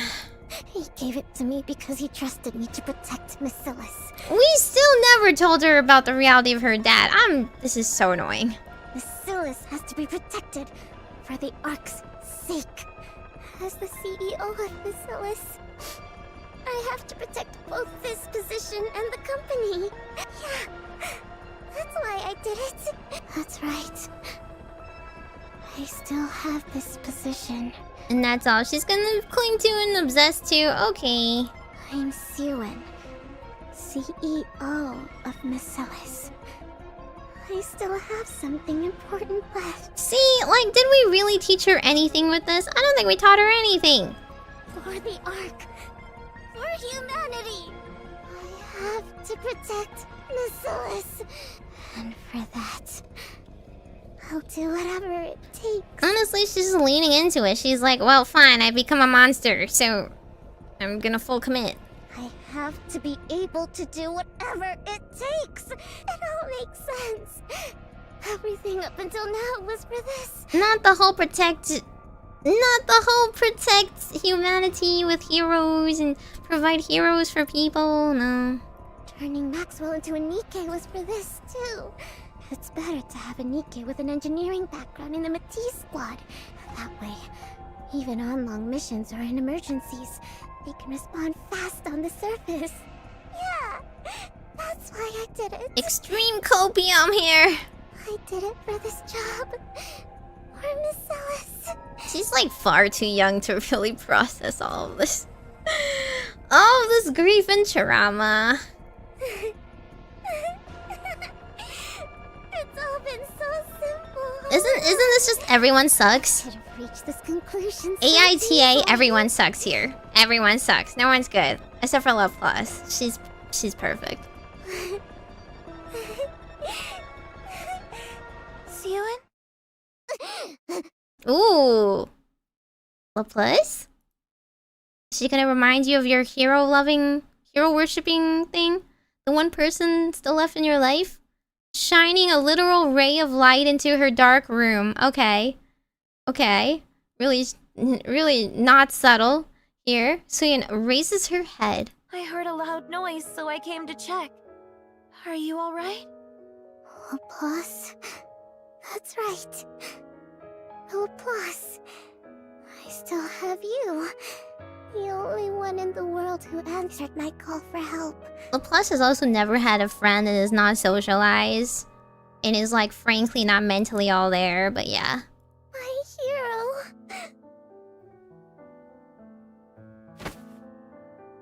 Syuen rushes over to Laplace. She seizes her arm. You won't change, will you? You won't forget everything, will you? You'll continue to be the same Nikke I'm so proud of. And you'll stay by my side as the strongest hero there is, right?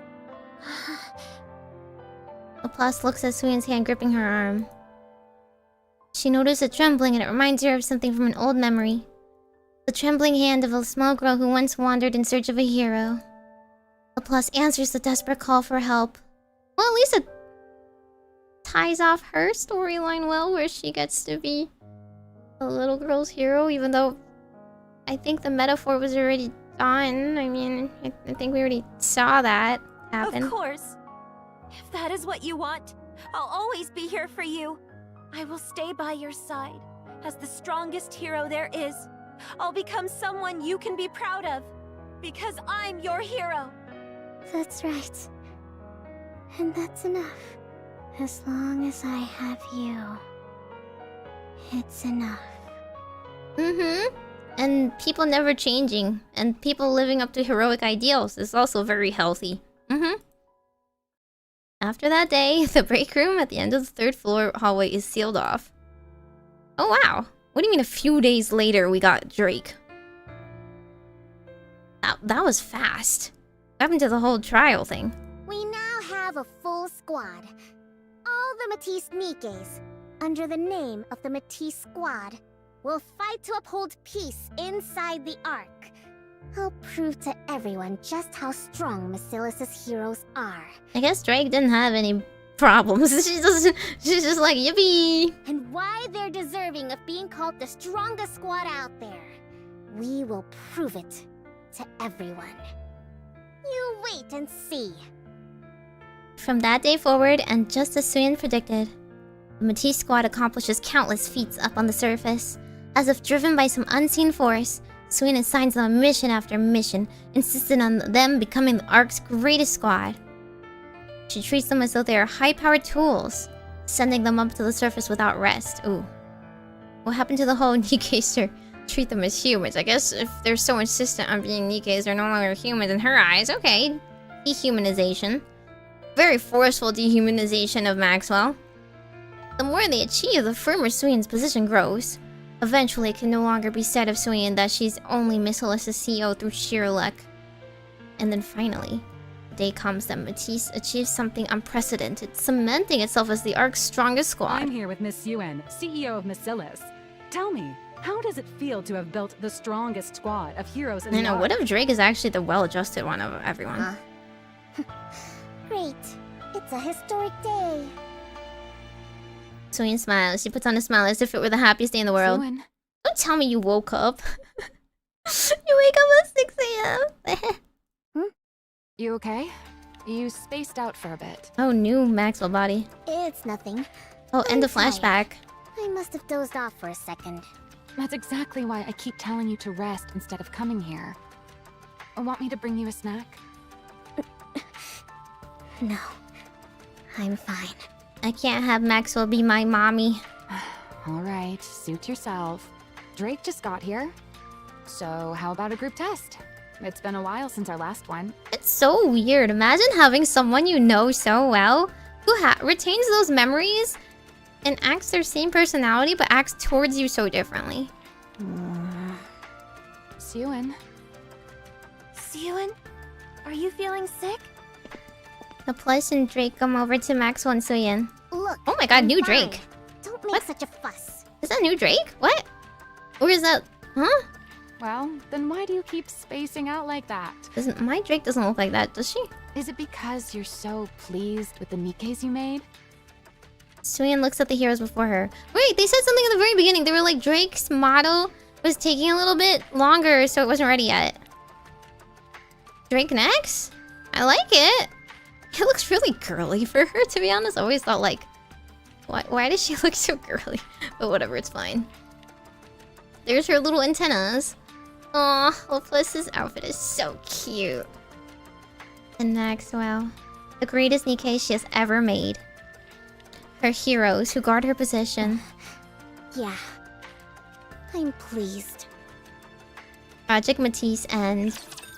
Aw, man. It's just a skirt now. What the heck? don't know if I like that. Oh wait, this one's already okay.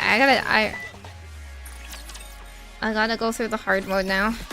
Okay, I gotta do it really quickly. I don't know if he stayed up this whole entire time with me, in which case I apologize. Trying to figure out if Maxwell's been putting on act this whole time to prove a point. That'd be crazy, right? I think she's capable of that. I need 10 seconds. Wait, 10 How long minutes. have I been streaming? Oh, I can't leave the event off on a cliffhanger. Too much has been happening. I mean, it's well written, but it frustrates me. I can't imagine anyone crying to this event. Are you kidding me? It's like way too mind-blowing. Is your reaction to learning any of this like horrifying stuff crying? I couldn't imagine it. It's like more shocking. It's like watching like a horror film.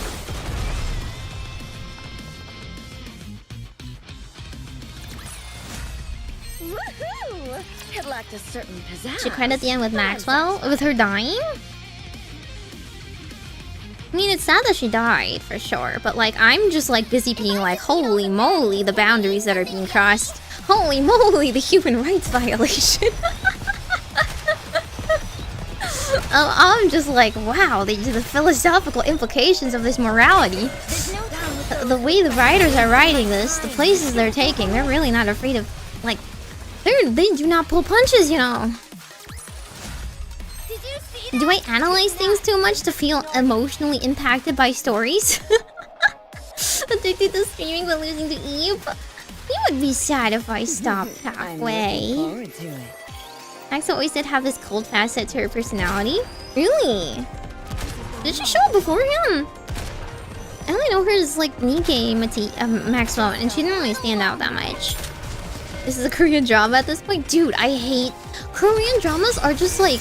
You're so right, because it is Korean. Korean dramas are like, what do I call it? Like angst porn. You know what I'm talking about? It's... Korean dramas are just soap operas where like everything bad that can happen must happen. No amount of happiness is allowed. And I 100% agree with that. Like, the main character always has to be some poor down on her like orphan girl. Her parents mistreat her. Her ex like hates her. She's stuck in some like bad situation, and like she meets this handsome CEO who's also rude to her. Everyone sucks, and she's just trying to live a simple life, and she can't break free from all these toxic people. And then like more bad stuff happens. Like some evil girl has it out for her, and they have to ruin her life. And then like just when like someone's nice to her, then like they have to get run over by a truck or something. And like it's so tiring. I can never like keep going with those. I feel exhausted rather than sad. I'm always just like if you put too many shocking things at once, it doesn't become shocking anymore. Do you know what I'm saying? That's how I feel about Korean dramas. Like, I'm just tired. Like, everyone is just like non-stop getting into issues. We never get any moment of rest. We never get anything that feels like the character has some sort of agency. It's always like this higher being, aka the writer, that has decided that their life is going to be awful and miserable. Okay, let me get some blueprints. How many more do I need? Only got 7? Isn't there like... Is there 12? 1, 2, 3, 4, 5... Okay, 6. There's 6 more. 6 more. Oh, that means I have to buy 2. This sucks. Fine, I'll buy the 10. Whatever. I'll go farm some more core dust after this.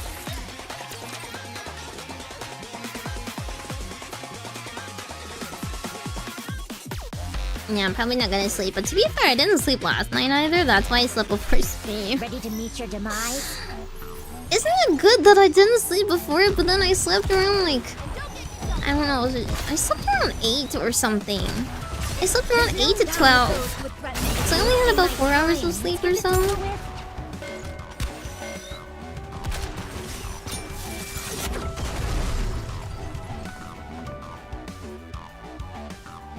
Did he get a free member? Victory for their subjects is a king's Yeah.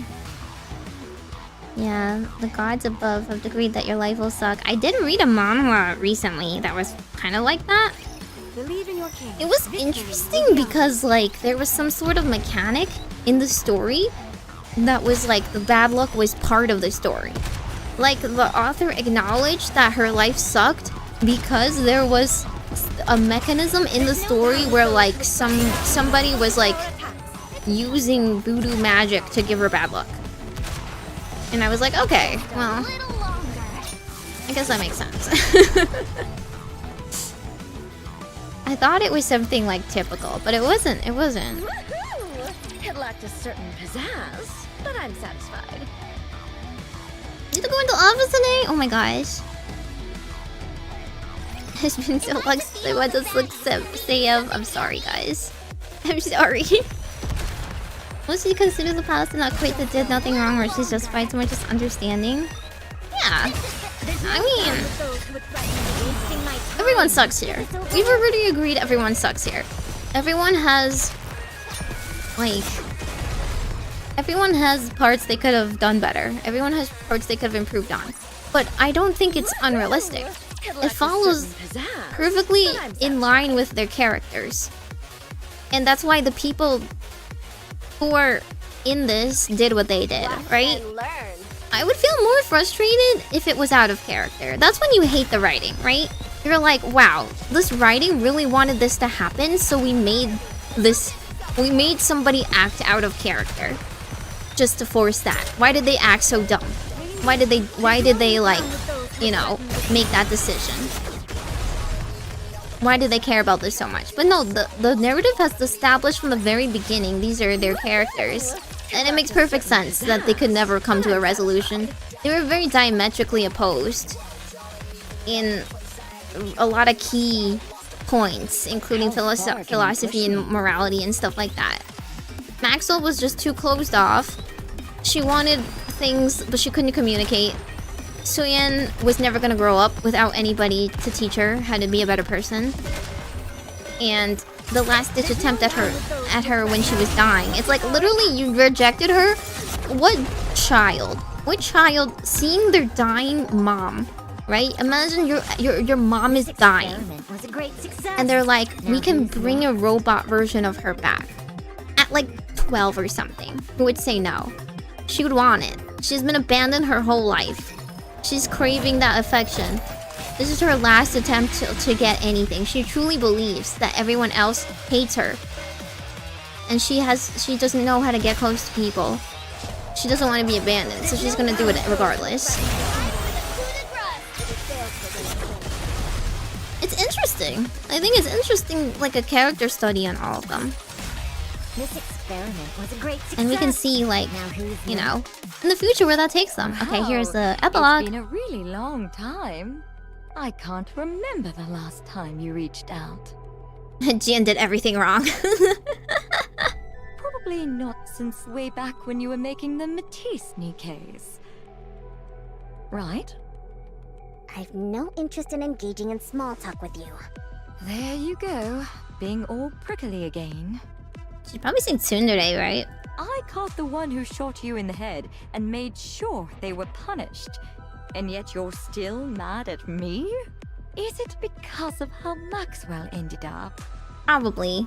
I said no small talk. Also, I'm not even angry at you. You're not worth getting upset over. Oh, I see. Right. Well, if you really care about me so little, why did you carve out some of your precious time to talk to me? To ask you, why have you been stealing Matisse data lately? What am I stealing now? All the data related to Matisse. You're the one who stole it, right? Excuse me? No. It wasn't you? What would I even take it for? Okay, but like, I mean, Jian can lie, so if she told me no, I wouldn't, I don't know. It's not like it's their actual bodies. It'd be no help at all to my research. So, it wasn't you? But we can logic out whether it was her or not. What reason would I have to lie to you about something like this? Huh? Then who would it be? Syuen's huh was just like mine, huh? Someone really made off with data on Matisse? Isn't that some of the most classified and guarded data in the company? Yeah, so who's doing it? Yeah, it is. So, when it comes to someone breaking through our top-level security and then taking only the Matisse data, who would do something that weird but you? They broke through top-level security and then only took data related to Matisse? Without laying a finger on anything else of value? Yeah, and I can't think of a single other lunatic in the world who would... Sure you can. There's one other person who would do something like that. Her father? What? Wow. Ah! So this is how he shows himself again. Enmei's return, huh? What are you talking about? Who? Syuen, please, please, keep up with this! Keep up with this! God! You really don't know? Syuen really never fires at all cylinders. It's someone you know very well, too. Someone I know. I mean, come on, who is capable of this? Broaden your list of suspects to those outside the Ark. What? That doesn't make sense. How would anyone breach the Ark security from the The only one who could breach the Ark's security and connect to its network is the same genius who built the Ark's communication system in the first place. Does that give it away? No way. Father? Oh man, okay. To be continued. To be continued! To be continued, man. Okay. Okay. God, I hope they punch him. God. You know what Uni did to Syuen? I need that to happen to Enmei. Like, I don't think he can just get away with just like a few cheap burns. I think he needs to be thoroughly shown the consequences of his actions. Man! What an event! What an emotional roller coaster ride. I'm glad. This was very, very dark. This is very, very, like, hard-hitting. The last few weren't, like, super scary in terms of Nikke writing. But this one is dredging up all, like, the worst possible remnants. Like, the worst extremes that humans can be pushed to. And it makes you think and question about them, right? I don't know, do you consider Syuen a monster after this? It's hard, right? We've had to suspend reality for so long with all of the unnatural things happening in Nikke. But at its core, it's always asked, like, what makes a human? Are Nikkes human? In this world, Nikkes are not human. But they act human. But they think and react humanly, right? Is killing a Nikke therefore considered murder? It's not murder if you don't consider them human. But we, the commander, have always considered them human, and thus it is murder, and we do care when they die. And then we have someone like Maxwell, who's very, like, strongly stating that they are not the same person. And then we have someone like Syuen, who has killed humans, and she's, like, being pushed to this corner. And she has, like, so little left to her, and she's protecting it like a starving hyena. Man, someone tell me monsters don't cry. Commander got some humanity back into her. Ugh, I don't really like the commander, though. He's a goody two-shoes like Maxwell. I think I know it's like the principle is the commander will never kill somebody. He'll never kill a Nikke because he considers that's like a breach of who he is as a person. His character is he thinks Nikkes are humans, and thus he will never kill a Nikke. I mean, he could have killed Crow, I'm just saying. Would have been pretty interesting if he did. The commander's a little bit of a Corinne. Ugh. I mean, he's capable at least. He's not like detestable, but I think he's a little bit of a Fire Emblem Corinne. He's a little bit like everyone likes him. Doesn't even do too much, and everyone likes him because he shows basic human decency to people. It's just like because he believes in his Nikkes, they are superhumanly good at being Nikkes. I don't know. The commander represents the X factor that breaks the cycle of whatever. He's like the singularity, right? He's like Jita. He's like Grand Jita from Grand Blue Fantasy. The world has pivoted him, like around him. Fate is wound around him and his decisions, and he's going to be the change and whatnot. And I can see that happening in the narrative, and I don't disagree with it. You know, I don't think he should be different. I just think I'm saying I don't particularly like that kind of character, because I don't like morally good, like goody two shoes. But like, yeah, it's he's used as a vehicle to introduce a lot of interesting moral questions in the whole narrative. So I don't mind. You know, I don't mind. I think the writing is fine. The parts that were weaker in the story for me were definitely the parts that were a little bit more cliche-y. But this event has clearly shown that they can still write really well. So I'm happy about that. I gotta wrap up chapter 24 in the main story because Crow is doing crow things. Crow's doing crow things, and it's really funny because I was seeing Syuen get beat up and I was like, oh. How timely that I have this at the same time. I wonder what happens with Uni. Definitely didn't see new Uni in a previous event before. I wonder what happens. The commander has a personality? I like that he does develop one. Yeah, he sticks his guns. I didn't like in the beginning when he was very wishy-washy. And I feel like he has... He does, like, have gumption and, like, does things. Because back when he was like a little wishy-washy about the Valpus and everything, he was very much like, I don't want Nikke to die, and I don't want Modernia to die, but also I don't have any, I just don't want it. You can't just like say you don't want it and then don't do anything, right?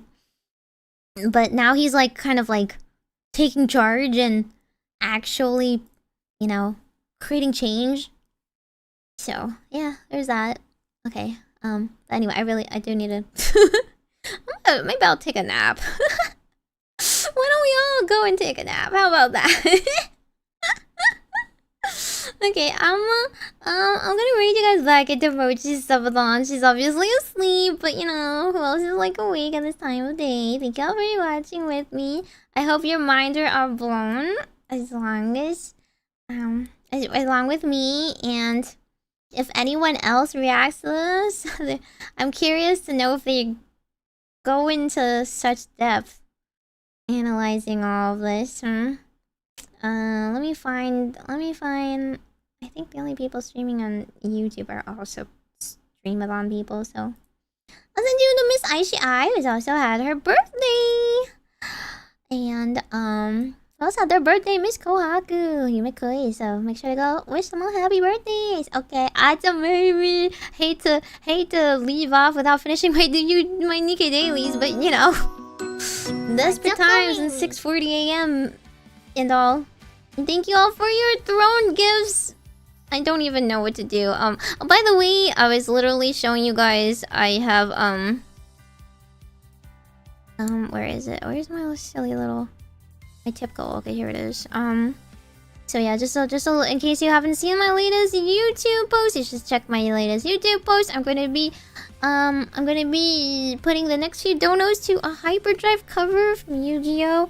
I'm gonna be paying a person the actual cost of the commercial rights instrumental is gonna be around like $480. And then the extra money will be like a music video and a mixer and all that stuff. But I do want to release it, you know, properly, so that's why I have to pay a little bit extra for like commercial rights and stuff like that to monetize it. So I will be raising it. Don't worry, this is not like a one-time thing. This is just like as it's going, it will pay back towards it, you know? It will happen regardless. But yeah. Okay. Meimi! Bye-bye! Don't forget to buy the tickets for summons. Oh, yeah. You know, remind me tomorrow, maybe. I'll do my dailies tomorrow. Okay, bye. Please drive safely, guys. Okay, pull over on the side of the road if you're sleepy. Okay, don't die.